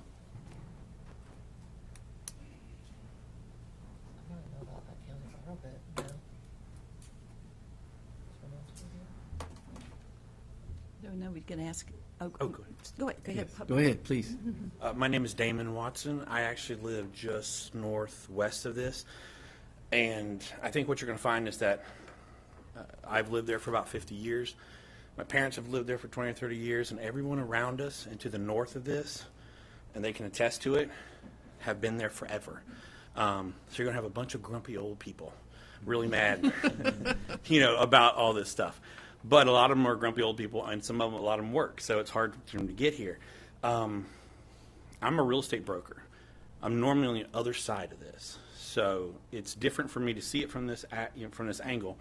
I respect that they have the zoning on the property, they own the property, and they can do what they need to with it. But I think the couple things I wanted to point out was that the Murphy water, the well field and all those areas, the wetland areas, they do have problems on the north side with water, just like on the south side. I honestly wish that this was different and that most of the developable property was on the south, so it would be more of a buffer. 75 feet sounds like a lot of space until you're looking at it, and I do feel like the 75-foot buffer on the north side is going to be something that they'll probably have a problem with. I'm also kind of the mindset that, the roads probably could come into Waldo Road, do a loop, come back out Waldo Road. But I know everybody likes connectivity. That's that favorite word that everybody loves to use. And so there has to be some kind of out road going on to 225, which is Gator Nationals Road there. I'm just asking that it's more towards the south of the property. I know that looks like there's water stuff down there, but if it does come out towards the south, there's already a park there, there's already some designated stuff, and you're staying away from the north end where the buildings and the houses and stuff are. My other thing would be the way that it's laid out. Most of the stuff that's already been established, what you can build there. But it also says they can build 60-foot tall buildings, and they can have a special exception and put in concrete batch plants and stuff. I don't think any of the residents that are around there want any of that stuff. But they can have certain buildings on the property. I think the main thing that would be nice is to maybe try to somehow do it where the northern section of the property has restrictions on maybe the height of the buildings or the size of the buildings. They're not right up against residential with lights and things. And I mean, and I know that you can build a 2, 3, 4-story, 6-story building pretty quickly. Amazon, I don't think anybody wants that there. But at the same time, it can get out of hand. But if it's more towards the south side of the property, that's butting up to more industrial property already and commercial. So I don't think it'll have the same amount of problems as it would on the north. And also the special exceptions, special use permits, it's such a environmentally sensitive, water sensitive. I don't know that you really need anything there that's going to, cause more problems for that area. So if it's going to be something where they're going to have some car dealerships or some commercial use or different things like that, or low use industrial on the Waldo Road side, frontage, south side, I don't think anybody is going to make a big stink in the community. If you put it right up against the north section and then you have water problems and things, that is going to be a bit of an issue. And I think that's the biggest thing that we're looking at. So thank you very much. Thank you.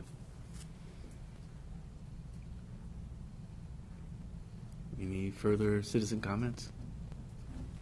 Okay, back to the, okay, go ahead. Can I ask that? I know currently there's a 75-foot buffer on the north side proposed, I believe, for the residential. Do we know if that's the maximum size buffer that would be needed if any of these special exception uses come in? I just want to be sure that we've protected and preserved existing tree canopy and other buffered needs on that northern side for any particular uses that may come in. I just wanted to verify that I was thinking correctly. If there was some of those other impactful uses, that buffer is what is required in the code just in the MP district when it abuts residential property. But if there were a special exception, a special use permit, you all could consider that an extension of that buffer along with that application. And then when it came back in for final development plan, we would evaluate the conditions as set forth by the board. And there was a mention of 6-story buildings. Is that allowed across the whole property? Is that allowed in this current zoning? I would have to check the table really quickly, but I believe that that is correct, that the building heights are allowed to be that tall. But I can check the code table really quickly and answer. Okay, if you can do that. Yeah. Well, I guess to the applicant, is there, I guess understanding that there's residential uses to the north, is there an ability to have some, reductions in building heights in the areas where lights would be impacting the residential uses to the north? It's not a planned development. This is a preliminary development plan. I would defer to the county's attorney to see what mechanism that could be implemented. I don't have the ability to speak on my client's behalf as far as artificially restricting a building height. I don't see industrial uses typically exceeding 1 story. Warehouses, is probably, or mini storage, something like that, are typically the taller uses that we see, and they don't reach nearly 60 feet. So. Okay. Okay, Commissioner Wheeler. Yes, I've just go ahead. Mr. Chair, just to clarify, it's 60 feet, not 6 stories. So it's more like a 3-story building than it is a 6-story building.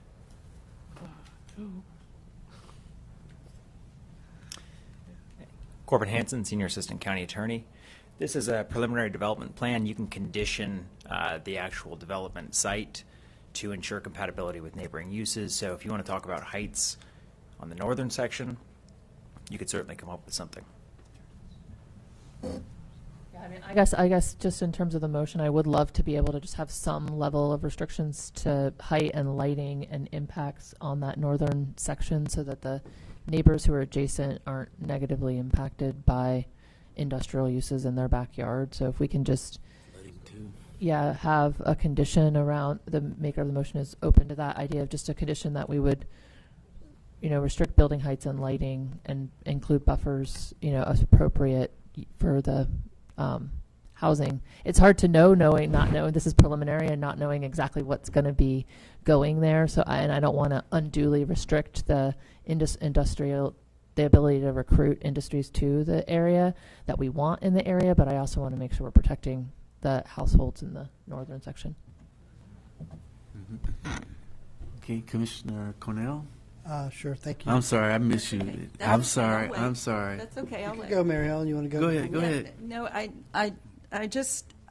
I'm confused because the Murphy water, the well field cuts up by the Alachua, by Animal Services. And one of the reasons that we weren't able to use the existing site that we have there is because that well field was there.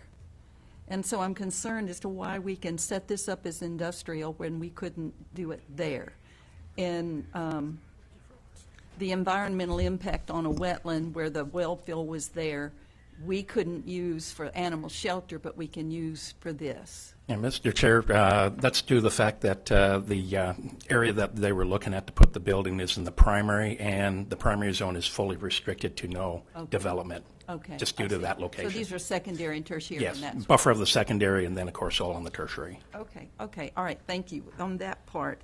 And then I had another question too, but it's gone. So, I did want, Mr. Thompson, are you representing, are you the owner? Who is the owner of this property? Is it already been purchased?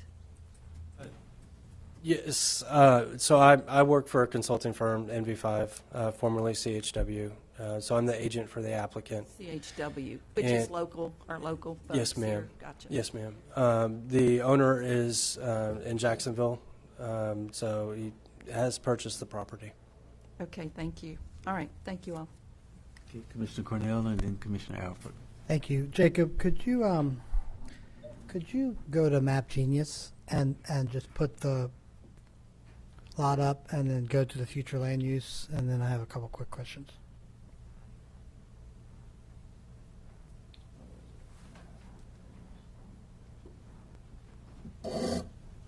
While they're doing that, I guess if I don't know, I mean, we have other situations like this that perhaps Jeff Hayes or others could tell us, like what in the past we've done in terms of building height restrictions, lighting restrictions, or buffer requirements in areas where industrial bumps up against residential, and that would be helpful in terms of conditioning.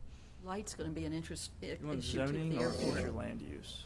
So, well, you can answer Commissioner Prizio's question, and then I'll. You can go ahead. Oh, I can go? Okay. So Jacob, if you could just go to the applicant's property, it's right there in that triangle. Yep, click that. Well, now go ahead and click future land use. Okay, so that black line is the urban cluster line, correct?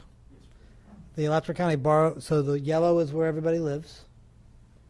The heavy industrial is right where he is located, that parcel, and the one next to it is what we're talking about right now. The Borrow Pit is the Borrow, Alachua, so those blue ones to the top are institutional. Those are owned by Alachua County. Which one is the Borrow Pit? 1 second. The north one? Really quickly here. I'm guessing it's that blue, the middle one, because he said he's sandwiched between it. Yeah, so I think it's that middle one. This, I believe. Yeah, okay. So, and then when you hone in on the previous slide, before you put that up, you kind of saw that on the northern end of the property, there's two big wetlands, and then that's all in the flood zone. So I got to believe you're going to design everything mostly to the mid and then closer to Waldo Road, not to the north. So if that's the case, there should be no problem with us conditioning on the northern end, not having anything, what did you say, above 3 stories? Well, that's our current code, is 3 stories. 3 stories. 60 feet. 60 is the feet, allowed which could maximum be- height That's in the maximum. the I was thinking something that's. code. Yeah, I mean, I think the concern from the citizens in the yellow would be making sure that the buffer to the north, maybe it needs to exceed 75 feet. I don't know. What, I don't want to restrict the applicant too much, but I think practically that having a buffer to the north that maybe exceeds 75 feet or something that's, 60 feet is what we have. oh, 60 feet, The buffer is 75 feet. 75 feet. Yeah, so can you speak to that? Can the applicant speak to what additional buffers are available to the north? Because, I mean, commissioners, this is where we're asking for heavy industrial, because this is our future land use. It's literally like what we want. and I understand that to the north is low-density residential, and I want to buffer them as much as possible, but Yeah. it's like, Maybe a buffer's plenty, maybe if it's only 3 stories, then perhaps buffer probably would provide plenty of. yeah, so you have those two wetlands, you have a flood zone that goes right to the middle of the property, so they're going to have to probably build their road. There's a little, Mr. Chair, there's a little wetland here, or a portion of a larger wetland here. Yep. And then this is the line, loosely, if I can Flood zone. trace, of the FEMA floodplain, which would need to be compensated if development was done in that area. Right. So I would be more comfortable with, a modest height restriction within, proximity of residential structures than a required buffer. Buffer requires installation. It's an expense, and it's also maintenance. But I think limiting the building height within a proximity to a structure would be more favorable. So no, 3-story structures within 150 feet of the northern line, something like that? Well, the building height is regulated by feet.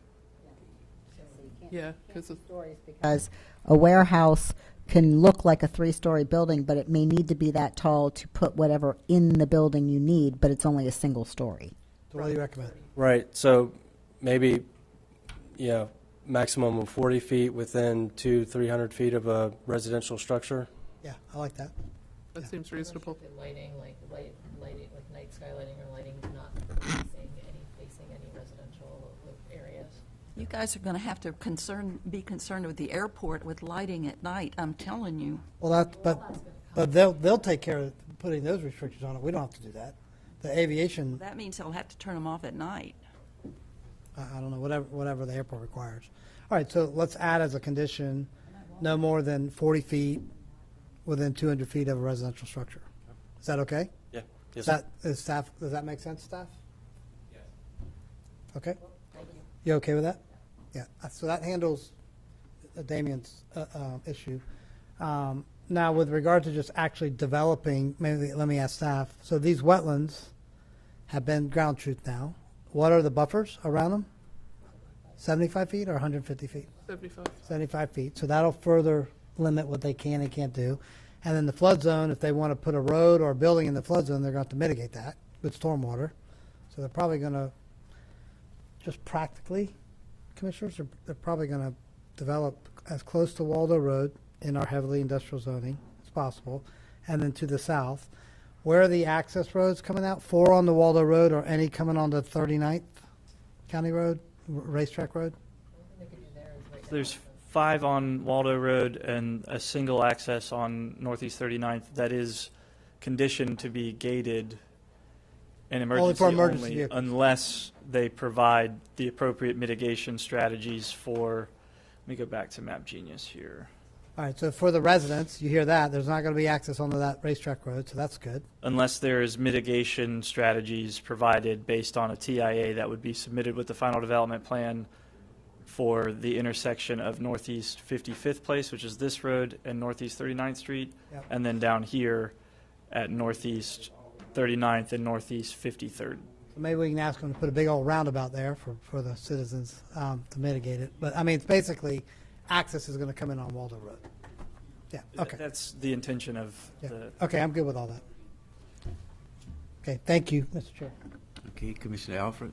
I wanted to address the Borrow Pit flooding issues, which isn't really part of our discussion today, but since the citizens brought it up, I would like to invite Mr. Martin and Mr. Watson and any of the others to let us know more about this flooding situation, if it's coming from our properties. I need to, I want to understand that better, so. And we'll let. Yeah. I mean, that, when you go to Map Genius on that institutional, all the wetlands are on the western part of the property, and the borrow pit must be on the eastern part. I just want to understand if that's happening and what we can do about it. So that's, Mr. Chair, Commissioners, I don't have knowledge of that. Yeah. I didn't figure but you did I or can you'd only- fix it, but I just want. I will bring that to our road and bridge and get that more information on that.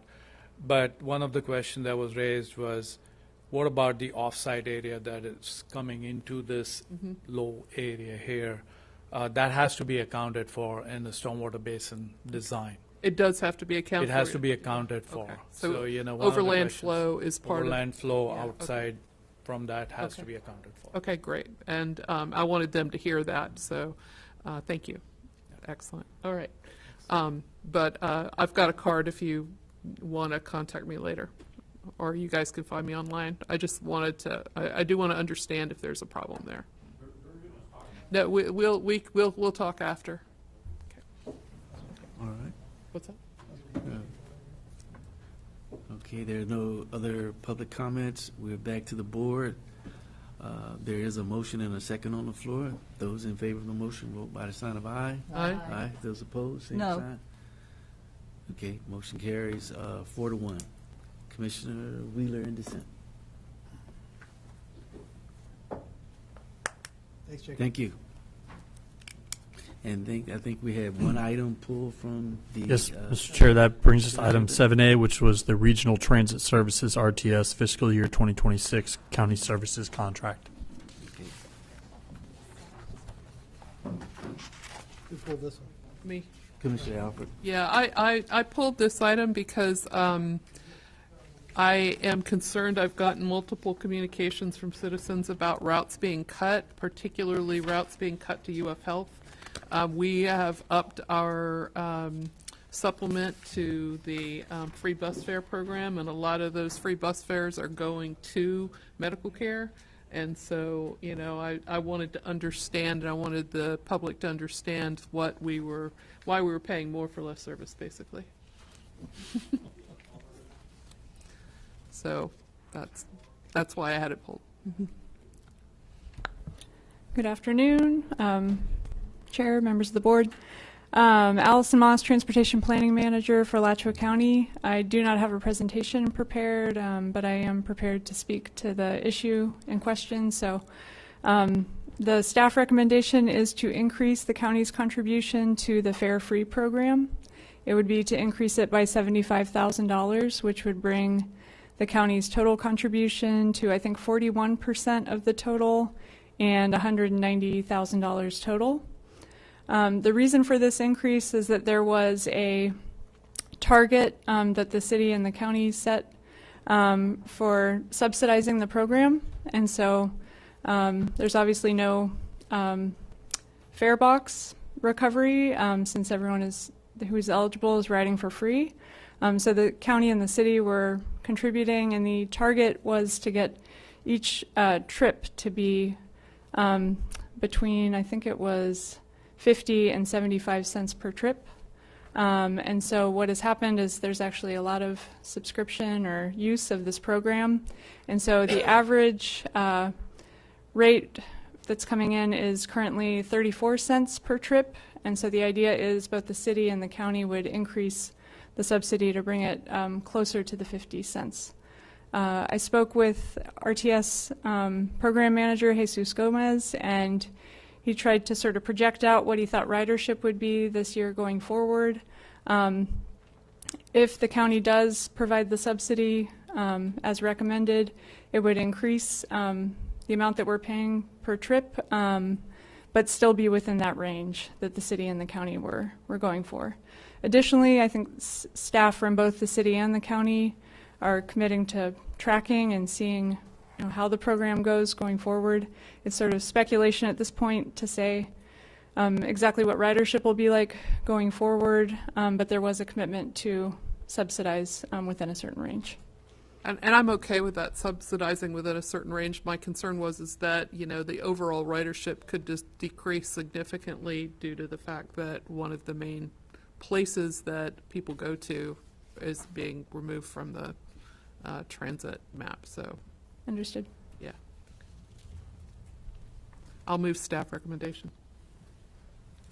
Got a motion and a second. Any for Commissioner Cornell? Yeah, thank you, Mr. Chair. So there's two recommended actions, and then the second recommended action that refers to our joint meeting. Did we ever resolve the Route 26 serving Grace and the airport? It's my understanding, I was not present at the joint meeting, but that the city determined through, I don't know, shuffling funds around within their overall program that they would be able to restore or provide that service. Okay, so there's nothing being asked of the county at this time to provide that service to Grace and to the airport. Good job, Commissioners. Okay. Great. Thank you, City. Got a motion and a second. Are there any public comments to the motion that's on the floor? Mr. Chair, just to clarify that a little bit, We are splitting that route 50-50. What Allison, I think, was speaking to is that in the overall budget that you saw back in May, it did not increase the overall cost to the county through shuffling some other routes. Okay, so this motion though is approving that weekend service. Yes, that weekend service will be provided on Route 26. Good job, Anna. Thanks. Just on that note, since we're talking about things, there was one request. I know that the city has been doing a number of upgrades to bus shelters around the county. That is an area that really could use bus shelters, both people visiting their family at the jail, people visiting Grace, people leaving from the airport, standing with bags, are often just standing out in the hot sun, and there's nothing but a little bench there at any of those locations at the jail, like any of those areas stop. So if they could explore that area for any of those improvements, if they happen to have resources available, I'd just like to put that on their radar screen if you wouldn't mind passing that along. Mr. Chair, we did provide or pass that inquiry along to Mr. Jesus Gomez with RTS. He replied that they do not currently have any shelters planned for the area in question. He's preparing to provide a response at the MTPO meeting coming up in August, and so he will be there and able to provide more detail and to hear concerns and requests from the MTPO board regarding shelters. Thank you so much. And thanks for waiting around. Since the MTPO was brought up, did y'all see Heather Akpon's email on yesterday at 4 p.m.? Yeah, that we have one qualified candidate. So I was going to bring up a commission comment that that this board asked the subcommittee to lower the qualifications so we can get more candidates than just having one candidate. I think the subcommittee is empowered to do that, and I don't know if that's a full board discussion with the city and the county. We had a lot of applicants that had lower qualifications that I wouldn't have considered anyway. So I don't know. We'll have to we'll discuss that. But I looked at all the applications, and yeah, I don't. Yes, my concern is only having one and not pushing that back. Jeff, did you want to? Just.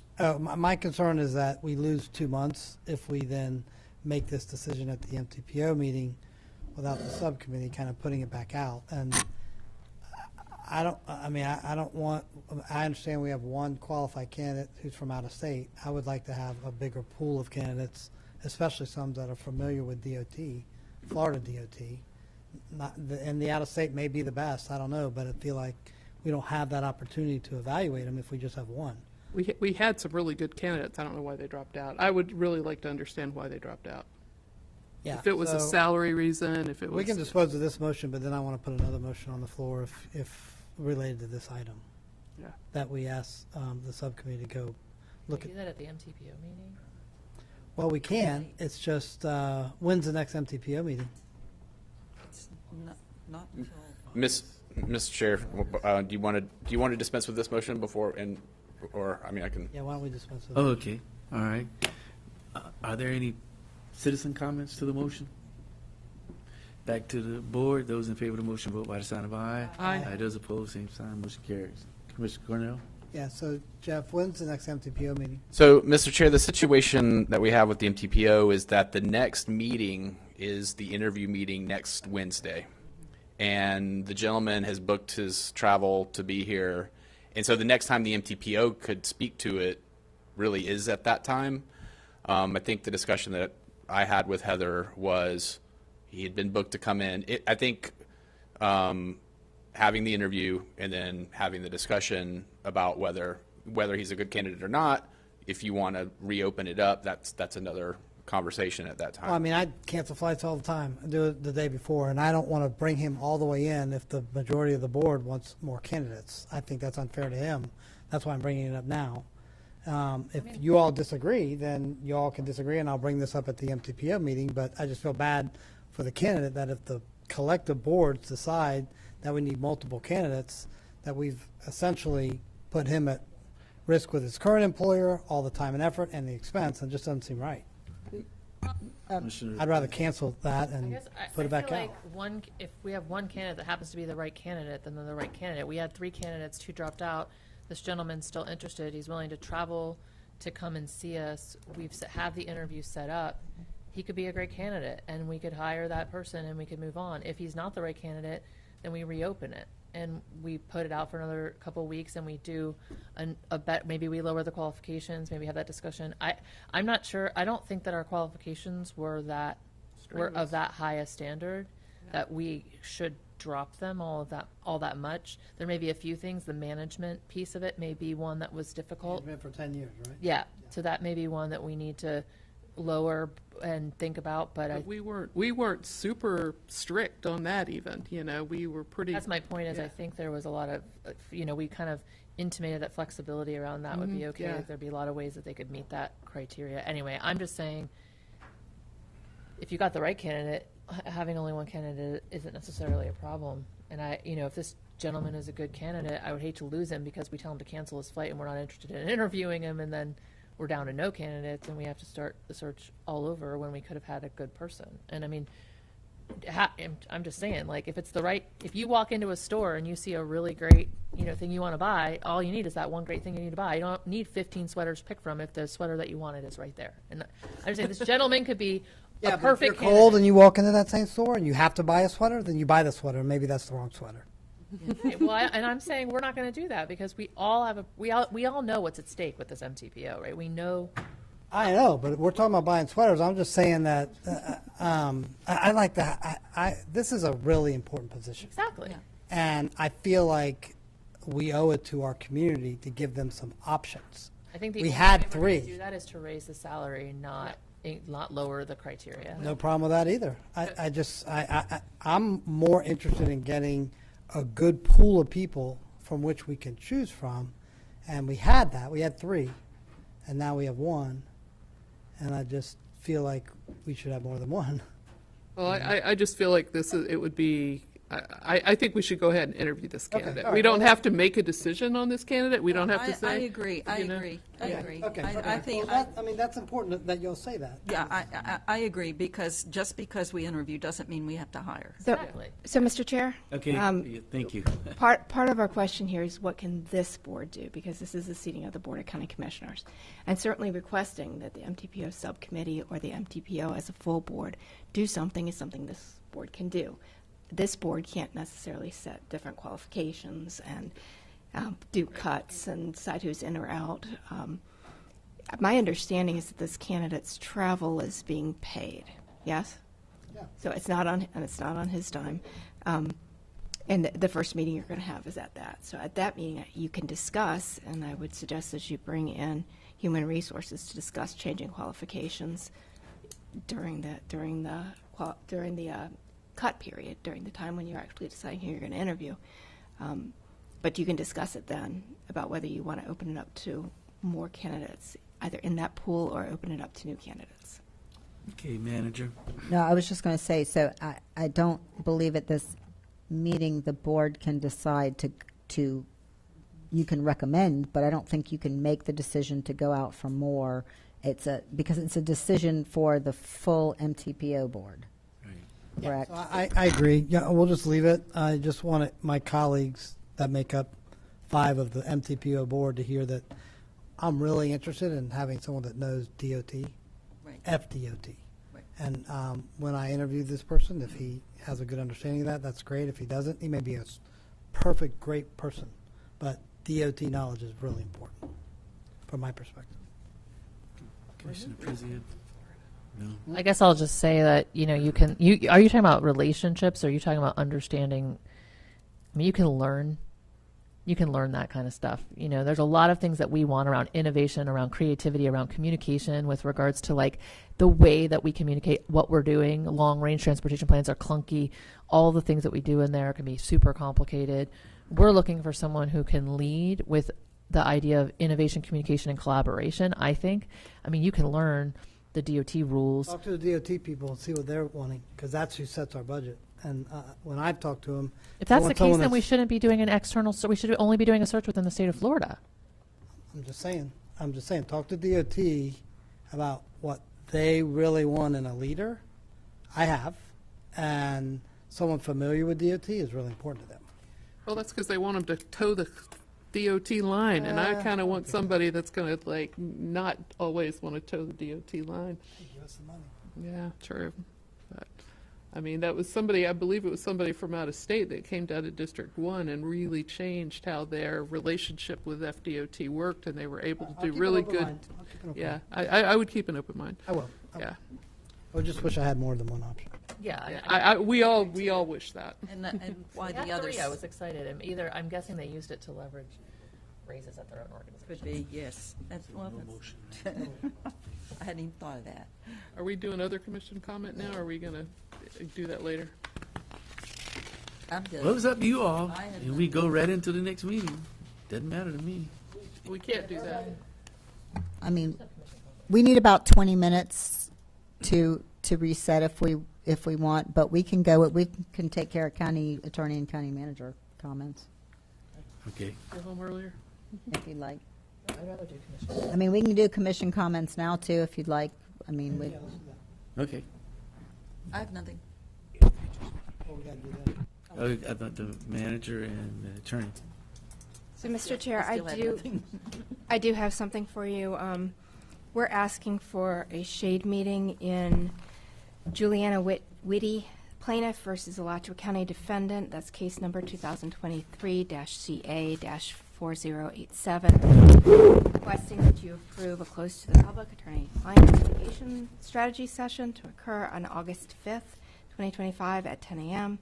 The estimated length of that session will be 1 hour. The names of the persons who will be in the session are the 5 commissioners on the dais today, the manager, Michelle Lieberman, Sylvia Torres, your county attorney, Bob Swin, your deputy county attorney, David Forziano, a senior assistant county attorney, and a certified court reporter. The procedures for holding the closed attorney-client litigation strategy session involving boards subject to the Florida Sunshine Law are governed by Section 286.0118 of the Florida statutes. So I'm asking for a motion to schedule a attorney-client session.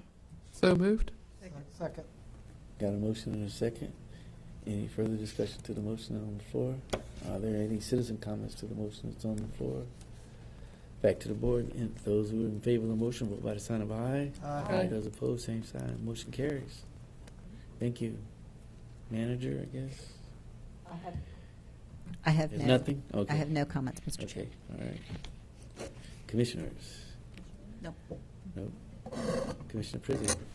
So I have 2 things potentially. One thing I just wanted to share with you that the North Florida Land Trust just recently published Common Ground, which is a land conservation guide for local governments, and Alachua County is featured in it. So I thought you all would be really proud of the fact that our conservation program was featured in it. We got to present at FAC, and it was really well received. You got to present. I got to present at FAC, and it was really well received. Got some really good questions and follow-up afterwards, and it's meant to be a primer specifically for folks like us, like policymakers. So if you have others that reach out and need information, it's all online on the North Florida Land Trust webpage, and they are printing hard copies as well. There was a mistake in the one that they printed initially, so I brought them to you, but they're not the right ones, so I'll get you new copies once they are reprinted. But the online version is accurate, and so just wanted to share that and give our staff kudos for being highlighted as a program to look at. And then I also had a comment that was about, but I have the feeling that Mary's going to bring it up as well.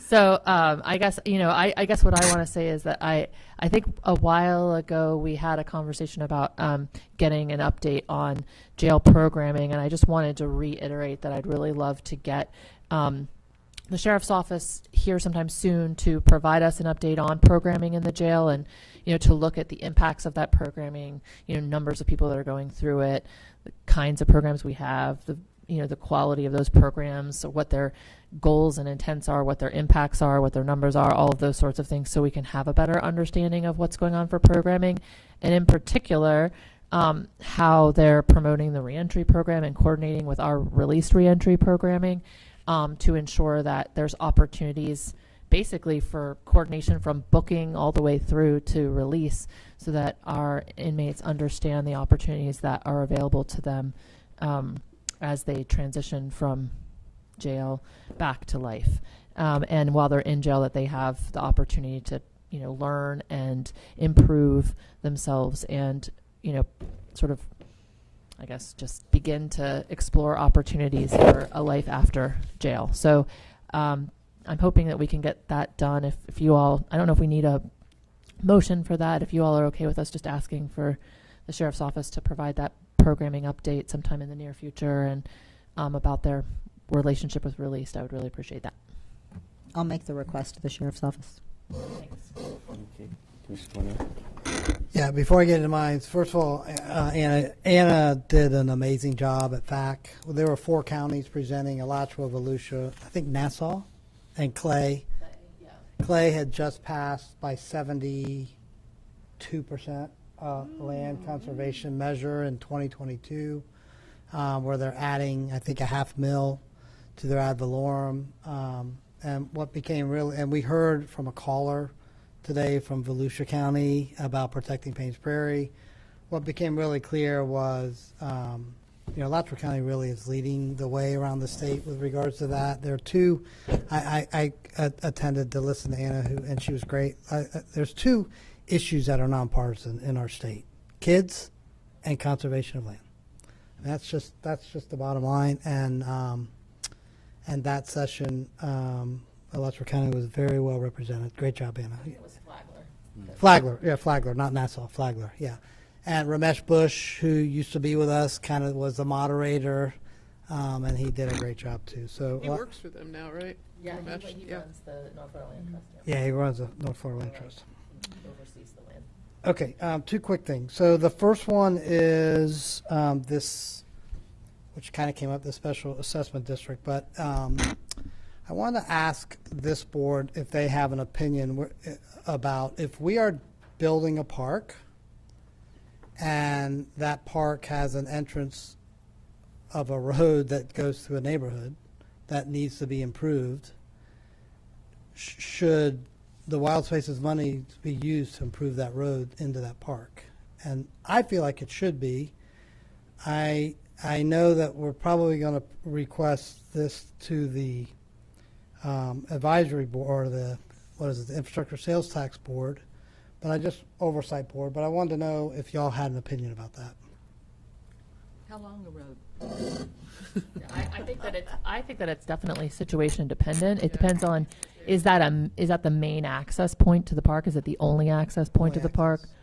And what is the roadway? Like, why do we have? I guess what are you talking about? What roadway? Black Lake Reserve.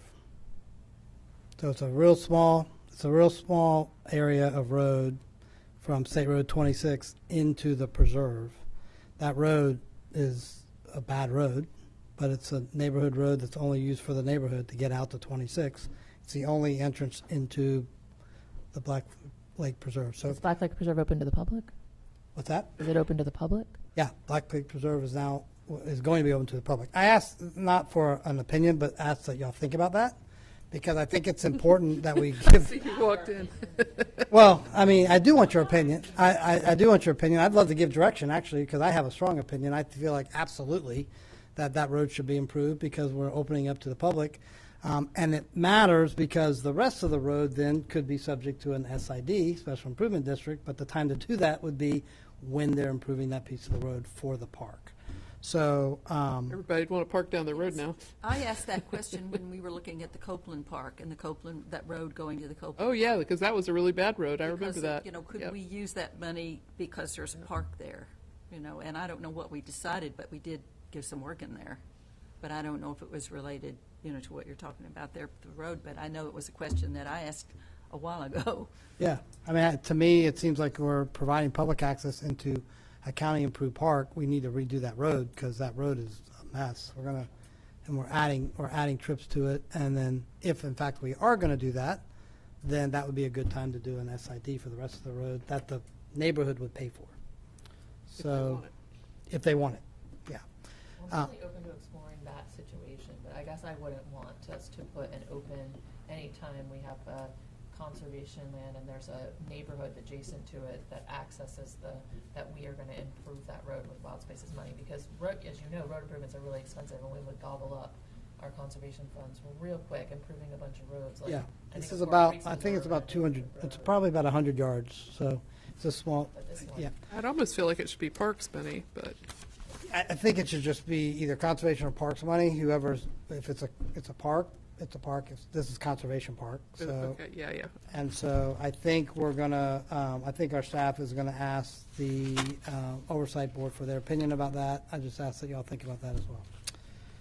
Secondly, we got put in our box today, Sylvia, this Daniel Smith. And my question is, as I look through this, Commissioners, we've not been directed to ask the oversight board that question. oh, I would move that we ask the oversight board to look at the eligibility of improving that road in front of Black Lake Preserve as a conservation expenditure. we're not asking to do it. We're asking of what they think about it. Yes. If it's an acceptable They think Acceptable expenditure, but we're not asking them to say yes or anything, right? Okay, I'm okay with that. And Mr. Chair, they pre-clear things. So they say that if you use this expenditure, they will consider it when it comes in to be either within the surtax or not within the surtax, depending on which piece. So I would ask that we refer that to them. Okay, You second that? I second it. Okay, got a motion and a second. That way they can look at the specific, how far is it, does it make sense, and then give some advice. Okay. Are there any further discussions? Are there any public comments to the motion? Back to the board. Those in favor of the motion, vote by the sign of aye. Aye. Those opposed, same sign. Motion carries. Okay, so my question on this, because this is coming up on August 12th, is did Dan Smith, when he came up with the 3 maps, did he consider each of the commissioners living in the district of the proposed maps? And if not, how would we implement a map which would require a commissioner to move? So Mr. Chair, I'm not certain. I'd have to go back and look. He didn't. I looked at it. What it says is you can continue to serve in your seat if you don't live in your district and the districts are changed until the next election. And then you have to run in the new district that you're in. So he did not consider that in his maps. Run again? No, they would run for the district. They would run for the district that they are now in. They don't have to move to run again.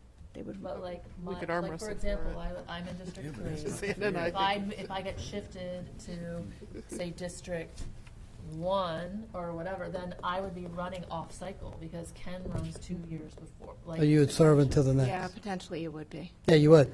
Yeah. His District 4, all 3 of them, all 3 recommendations are in the city of Gainesville. we just got it Yeah, today. they're in your box. I just was reading it. Yeah. And so these recommendations would require me to move, if which makes no sense. And I mean, he's our expert. They would require basically all of us to move for the next election. And I don't understand how we could have hired him to do that and he didn't consider it. So I would ask, before we have a discussion about it, August 12th, that somebody from our legal staff talk to him and address that so that when we talk about it, I don't have to address it on August 12th. That's all I have. Mr. Chair, if I could just say on that, of course, we know that that's something that happens, for example, at the state level when they redraw districts, sometimes intentional, sometimes not.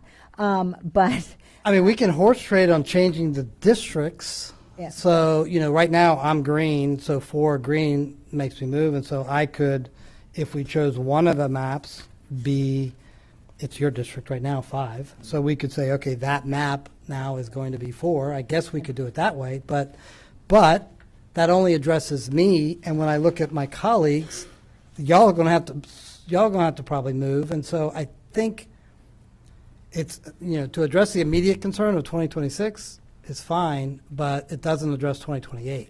And there's 3 seats up in 2028. yeah, And normally when you redraw district maps, you at least keep people that live in their district in their district.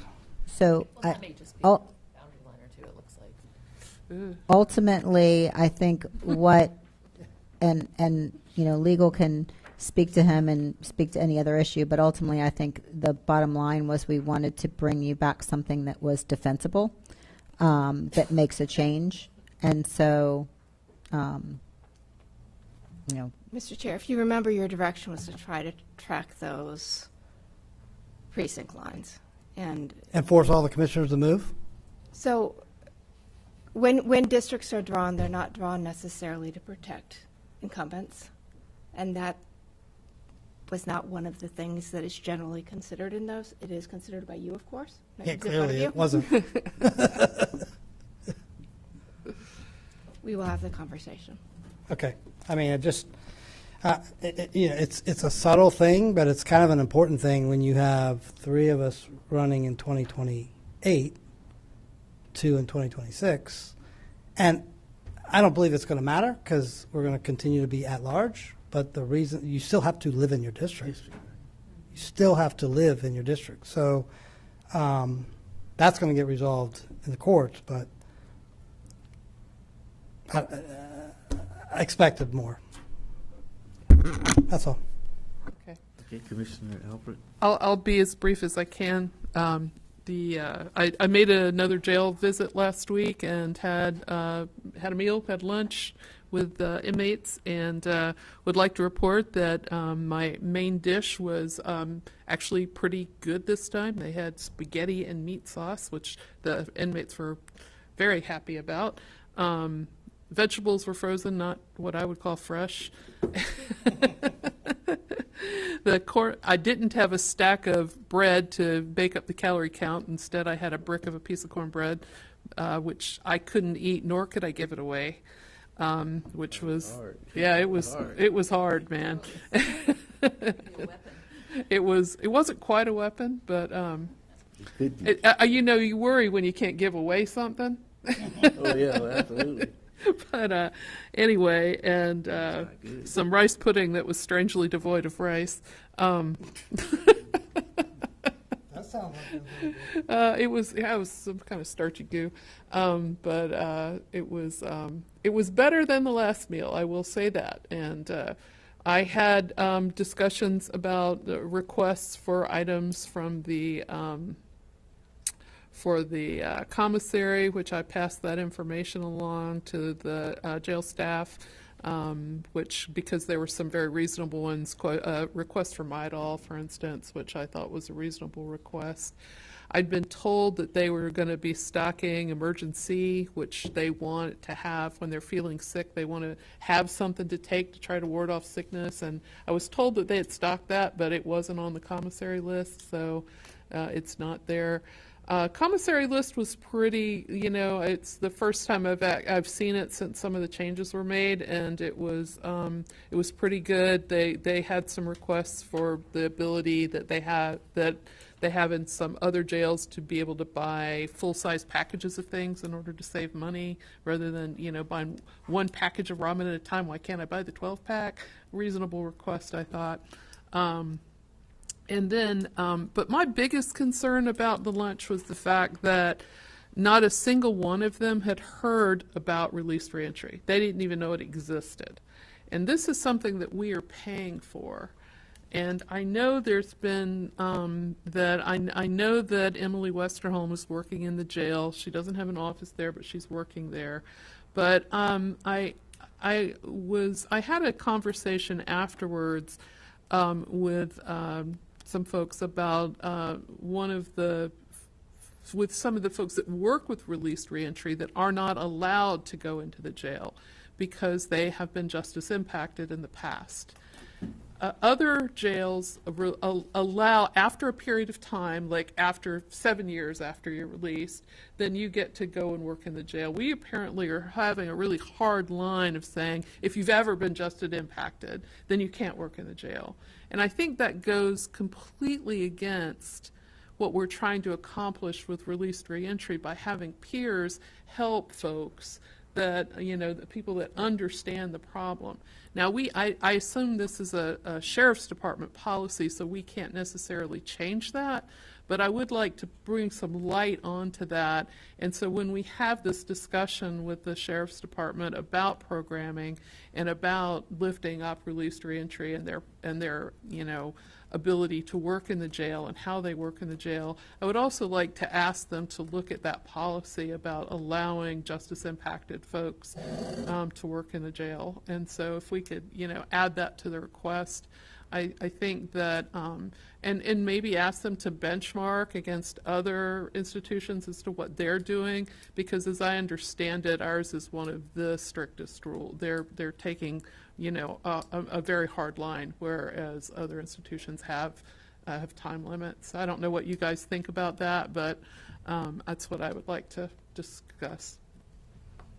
Well, I will say that I had heard that as well, and I had actually asked if our legal team could give me kind of what are the hard and fast rules around access versus what might be a local policy that we could have a conversation about changing, and what are some innovative practices that are happening? Do we know of anybody who's doing a good job on that? So if you want, if we want to just refer stuff to give us some of that information, because I want to understand some of it may be FDLE restrictions or other, statutory. Well, that's why I was asking about best practices in terms of other, what other jails are doing in other counties. Because from what I understand, I believe Marion County is 7 years, which is, completely different than what we're allowing. So I think that asking some of those questions is, I think that's a great part of that presentation, that conversation would be a great part of it for sure. But if we can, if that's not something the Sheriff's Department is prepared to bring back to us, if, someone from Court Services maybe could help provide that would be great. That's all I got. Okay. Well, I have nothing, so we're in recess to 5:01.